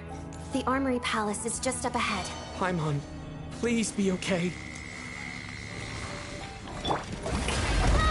Please, protect us. Surge. Mission. No more lies.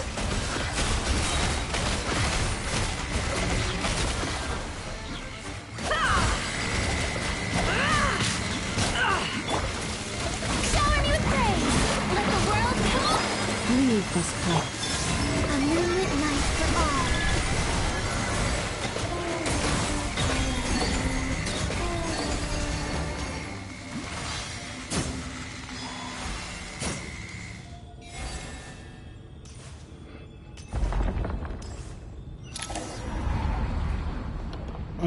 What's going on? Wait, I remember this feeling. Renova? It's the curse of death. No, not now.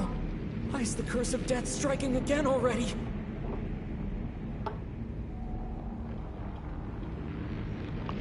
Odette.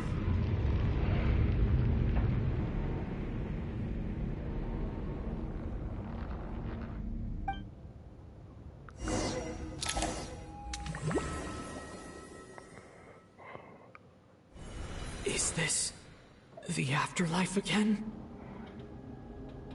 I need to find a way back to reality. Is that Odette's core Ignis? Could that be what just woke me up?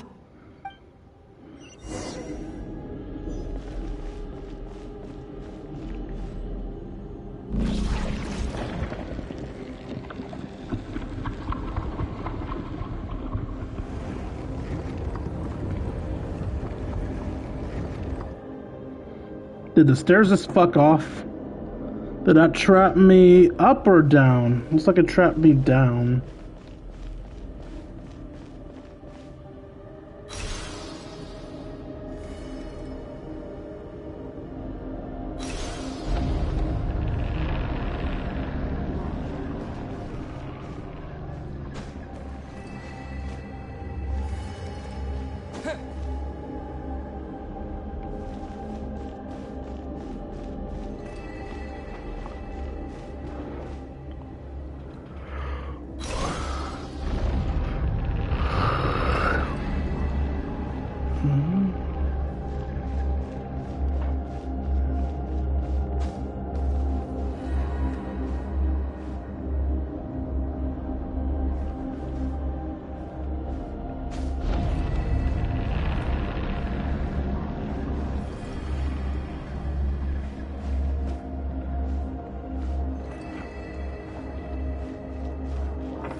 Odette? Odette! No signs of life. But past experience says that she should be resurrected before too long. Right? Did Odette intentionally use her core Ignis to guide my soul? I feel like something similar happened in a dream I had before. Thank you, Odette. If not for you, my soul wouldn't have found its way back to my body so quickly. And I might not have woken up so soon. But I'm sorry. I don't have time to protect you. I have to use the time you bought me to get Paimon back. Bro has his priorities on top, I guess. Can at least take her with us. I'm pretty sure we're strong enough to carry her while still moving fast. Everyone here has been affected by Paimon! Paimon! No, wait. Paimon probably didn't escape Renova's curse either. She won't be able to respond to me right now. I'll have to find her myself.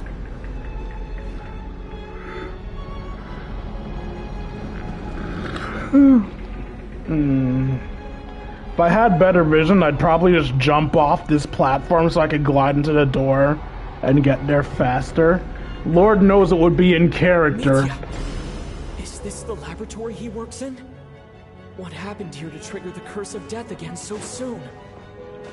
I'll have to ask him when he wakes up. Finding Paimon has to take priority now.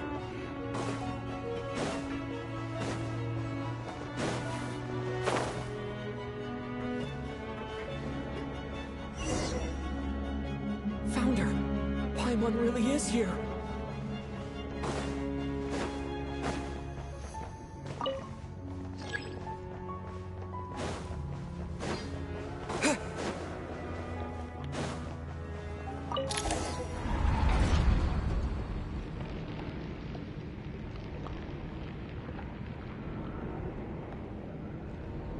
Renova has feathers? Renova has feathers.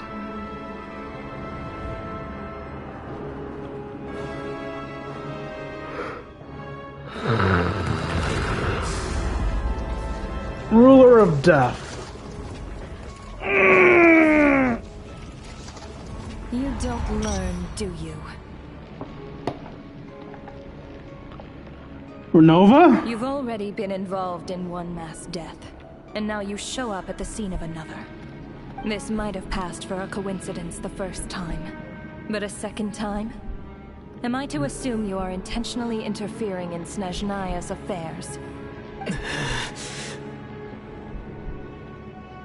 Judging by your expression, it seems that you understand little of what is going on here.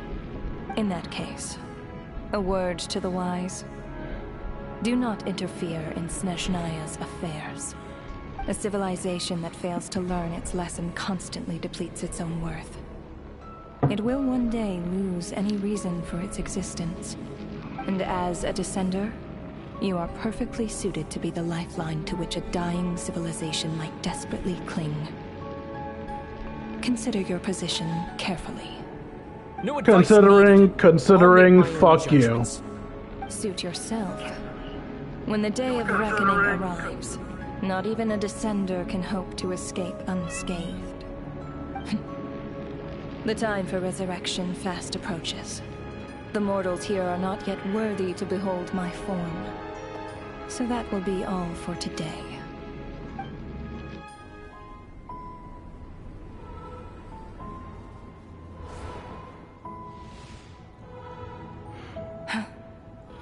That thing is coming with me.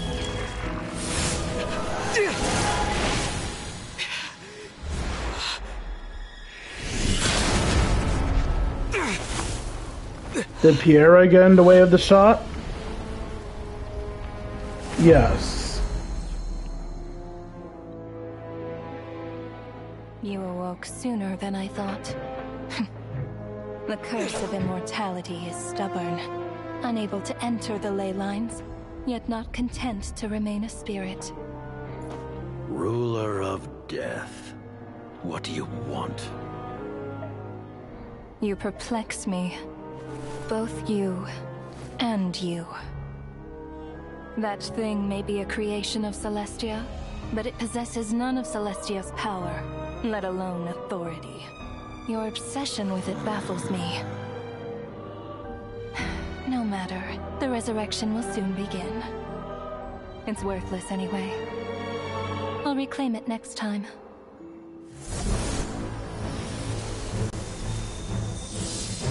You called my best friend worthless. You're gonna fucking die. Hey, who says there will be a next time?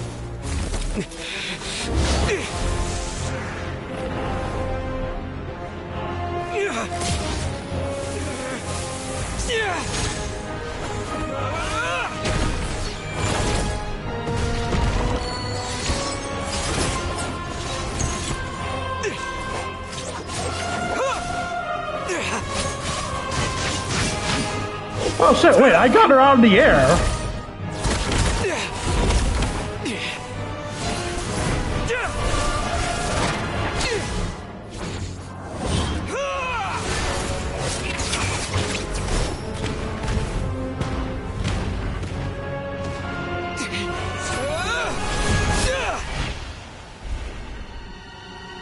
Did my dumbasses go for the rube that made me lose the first time? Well, it didn't fuck me over, so I guess it's okay.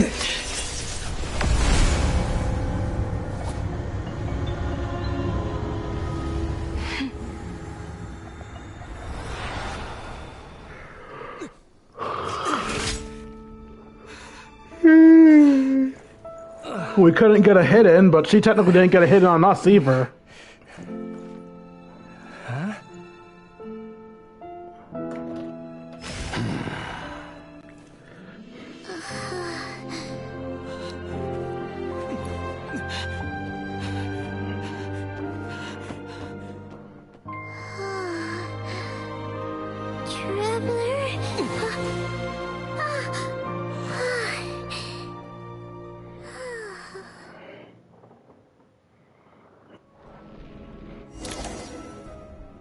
I missed you, Paimon. What are you talking about? We haven't even been apart for that long, have we? It was different this time. You seem to be in pretty good shape. Yeah, Paimon's back in tip-top condition. It's the weirdest thing. Paimon fell asleep earlier, and when she woke up, she found herself here. The Jester and that guy talking to him used some kind of energy on Paimon, and she could kind of feel it canceling out that other thing that was making her feel unwell. So, Mitya helped too? Apologies for leaving in such a hurry at the theater earlier. I was in a rush to verify some theories. Rest assured that your companion is perfectly safe. We reversed the effects that the experimental energy had on her. The Jester specifically instructed me to do so. I suppose this is our first official meeting, Traveler. I could not let Paimon suffer in her condition for a moment longer, and so I simply took her without explanation. I hope you do not mind. Well, you definitely gave me a spare. A spare? A scare. For my part, I hope you don't mind I beat a few people up on the way. But why would a big shot like you care about what happens to Paimon? As I said when you first arrived in Snezniya, we once spent some time together in the distant past. Oh yeah! You did mention that!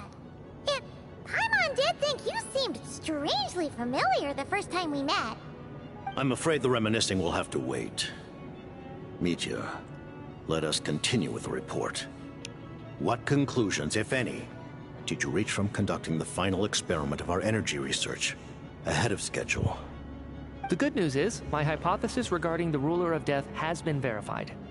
As for the bad news, I recommend we suspend the experiments and Project Mistleton until further notice. Currently, we have no means with which to make a breakthrough.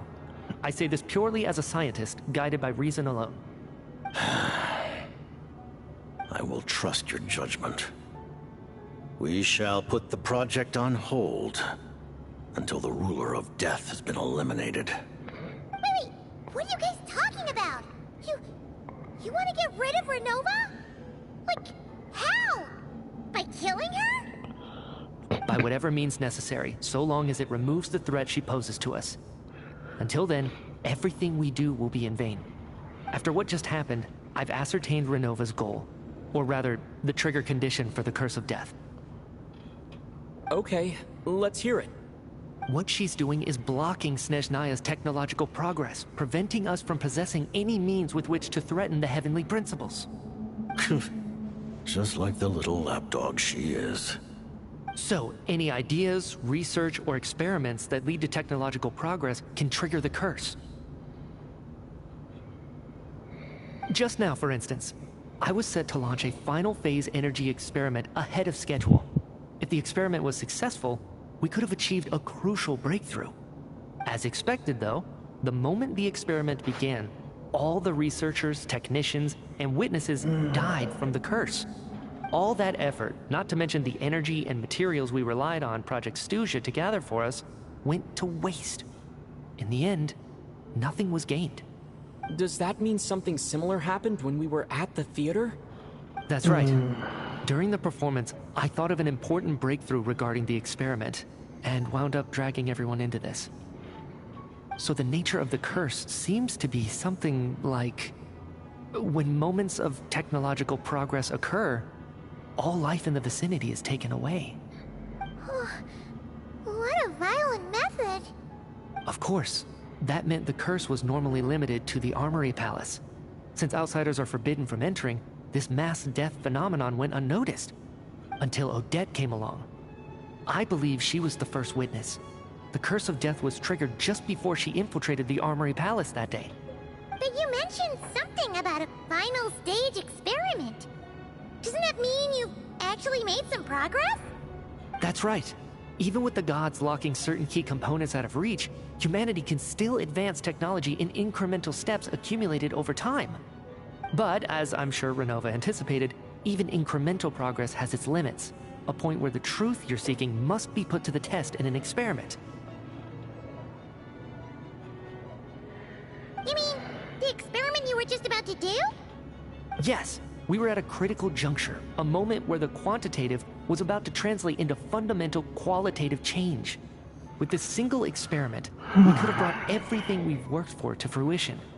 But now, after already being forced to fumble around in the dark all this time, it feels like we've truly hit an impenetrable wall. As long as Renova's Curse of Death persists, we won't be able to advance the experiment or obtain any results. And with Project Snezniya having been in effect all this time, at our nation's current strength, repeated trial and error is simply unsustainable. Only by eliminating Renova first will it be possible to continue advancing our plans. But she's the ruler of death! She can just kill whoever she wants, right? That's gotta be the scariest power ever! Is it even possible to beat her? We'll see. But one thing's for sure. She definitely can't just do whatever she wants. The best proof of that is me, standing here, very much alive. You're saying... Wouldn't it be easier to just kill all of us researchers for good? Why resurrect us over and over again? Why let us advance our technology to this point? So, you're saying even the ruler of death has limitations we don't know about? Exactly. And I think that's where the key to our breakthrough lies. Regardless, the ruler of death has always been an obstacle we must overcome. Indeed, we must face life, death, time, and space. After all, our goal is the heavenly principles. The Fatui want to challenge the heavenly principles? For a long time, I've had a vague suspicion the Fatui and the Tsaritsa were targeting the heavenly principles. But hearing the Jester admit it is still a shock. No wonder the Tsaritsa's goal has always been kept a secret from the people. What kind of road will that lead Snezniya down? In that case... Lord Jester, I would like to request some leave. I'd like some time to organize my thoughts and go over the data. Granted. Get some rest, put the experiment out of your mind, and take care that the curse of death doesn't affect any civilians.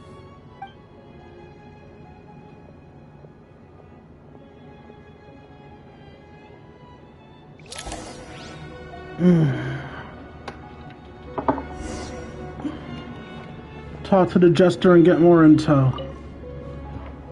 While there is yet time, allow me to offer you my hospitality, honored guest of Snezniya. The stream froze. Is there anything you wish to know?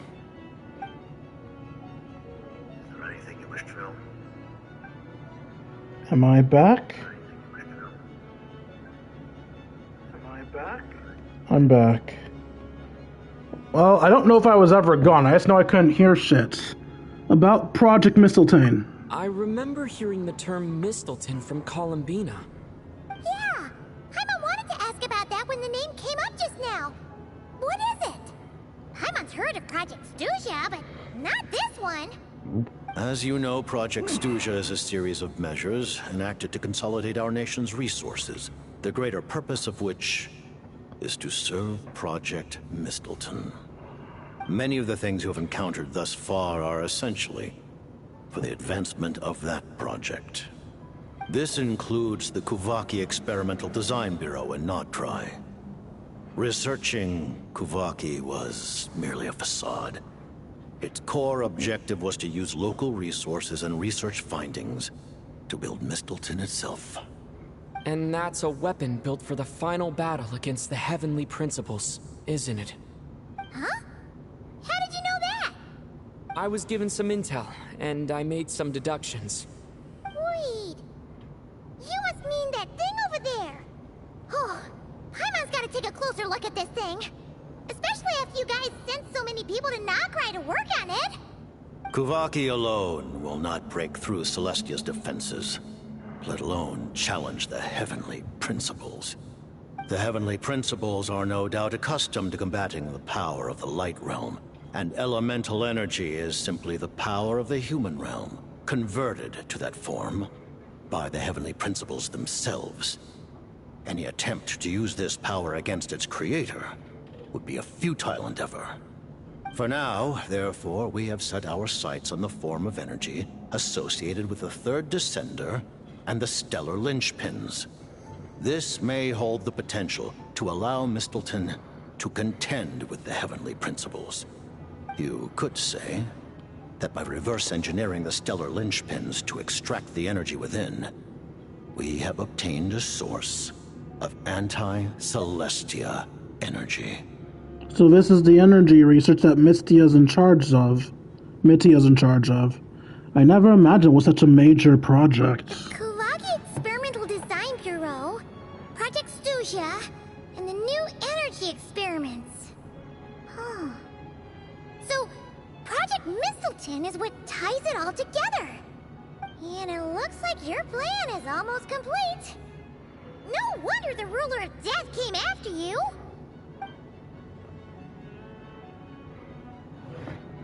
Alright, about the Tsaritsa and Snezniya. Her Majesty the Tsaritsa has embarked upon an expedition to vanquish a monster. Were it not for this, I imagine she would have been delighted to grant you an audience. Delighted Seems like might be a the powers that stretch. be in Snezniya don't intend to hold my past conflicts with the Fatui against me. The Harbingers have been granted significant autonomy in retrieving the Gnosis. But by the same token, they do not completely represent Snezniya's official stance. You read my mind.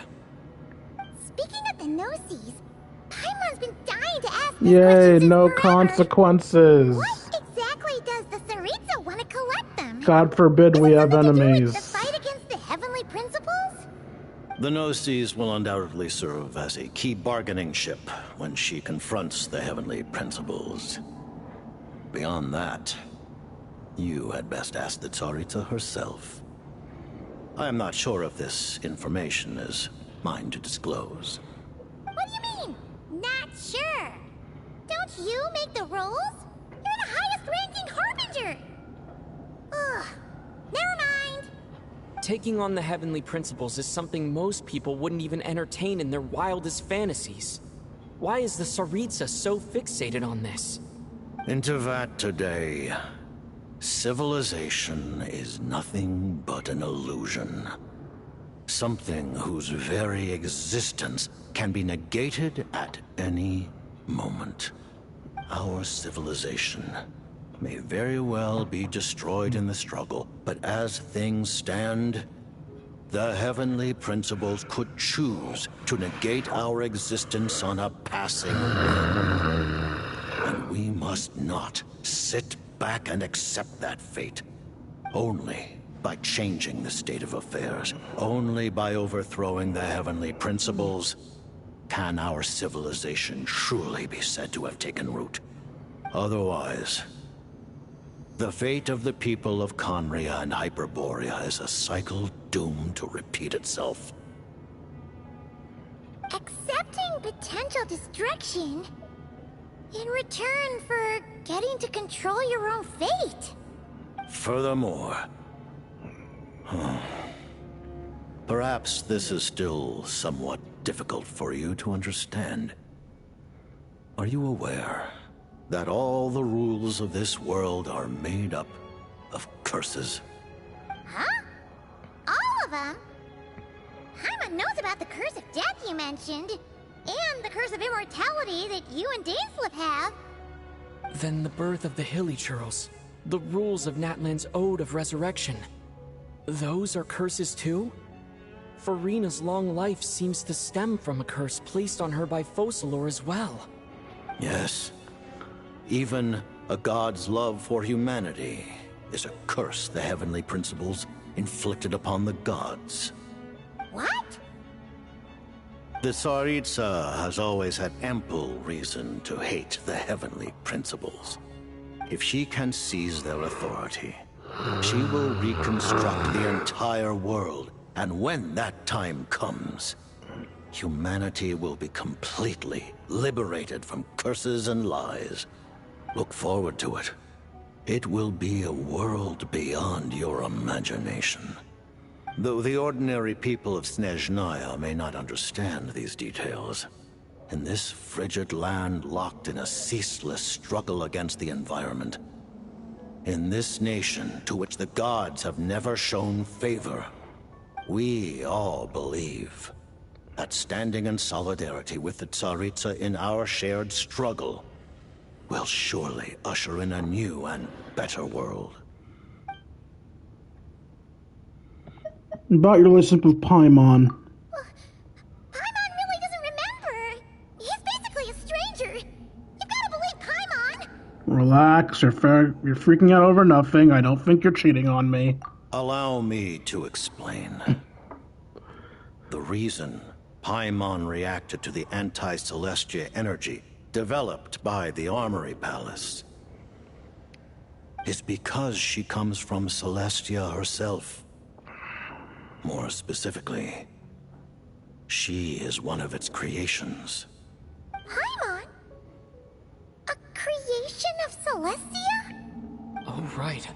I was blinded by anger earlier, but thinking back on it, Renova also said that Paimon is a creation of Celestia. But she lacks Celestia's power or authority. As you know, the lunar fragments in Nodcry were pulled down from the sky using Fatui technology. But the first application of this technology was in Conria, over 500 years ago. I used this technology upon the heavens, and the response I received was none other than Paimon, descending from Celestia. I presented her to the Vinster King, but he took no interest in this gift, nor did it satisfy him. Paimon then took up temporary residence in my palace until, of course, the arrival of the Cataclysm. Wait, Paimon's a little confused. You're talking about things that happened in Conria 500 years ago. You're saying Paimon was there for that? That means Paimon's at least 500 years old. You hear that, you fucking freaks? She's legal. But Paimon doesn't remember any of that. Falling from the sky? Being given away as a gift? None of it. Having lived through the Cataclysm, perhaps you too were burdened with some manner of curse. Although, losing your memories would indeed be the smallest price I've ever seen paid. But it's not just her memory from Conria. Paimon doesn't even know how she spent the last 500 years. She only has memories from the past few years. No matter how hard she tries to remember. What was Paimon like back in Conria? Did she know a whole lot because she came from Celestia? Was she super smart? Unfortunately, when you arrived in Conria, your consciousness was like that of a newborn infant. None could say what kind of being you once were in Celestia. During the time you lived in Conria, your personality was no different from how it is now. No surprise the Vinster King wasn't exactly taken by your charm. At least it sounds like you're able to fly under the radar. Aw, man! Paimon's plan to get her memories back and become super smart is ruined before it could even start. You know, even though Paimon lost her memories, she still feels weirdly close to you for some reason. That must mean you took pretty good care of Paimon back then, huh? On the contrary, I completely ignored your existence. I was entirely focused on my struggle against Troptatir the Wise. Oh, but God. now, as I see it, it is as if you are the only sane thing that survived that era of insanity. And thus, are worthy of protection. Noted. Man, Paimon's gotta stop projecting friendship on everyone she meets. But, Traveler? Even though you know Paimon's some creation of Celestia now, you still want her, right? You're not going to abandon her? As long as you're not the heavenly principles, we're good. Oh, phew. That's a relief. Paimon's just learning about this too. She's barely even processed it.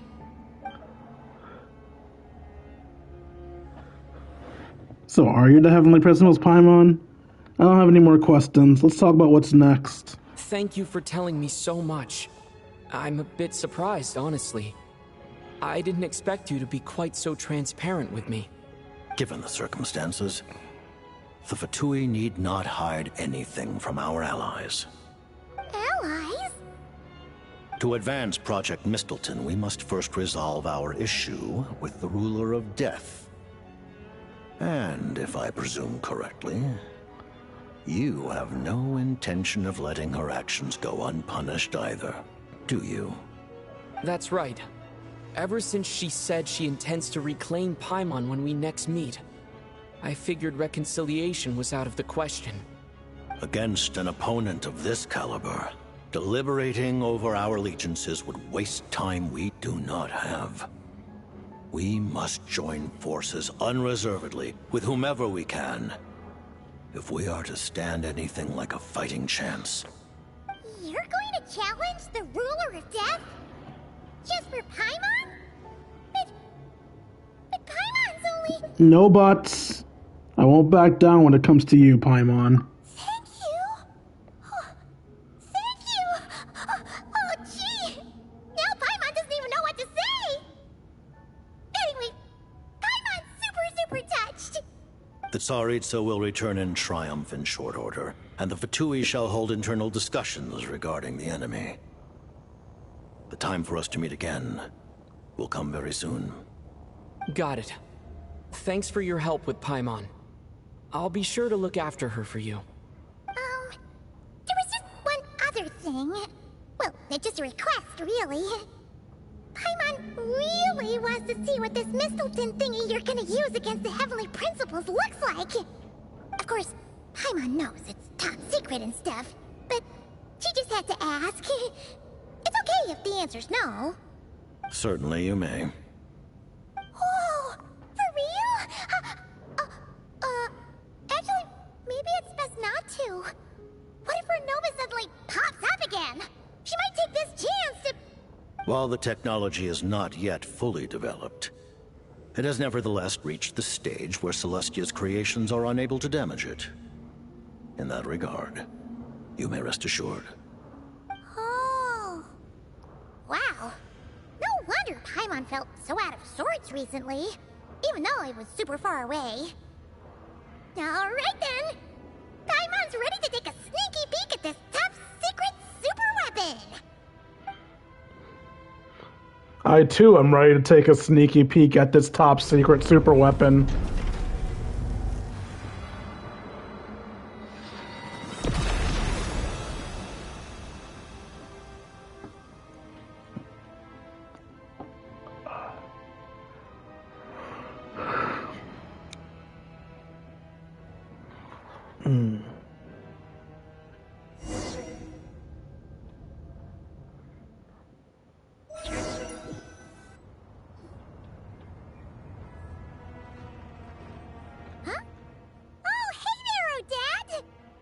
Paimon? You're okay. Thank goodness. You look well. Have you recovered? Long story short, yep, Paimon's all better. What are you doing here? Were you waiting for us? That's right. When I woke up, I wanted to go in after you, but the guards had woken up as well.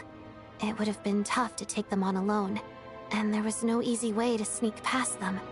So, I returned the way I came and waited for you here. It was thanks to you that my soul found its way back to my body so quickly. Thank you. Huh. That actually worked? Nice. I just figured I'd try my luck when that ominous feeling struck me.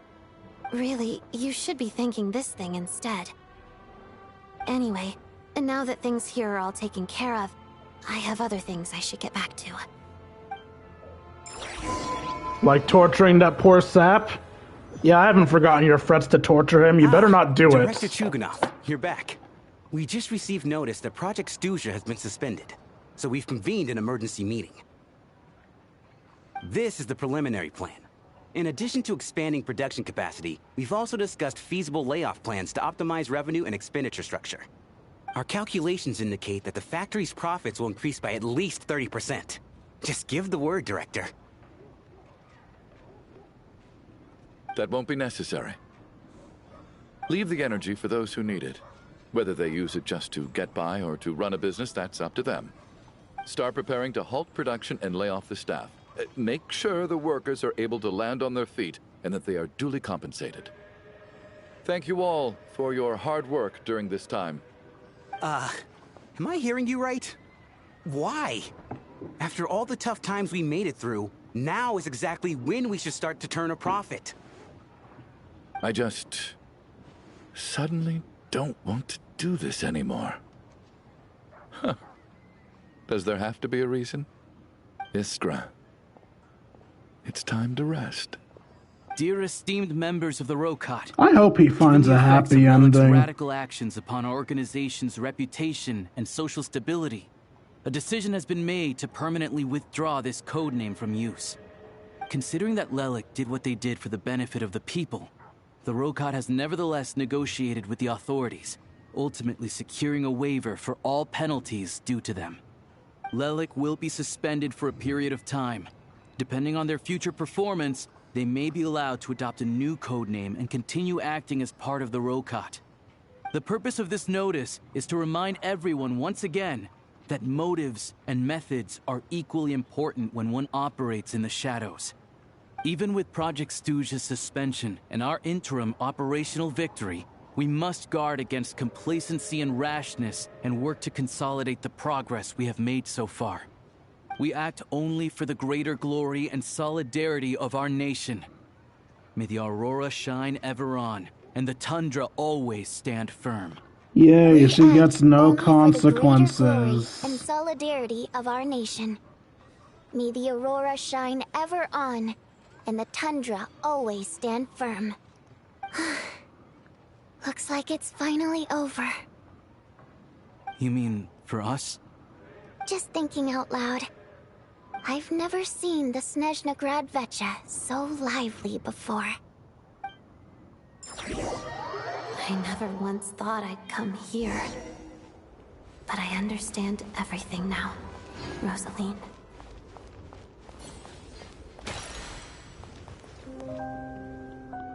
Ancient Bollard. I don't know what that does.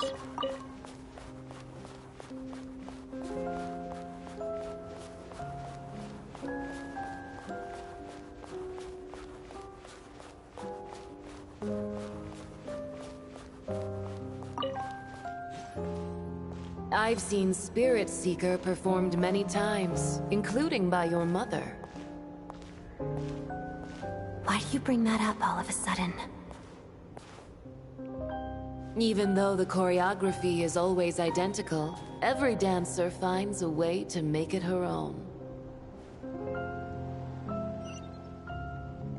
Can't break you. Okay.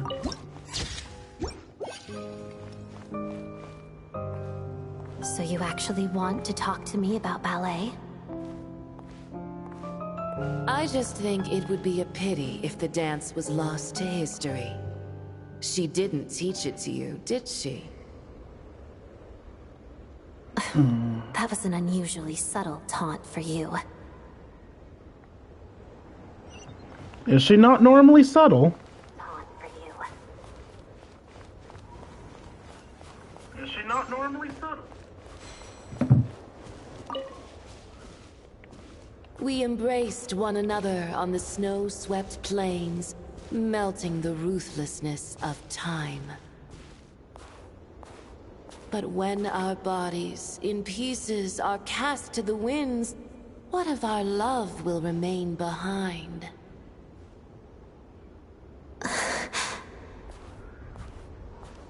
Don't tell me you can't sing. Shush.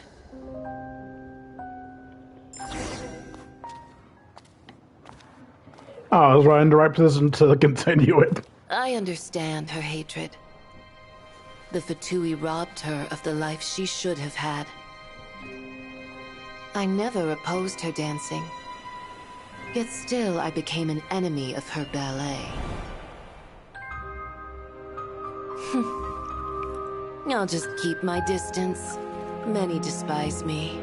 I'm used to it. You're certainly not one to shy away from confrontation. But children, they need a different approach. I'm hardly the most maternal figure. Yet, she is a child. In my experience, while a father commands authority, he must still yield to love. You should tell her what you think about her dancing.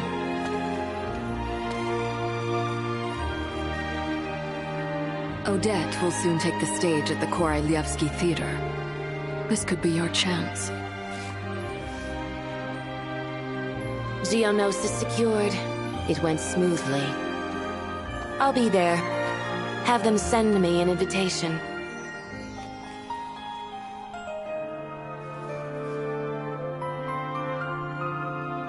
Sadly, things didn't work out. Her final words are inside that block of ice. This? Aren't these for monitoring her subordinates? Not yours.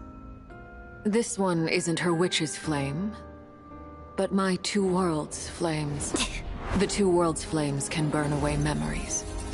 It was my parting gift to Rosaline.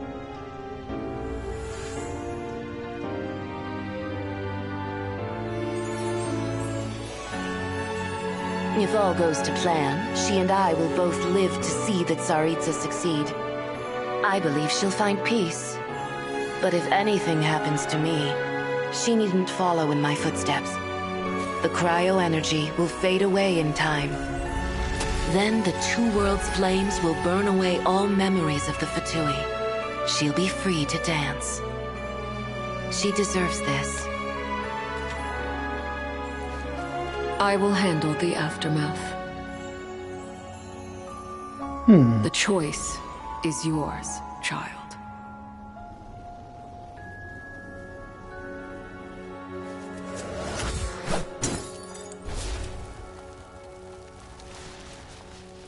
She chose not to lose her memories of being a Fatui.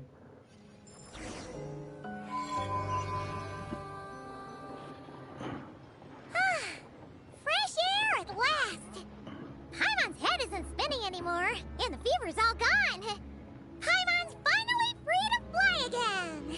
Woot! I can bully you now. I know you're okay. I finally know where Paimon came from, too. It did make Paimon a little nervous at first, but it's such a relief now. Like, who cares if Paimon's a creation of Celestia? She's probably not anyone that important. Probably just the fairy of food and fun or something. And like you said, this doesn't have to change anything between us. You're not gonna just... Hey, hurry up! Why are you walking so slowly? I'm deciding if I need to slay you. You've spent the last few days lying in bed and stuffing your face. I didn't think you'd be able to fly this fast. Says who? Paimon's as agile as ever. They don't call her White Floaty for nothing. Paimon originally wanted to check out the bookstore. Did you just accept that nickname? She's more in the mood for flying around right now, so let's save that for later. Wait, they've got light novels from Yai Publishing House here too. Huh? And this is Paimon's favorite mystery story from Fontaine. Wow, they got a sequel. The local Snezniya books look pretty interesting too, but also kind of heavy. Not the easiest things to look around. I thought you were in the mood for flying around. Paimon can read while she flies. Hey. What the fuck? What the hell?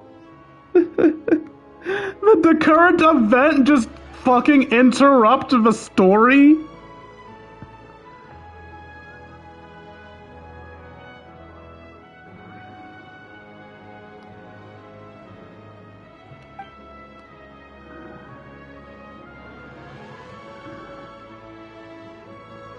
Hey, look at these two dolls. Which do you like better? Varianista. All right, boss. We'll take both. Paimon will have the other one. Oh, I thought we were only getting one. All right, fine. I'll pay. There you are. Thanks for visiting. Paimon will grab this and then... Huh? Huh? The fuck?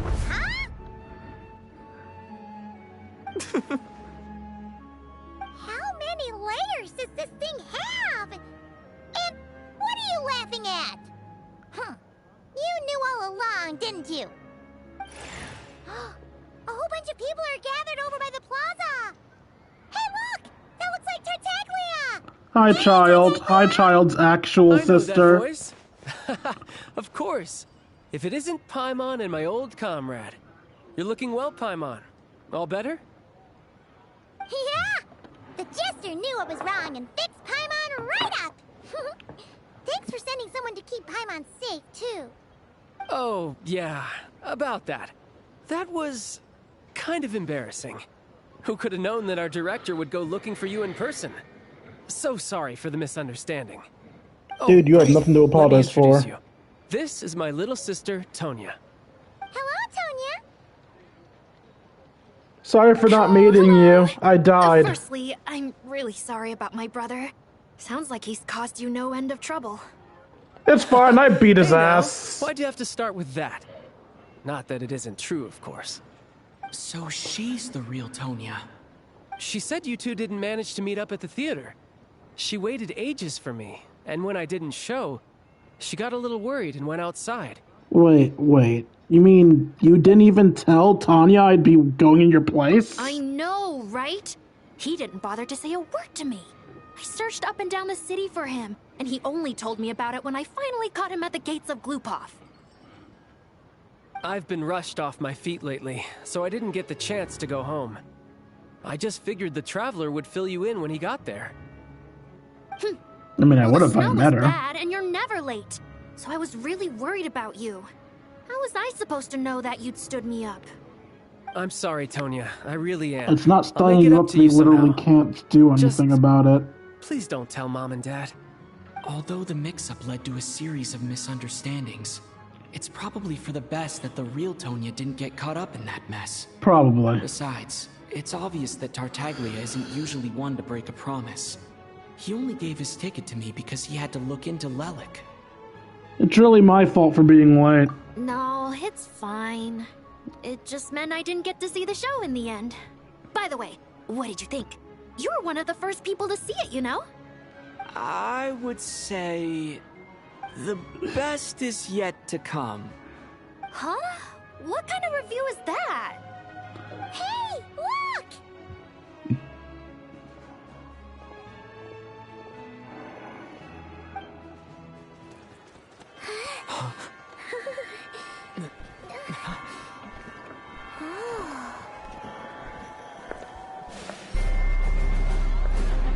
Oh, is that the Tsaritsa?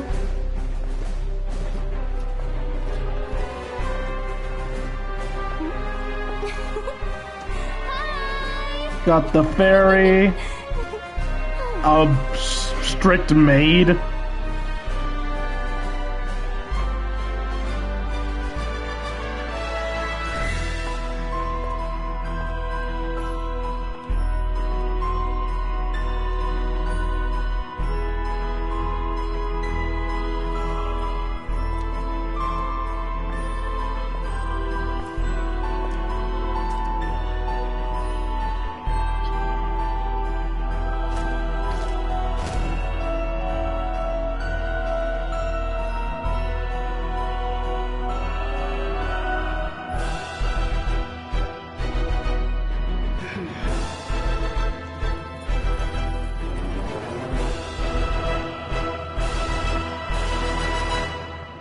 Raph's Nocturne. Quest complete.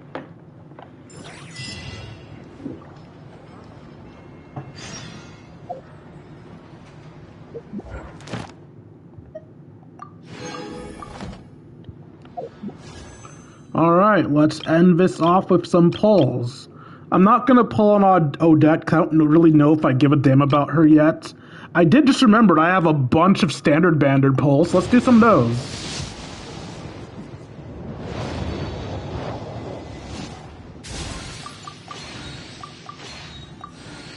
I'm just gonna skip it. Collet and fishnets. And we'll do one more 10 pull. We'll save the last one in case there's anything else I need to show off. Just a sword. Okay. Well, that is it for today's stream. Hope you all enjoyed, much as I enjoyed making it for you all. If you enjoyed and want to see more of my content, you can find me at youtube.com/KingD353. Again, that's youtube.com/KingD353. When I'm not re-uploading streams, I'm uploading episodes of Yu-Gi-Oh! Legacy of the Duelist and Pokemon Academy Life Forever. If you feel I deserve it, you can donate to me at buymeacoffee.com/KingD353 or patreon.com/KD353. Whichever one you're more comfortable with. Either way, every donation is appreciated. For $1 a month, you can help support the channel while struggling to eat food. If you want more control over your donations, you can still donate to me at throne.com/KingD353. Throne involves less around monetary donations, more around physical donations. Rather than giving me the money to buy something of my choosing, you can send me a specific item that you want me to have. Be it a print for my channel, food for my mouthful, or something to troll me with. Send me a bomb for having a problem with Odette. Finally, if you want to spend some time for me, you can join me in my personal Discord. Once you're able to chat, play video games, share memes, and have yourselves a grand old time. Like, comment, and subscribe, and I'll see you beautiful people later. Deuces, Kingdom.